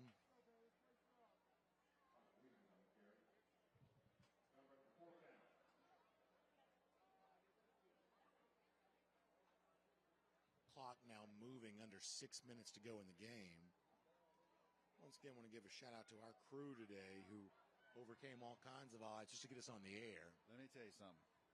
And I'm a proud dad of my daughter Kaylee too. But I will say this: Ashley Carey, who is with us up here tonight, I text her dad. I'm trying to help her get an extra week of vacation at some point, and I told him she has done fantastic. The moment she got here, things started changing. Things started going a little bit different, but we appreciate Ashley stepping up, helping us up in the box. Been great having her here with us, but she's done a fantastic job. If she gets an extra paid week of vacation, I'm gonna ask for a couple of those days. Yeah, Rusty's going to be working as her agent on behalf of that. But I'm trying to get her NIL deal. But sure enough, we're lucky enough we get to sit here and talk football and watch the game. And behind the scenes, people you never see on camera are making it possible. And on some nights, it's just a little bit more challenging than others. It is. Tonight was one of those, and it's one of those nights, man. You could see it. Everybody was kind of like we're panicked, and our guys, Roddy White and our team, did what we had to do tonight, and very thankful we were able to get this broadcast off tonight, even limited, and just a lot of teamwork into it. Of course, you'll also probably recognize that I continue to be battling just a little hoarseness. I wasn't able to be with you last week. Do feel like I'm on the way to the freshman. Yeah, now you can see Ty Nolan running down the sideline, getting up near midfield. Had a touchdown a couple of moments ago in a big game there. It's hard to believe that kid's a freshman. It really is. They were telling me in the box early he's 14. Yeah, they're 14 years old. I mean, that's a. That reminds me of goodness. We just saw Cortez Smith turn 18 years old, the former Parkview center. You remember the night we were at Marietta? He was 13 years old. Right. I was like, there's no way that kid's 13 playing 7A football. Pittman will throw. Great throw there. Pass caught. Harris there to haul it in. He's slippery too, man. He really is. He's got a different gear to him. Beautiful touchdown in the first half. I mean, they're going to add a power 4 running back commit and a power 4 wide receiver at some point in the next couple of weeks. Running play now.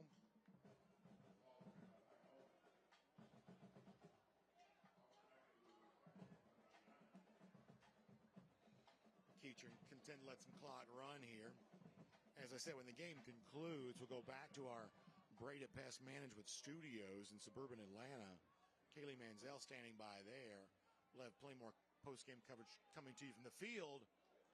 Good job there by Harrison, defender number 15. It was David Diodani that had the coverage.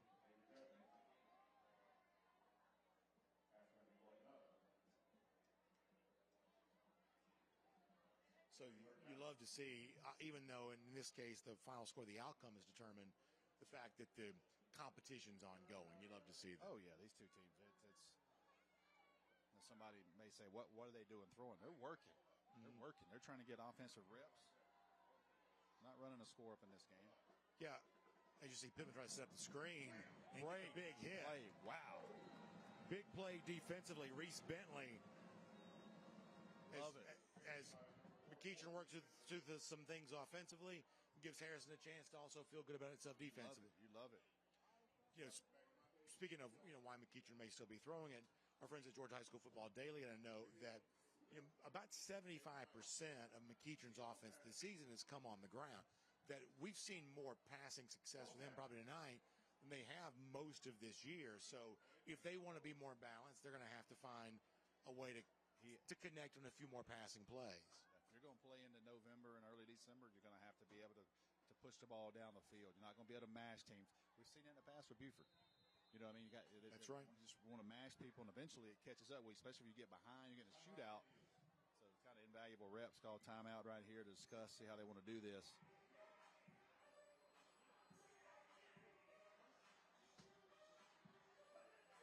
Speaking of McEachern coaches, fun to see the former Georgia Bulldog and the former McEachern Indian, Julian Rochester. He might have a big smile. I mean, is he not a full-time teaching coach, man? Yeah. It's funny. He told me the story on the sideline. He said, Kirby Smart, that was his first in-home visit. He said, I still got the picture.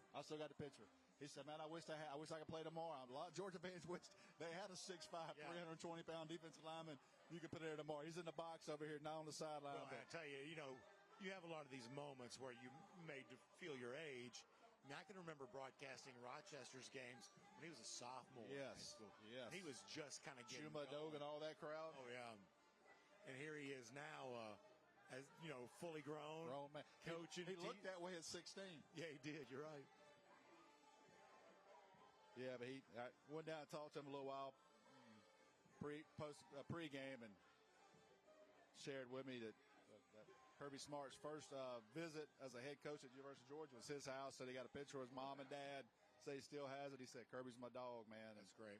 Yep. That's great. Spoke very highly of Coach Smart. And, really, obviously we think about wins and losses, but the relationships gets formed between coaches and players. Oh, no question. It's very, very special. Because I can tell you this, in January, Kirby Smart's, that Kirby copter or whatever that thing is going to land in McEachern. Oh, yeah. And don't think that Julian Rochester's not going to be there and not going to say, hey, I got to have these guys. You got to help me. Those relationships. O.J. Johnson, by the way, comes up with a sack. And that's going to be a turnover that's going to give the ball back to Harrison. Ulrich Johnson, the linebacker that got the sack there, they call him O.J. He's had a good night tonight, too. He's a very good player.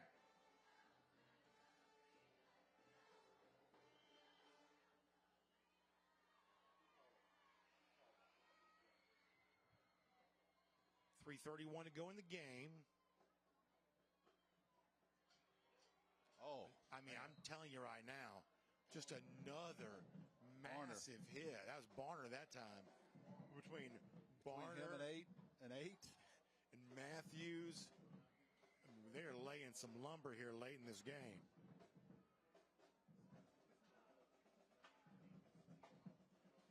What would you say has stood out to you as one or two of the prevailing stories in high school football? We're now past the first half of the regular season for most of these teams. What has stood out to you from a storyline standpoint so far this year? To me, the depth of 4A. Yeah, I think that's a good point. Start talking about North Oconee. Start about Cartersville, Benedictine, Creekside. Fun one tonight, by the way, would have been Cartersville and Cass, by the way. Yeah, I mean, like, everywhere I go, people that I have the high school conversations are like, it's every year it's like, who's going to win 6A? It's not. People are like, hey, man, what's going to happen in 4A in that bracket? I think, too, the emergence of Grayson without Travis Burgess. Yeah. You know what I mean? You kind of thought, okay, what's North Carolina commit, injured earlier this season. There's ACL first, early in the season, he's out for the year, and you go, okay, this is a team that was the defending state champs, got everybody back, they're loaded, but you're missing your trigger man. All of a sudden, they got a quarterback, and they're rolling, and they might be considered the best high school football team in America. Yeah. And there's still some really good teams. It's going to be a tough bracket in the state of Georgia. So, to me, you start looking at that 4A division, and you start thinking about who can really challenge Grayson, and how's the bracket play out for them? Oh, yeah. See a little bit of a scrum there with under 2 minutes to go.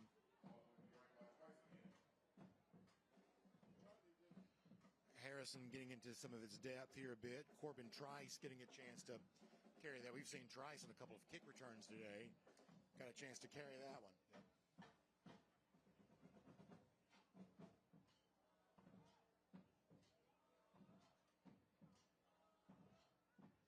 It's not going to be a winning night here for Harrison, but I agree with something you said earlier that this is not a team you're eager to play. No, and they still got to go. And you got Hillgrove, which is a great football team. You got South College. It's always a region like that.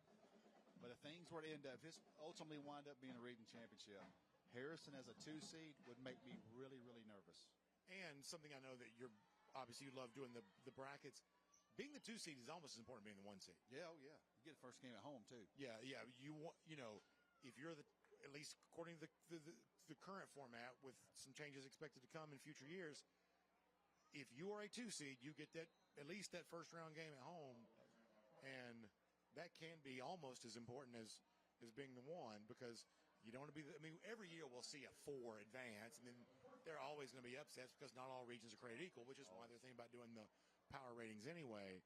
But it's just a lot easier to play at home in November. You start looking at 5A. You start thinking about Thomas County Central and everybody I talk to in South Georgia says they are for real. They're like 32 seniors. They are absolutely for real. Setting up a screen here. Love the effort there by the big defensive lineman, number 96. Man, coach is going to love that on tape. Jordan Simpson, 5'11", 217. I love how they give you the stat. He's 218.2. Yeah. But a junior defensive lineman, they're going to love the fact they threw a screen in behind him and he chased it down and tackled it in a 48-21 game with 30 seconds to go. He's playing with high effort. They'll love that. Watson, another handoff. That's Trice again, just trying to get what he can. And that's going to near us to a conclusion here.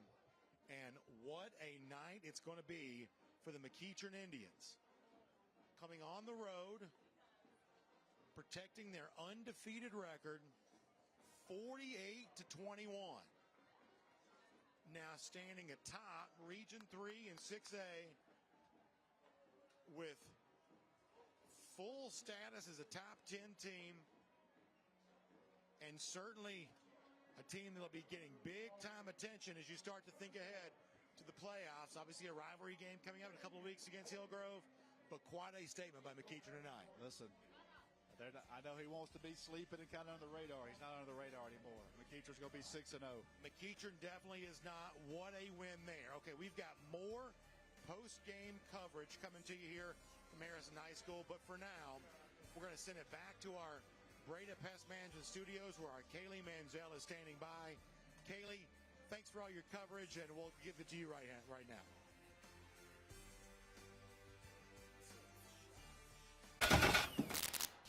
Oh, yeah, dude, that doesn't look good. I know what to do. I'm going to cashnetusa.com. I can apply minutes, and if approved, I can have the money as soon as the same business day.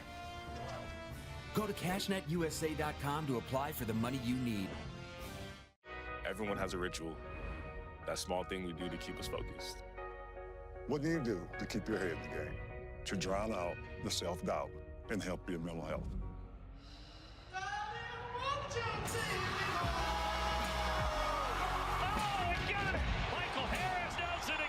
Because being the best isn't just about taking care of your body. It's about taking care of your mind and mental health. Find the resources you need to keep your mental health a priority. You have to see it. You have to hear it. The action is clear. Every play, every tackle, every touchdown in breathtaking detail. Rich, vibrant colors that bring the field to life and sound so powerful you'll feel like you're in the stadium. And it's all free over the air now. Make your next TV a next-gen TV. Visit AtlantaNewsFirst.com/nextgen to learn more. At Gray Digital Media, we craft engaging campaigns that grab attention and get results, extending your message across all platforms. Gray Digital Media. We know local. GDMAtlanta.com. You want to take this visual? Can you see me?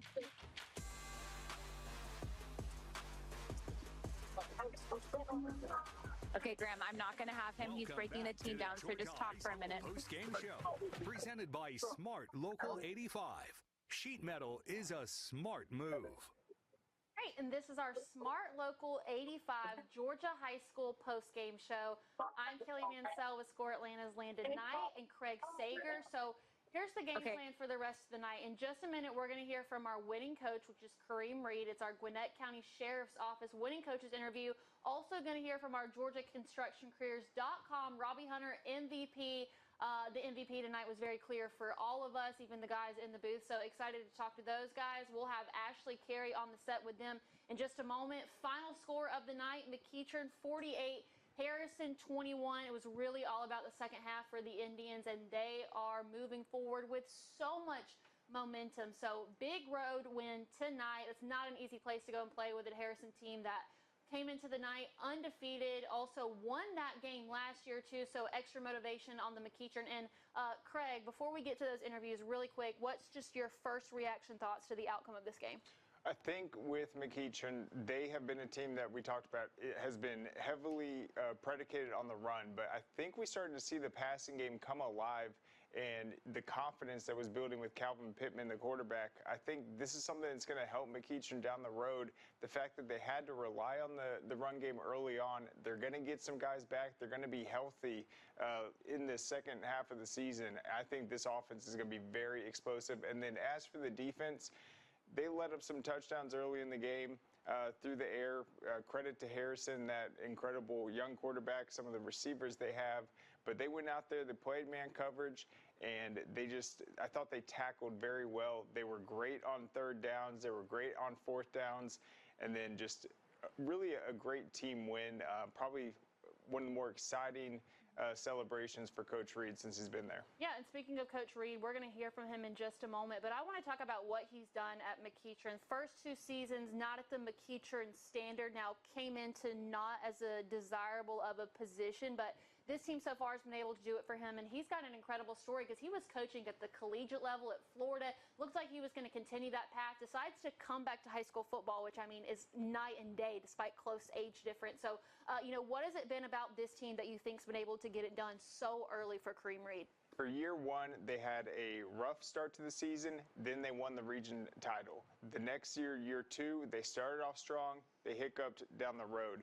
But what impressed me about Coach Reed, we did the Sheriff's Cup, which is the 7th and 8th grade game about 2 years ago. He was there and he had his eyes set on it. And so when you watch a game tonight and you see a lot of these freshmen earning playoff time, playing a big role, that is because his hands-on approach. He's been watching these middle schoolers, and they're fitting in very well. It's added depth and excitement to the team. I think back to his first season, I believe they lost 4 straight games to start it out, then win 6 in a row to end up taking on the region. I think that says a lot about how quickly he's able to adapt, which he did tonight. We're going to talk more about that, but with that, let's go ahead and head back to Harrison High School and hear from our winning coach tonight. It's McEachern's Kareem Reed. Then you go off to score 48 points. What adjustments were made after the first quarter? They did, hats off to Harrison. They did a great job scheming us up on defense. And so we had to go in and fix some things with our coverage on the back end and just get these guys on the ground, specifically the quarterback, who did a great job for them. But our kids just applied the adjustments we made at halftime and came out of perform. And Calvin excelled in the passing game. How do you think he grew tonight? He's more of the same. CJ's been doing that all year for us. Our receivers grew up a little bit tonight, and he did a great job of finding them. So hats off to him.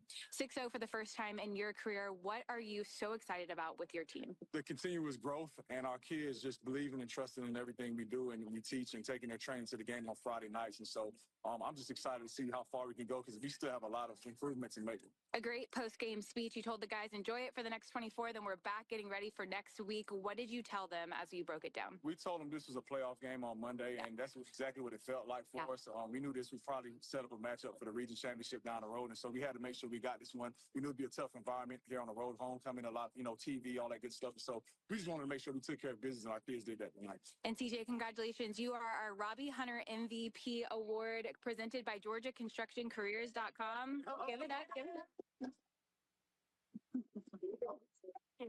How are you feeling after tonight's win? Feeling good. Goal-line block. Receivers caught the ball. We all executed, and we did what we had to do tonight. And you posted your midseason highlights this past week, but I think you're going to have to tweak them a little bit and show tonight's game. How have you seen yourself grow over this season? Just believing in everybody, because last year, I didn't think I trusted myself fully, so I trusted everybody else, and we all did what we had to do. And speaking of trust, you are a leader on this team. How have you seen these guys grow in the past few years?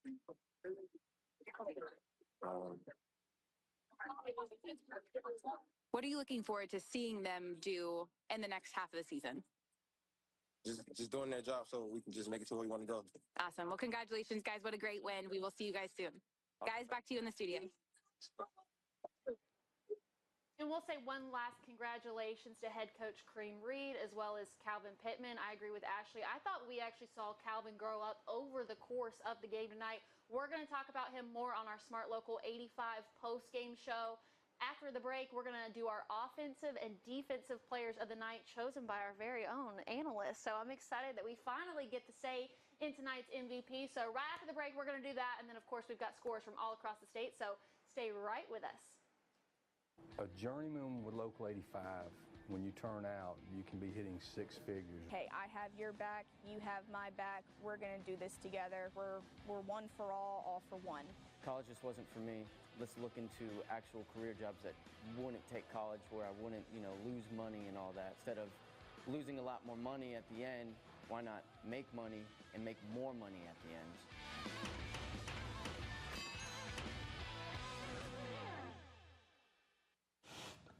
Hey, does it matter if this leaks? It don't matter to me. Can't see it from my house. Illegal use of hands, improper training. GeorgiaConstructionCareers.com has 14 different highly skilled trades with tuition-free training in our certified apprenticeship programs to train you the right way. Find your career at GeorgiaConstructionCareers.com.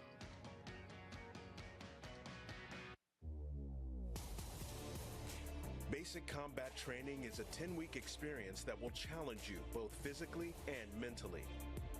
Each phase of your training will introduce you to new soldier skills, building and advancing them along the way. You and your fellow soldiers will work as a team to accomplish each mission, overcome each obstacle, and earn the right to wear the black beret of an Army National Guard soldier. Nobody wants to hear the word roaches, because who wants to admit they have roaches? I actually found some weird roaches. I didn't know what they were. I decided to choose Breda. I reached out to them. They check in routinely. They're explaining what they're doing, so there's a lot of clarity in the process as well. I think that just speaks to the level of safety that I feel with the organization. The facts are, roaches are everywhere in our environment, so what are you doing to keep them out of your home? Breda, Breda, no need to be afraid of bugs. World-class training isn't just for leaders well on their way. It's for the ones just getting their footing. Seasoned pros learn through real-world experience. But so do young cadets. No other career path gives you leadership instruction that's so tested, so successful, so early. Decide to lead as an Army officer.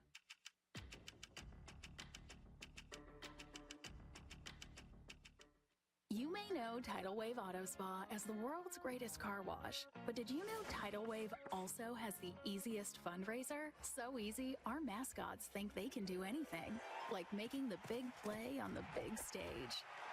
Okay, maybe just a dream, but it is a super easy fundraiser. Just sell wash tickets and watch the money come in. If your flag football team, school, church, or group needs funds, go to TidalWaveAutospa.com and get started today.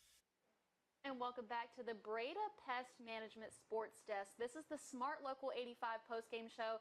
I'm Kelly Mansell with Landon Knight and Craig Sager. Typically, one thing we do after every single game is award our body armor offensive and defensive players of the game. Tonight, they have given us some authority. They must be in a good mood down there. They're going to allow us to pick. So, Craig, I'm going to have you pick offense. Landon, I'm going to have you pick defense. Craig, let's start with you. Who is your body armor offensive MVP tonight? I'm going to go with Henry Poland, running back for McEachern. I thought he broke the game open in that second half with the big long run, but what was also impressive about McEachern tonight was how they were able to sustain drives, and he's been providing those hard, short yardage runs all season long, and this is something we're going to see with this McEachern team that's so explosive offensively. They've relied on the run earlier on this season, but you see Pittman starting to gain confidence. I feel like this McEachern offense is going to go to the next level, and Poland has been a key to that. Yeah, from Poland tonight, the 1-yard touchdown rush, also the 70-yard touchdown rush. I feel like the 70 is what really changed the course of this game. Going into that play, 35-21, able to get the score up to 41-21.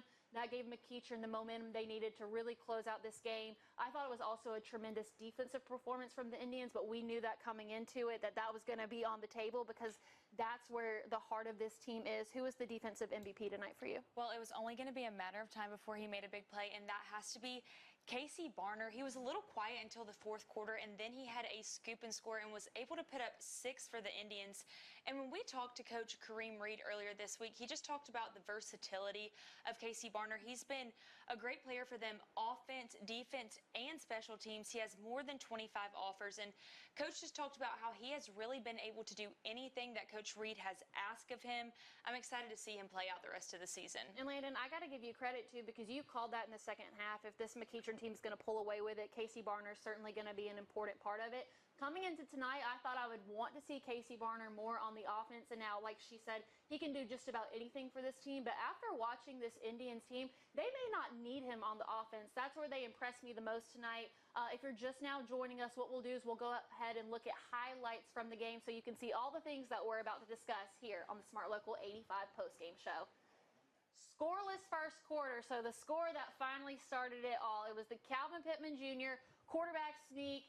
That's his skill set, Craig, is he's able to run the ball. Really impressed me with his passing game, but doing what he does best. That's what kicked it off for McEachern tonight. Yeah, I thought he made great decisions throughout the night. I mean, the turnovers were something we talked about early in the game, but today we really saw the maturation. Okay, but then it started to be pound for pound, punch for punch. Now we see Harrison finally grab some momentum also in the second quarter there. On 3rd and 5th, the touchdown pass from Aiden Watson to DJ Huggins, who you're going to hear his name a lot as we go through these highlights. He was the offensive MVP for Harrison tonight. No doubt that Aiden Watson, similar to Calvin Pittman, he's got a strength in passing the ball. I was glad to see them execute that, at least in the first half. Yeah, and then, I mean, it was a game where it was them trading blows for, I'd say, the first 2.5 quarters. And then McEachern just overwhelmed them with some of the depth and athleticism later on. But this Harrison passing attack, they had a couple miscues. The interception, I think, really hurt them to start the second half. The first interception thrown the entire season. But there's no doubt, Huggins, one of the best receivers we've seen this season. So we'll round out the highlights to finish out what was the first half of the game. We can show them back-to-back here. You had Calvin Pittman Jr. to Xavion Harris right there in the end zone, wide open. But watch him break this tackle right there. Super impressive. I think the kids call it breaking the ankles or something like that. He certainly did that. Then Harrison comes back to tie it at the end of the second with an Aiden Watson touchdown pass to DJ Huggins, which is something that you should definitely get used to hearing. So that's what capped off the first half for McEachern and Harrison. You can see there it was tied. Now we can go ahead and move into the second half highlights where we really started to see McEachern pull away from it. So Harrison got the ball first to start the half, also scored first. No, actually, correction. It was Henry Pullen, Craig's offensive MVP with the rushing touchdown. I really think that them scoring first in the second half was foreshadowing for what we would see from the end of the game, because it showed that they had the most momentum coming out of half. Yeah, and that was on fourth and goal right there. Much needed play. All right, and so we'll move on to our next one. This is going to be the other Aiden Watson's to DJ Huggins. This would ultimately tie the game up again. Clearly, he's the best player on this team. Every time he gets the ball in his hands, there's a chance for him to score. He does it again here for the second touchdown of the night. Now we'll go ahead and move to our next highlight, which is going to be another Calvin Pittman. I wouldn't even necessarily call this a sneak. I mean, he definitely surprised the defenders, but a really long run for Calvin Pittman here, really just showing that he's got a super diverse skill set, good in the air, also really strong on the ground. I want to keep going through these. That way we can really discuss these guys at length. Okay, so this was where the separation started to begin, and we saw McEachern really start to run away with this. Freshman Ty Nolan with the rushing touchdown. In 6A, it's really the veterans, the juniors and the seniors that make plays. Ty Nolan said, nope, let me have my moment tonight. He gets the rushing touchdown to put McEachern up 35-21. One of the plays that we talked about earlier was the Henry Pullen rushing touchdown. Really long one. He's done this before. 70 yards to the house. Henry Pullen for his second touchdown of the night. This play put McEachern up 41-21. You can just tell that he's obviously got another gear he can kick it into. And this was the final one of the night. The reason that Casey Varner was our body armor defensive MVP right there, creating turnovers. You see the scoop and score. That's just high football IQ for him to be able to see it so quickly, but also take it all the way back. And then I don't know if we have the backflip here, but that was also, I mean, wow. Talk about athleticism. If that doesn't show it right there, I don't know what does. So, Craig, I want to come to you about this because I feel like McEachern showed everybody that they're exactly who we thought they were. And for me, the most impressive thing about them was their ability to adapt in the offense after the first quarter, in the defense in the second half. You know, sometimes it's not about the dominance and the talent that you have on the field, but it's the teams that are able to make those mid-game adjustments. Those are the ones that you need to be scared of in the playoffs. Yeah, and this is a team that knows how important the region is. Winning a region title, being able to emerge from what's really a gauntlet. They know they played a tough non-region, but you still have Hillgrove on there. This Harrison matchup is a game that they were able, or they lost last year, ended up hurting them in the playoffs. Hillgrove was actually the only team that made it out of the first round. So they've had their eyes focused on winning the region this year. This was a great game up until the second half. They pulled away, and I'm just impressed with the depth and just considering that this McEachern team is going to get healthier and add some really important playmakers offensively. And Landon, to go off of that, you picked McEachern to win tonight. Now, McEachern, a traditional powerhouse in the state of Georgia, but hasn't had as much recent success. Class 6A, by far the most difficult class to play in within the state of Georgia. But after seeing McEachern tonight, do you think that they could be a real contender to make a state championship run? I do. I think that's a loaded question because I think that tonight was probably the most battle-tested they've been so far. I feel like we'll know more about this team when they see teams like Hillgrove a little later in the season. However, when you look at this 6A classification, you have teams like Grayson and Buford. I'm not exactly sold that they could be contenders with these teams, but I am impressed. We talked about how Coach Reed has a lot of depth on that team. They're playing freshmen who are great players. I think we'll know more as the season goes on, but I do think they could be a contender. So a lot of praise from us for McEachern tonight, but I thought that Harrison put up a really good effort. What happened with them is they couldn't capitalize on momentum. You saw flashes of good, but in the second half, McEachern didn't convert. Harrison went 3 and out, got good field position from an excellent return on the kick, another 3 and out. So just really couldn't take that momentum and run with it, but this is still a team that's going to be a problem later on for some other teams. Yeah, and they were really aggressive in this game. We talked about how important it would be for them to be aggressive, go for it on 4th down, but I think that interception to start the second half kind of was like a cloud over the offense. You started to see them lose a little bit of that confidence where early on in the game, it looked like they went out there feeling like they could win, but that those little mistakes started to accumulate. All right, so one more quick thing. You don't have to make it long.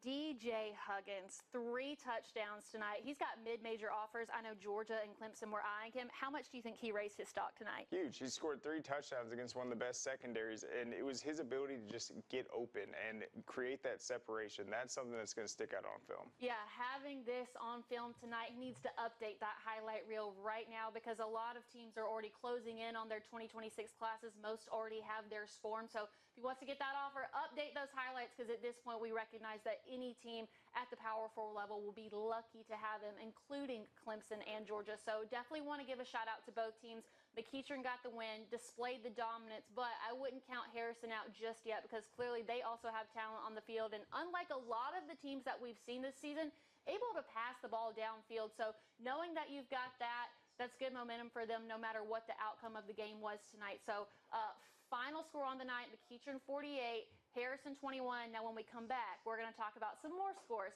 from across the state. This is the Smart Local 85 post-game show. We'll be right back. With Life Alert, one touch of a button can get you help fast. I've fallen and I can't get up. Don't worry, help is on the way.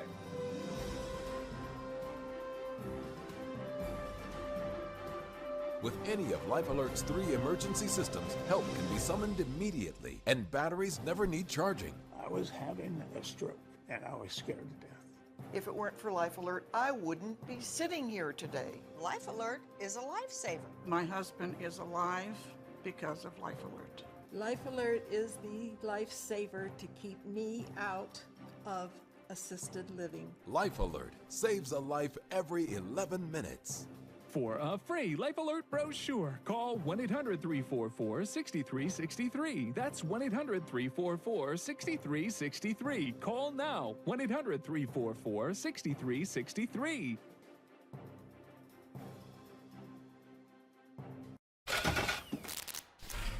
Yeah, dude, that doesn't look good. I know what to do. I'm going to cashnetusa.com. I can apply in minutes, and if approved, I can have the money as soon as the same business day. Go to cashnetusa.com to apply for the money you need. At Gray Digital Media, we help you leverage the power of Google and reach the right audience on YouTube with creative campaigns tailored to boost your views and your sales. Gray Digital Media. We know local. GDMAtlanta.com.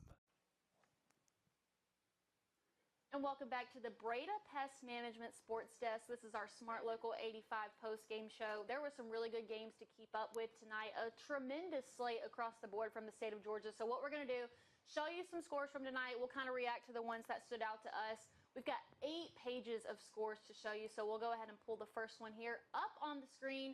And you're watching our reactions in real time, by the way. Okay, you've got Norcross defeating Parkview. That was 22-16. Lee County over Coffee. They get the win 35-14. Central Carrollton absolutely dominating Starrs Mill. That's a 49-7 score final. And then a close game there in the bottom right corner. That's Richmond Hill over Camden County, 24-20. Craig, which of these jumps off the page? Well, Norcross is a huge win for them. They were down in this game 16-7, came back in the second half, and this is a much-needed victory. Lee County, they had to have a change at the head coaching position this week. It was a big victory for them against Coffee. Central Carroll's a team in Class 4A. They're ranked, but I'm going to probably boost them in the poll. This is a huge win over a rival in Starrs Mill. They've only gotten better throughout the season. I think they'll probably be up to that number 6 or 7 spot. And then what a win for Richmond Hill, a team that missed the playoffs last year, even with a 7-3 record, to be able to beat Camden County in the Battle of the Wildcats tonight. Yeah, I was definitely watching for Norcross this season. First-year head coach. It's really hard to come into a position where you have to replace a guy that's been there for so long and really set the bar so high. So really good of them to continue that streak. Also now, most of these games are in region play, so at this point, every single game matters. Now, what we'll do, we'll go ahead and look at our next page of scores that we have. Okay, can we confirm Kel and Blessed Trinity as 3-0? Yep. Okay. That was the final. Well, I mean, it looks like a soccer score. Now, this was the one game that you were watching for, Landon. What is your reaction to seeing this in real time? Blessed Trinity 0 points, Kel only 3.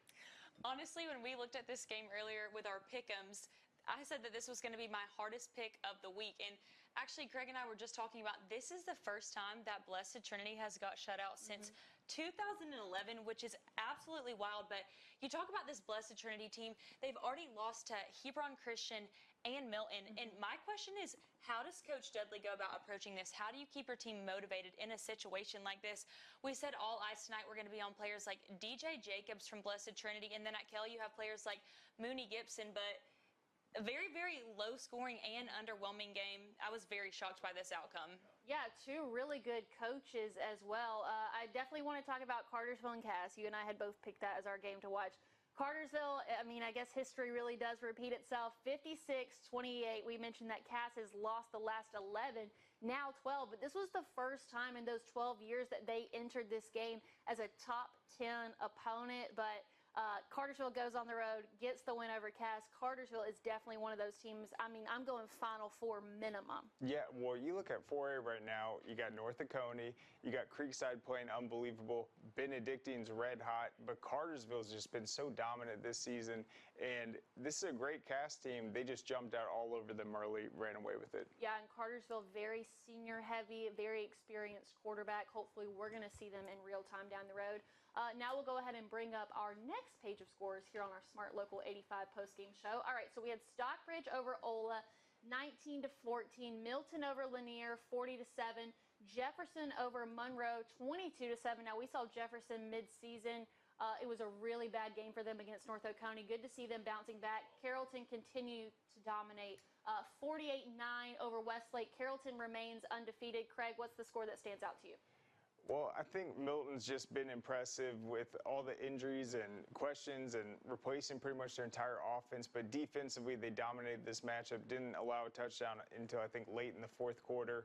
Ola and Stockbridge, just a huge region game. This is one of the biggest regions in the state. I think they were playing region games week 2. So both of these teams can still make the playoffs, but this is Stockbridge distancing themselves as in the driver's seat right now. And then Carrollton against Westlake. Westlake's got a ton of talent, but this Carrollton team, I think, is in the top tier of 6A for sure. And Landon, I want to come to you in just a moment, but I do want to say something about Carrollton, because after the loss of Juju Lewis, who's now at Colorado, I was ready to write the team off, because it's really hard to replace a quarterback who's a great passer, a great rusher, and also just a really good leader. But Carrollton, I mean, it's just one of those schools able to reload every single year, coached by Joey King. He's been incredible in his time at Carrollton. So, Carrollton proved me wrong already this season, remain undefeated. They've got some tough games ahead, but just going to show the talent that is produced in the city of Carrollton. Landon, were there any scores on that board that jumped out to you? Yeah, actually, so it was the Ola and the Stockbridge game, and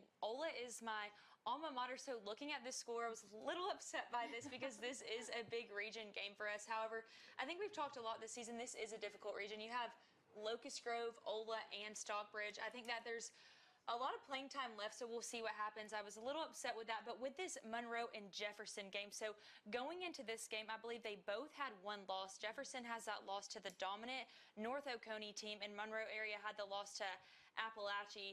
I think this was a big win for Jefferson tonight. Yeah, certainly. I mean, the Dragons are a tough team to play at home, number one. They run the ball really well. We saw their best player get hurt in North Oconee, so it just takes time to make those adjustments. But again, Jefferson, always really well coached and always have great schemes, so I don't think they're going to have any issue having to follow that North Oconee loss.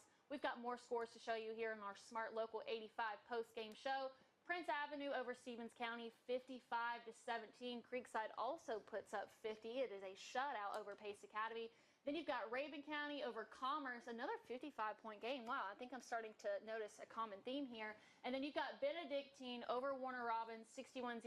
The two that really jump out, Creekside, I mean, we saw them earlier this year, another team that I would put my life savings on to at least go to Elite Eight. And then Benedictine is one of those teams that if you look at their record, it doesn't always reflect the talent on the field because they play a really tough non-conference schedule to prepare them for region games. And this is what ends up happening is that constant blowout. So definitely be watching for Benedictine moving forward. Landon, what sticks out? So yeah, I want to talk more about this Benedictine Warner Robins game. So going into this game, you're exactly right. You look at their schedule and their losses are to teams like Buford and Colquitt.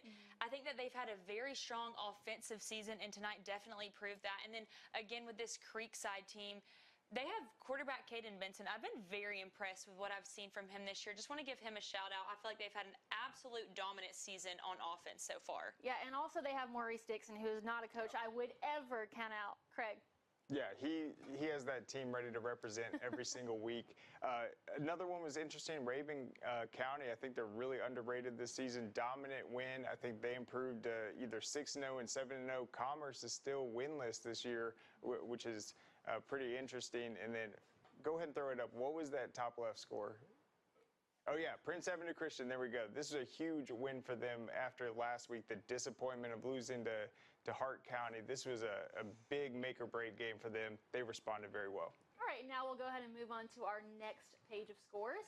All right, so Mill Creek over Decula, 37-17. At one point in this game, Decula did lead. So Mill Creek with the comeback. Got Toombs County over Swainsboro, 47-20. Wow, Colquitt over Valdosta, 18-17. Valdosta came into this game undefeated. Colquitt also coming off of, I believe it's 2 losses this year, but that, I think Rusty said it best, that there's definitely not a single person in that city that actually went to work today because they were all getting prepped for this game. And then Sprayberry over Creekview, Sprayberry 36-35. They actually had to pull off a 2-point conversion to win this game. Heavy favorite, struggled early on, but good teams always find a way to win. So we'll talk more about Sprayberry in a minute. Craig, what sticks out? Yeah, the Colquitt County win was massive. They fell to Lowndes last week. Valdosta dominated their opening matchup in region play, and this really shakes things up.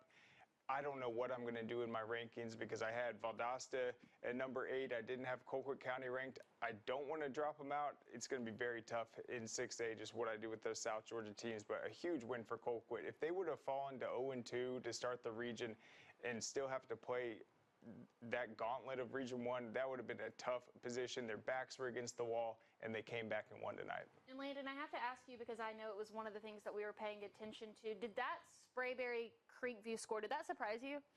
Yes, it actually did a little bit, because we've been talking about all night basically what this could mean for this region, and they won in overtime with a 2-point conversion, which is going to say a lot going into this River Ridge game. I think it's going to give them a lot of momentum, could give them a little bit of an edge going into next week. All right, and then we've got maybe 2 more pages of scores. We're just going to keep it rolling here. All right, we've got 3 more to show you. Thompson over Burke County, 24-14. North Gwinnett over Peachtree Ridge in a big region matchup, 45-14. LaGrange over Whitewater, 45-20, and then Worth County over Thomasville, 41-40. I got to go with what I know here. When we saw Eric Godfrey, and North Gwinnett lose that week 1 game at Corky Kell. I thought this is not the team that we're used to seeing from North Gwinnett, but they have won every game since, have really found some confidence within their quarterback, within their passing offense. So they've been dominating teams this far, and it's really crazy to see, Craig, how far they've come from that week 1 loss to now. Yeah, I think, was this 5 or 6 straight? They look like a completely different team offensively. That first week of the season, Jake Godfrey was the only player that scored for them. He's a defensive player. So they did not have their identity ready offensively. This is a huge win. They're on fire. I think they're one of the hottest teams. But that Thomasville-Worth County game, that was unbelievable. Thomasville was up 34-14 in that game at one point, and I guess Worth County came all the way back and won by 1. That's a massive result. Worth County's been outstanding, but coming back from 20 points in the second half, I'm going to have to look into that because I bet that was just bedlam on the field. Yeah, and that's our second overtime game that we've gotten the chance to talk about tonight. Also wanted to mention that for North Gwinnett and Peachtree Ridge, both of those teams came in 5-1, also undefeated in the region. So North Gwinnett gives Peachtree Ridge their first region loss. All right, now we'll go ahead and move on to our next page of scores. You've got Lowndes over Tift County, 35-0. Hebron Christian over Hart County, 54-10. You've got Marietta over Walton, another overtime game. Marietta gets the win by 3 points, and then Douglas County over East Coweta, 42-10. I mean, I think I could probably ask both of you about this Marietta-Walton result.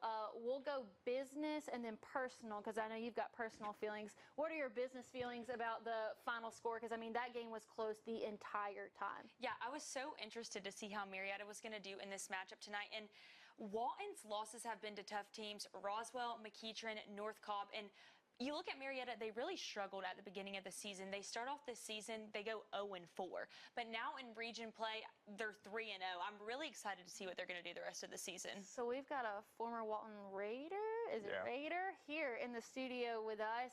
Not the Walton team that we're used to seeing. How do they move forward from here, Craig? It's going to be tough. I mean, this region is difficult. I felt like Walton struggled a little bit against Wheeler early, and I just felt like I actually called it a couple weeks ago. I said, I think Marietta is going to be a team that really challenges Walton. Even last season against Walton, Marietta gave them a very tough game. They had to hand the ball off to Farrington, the running back, for all 4 of their touchdowns. I think they ended up winning like 28-21.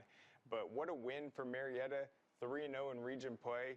They're going to have a big one coming up, obviously, against North Cobb. But this is a team that really wanted to get back to the playoffs.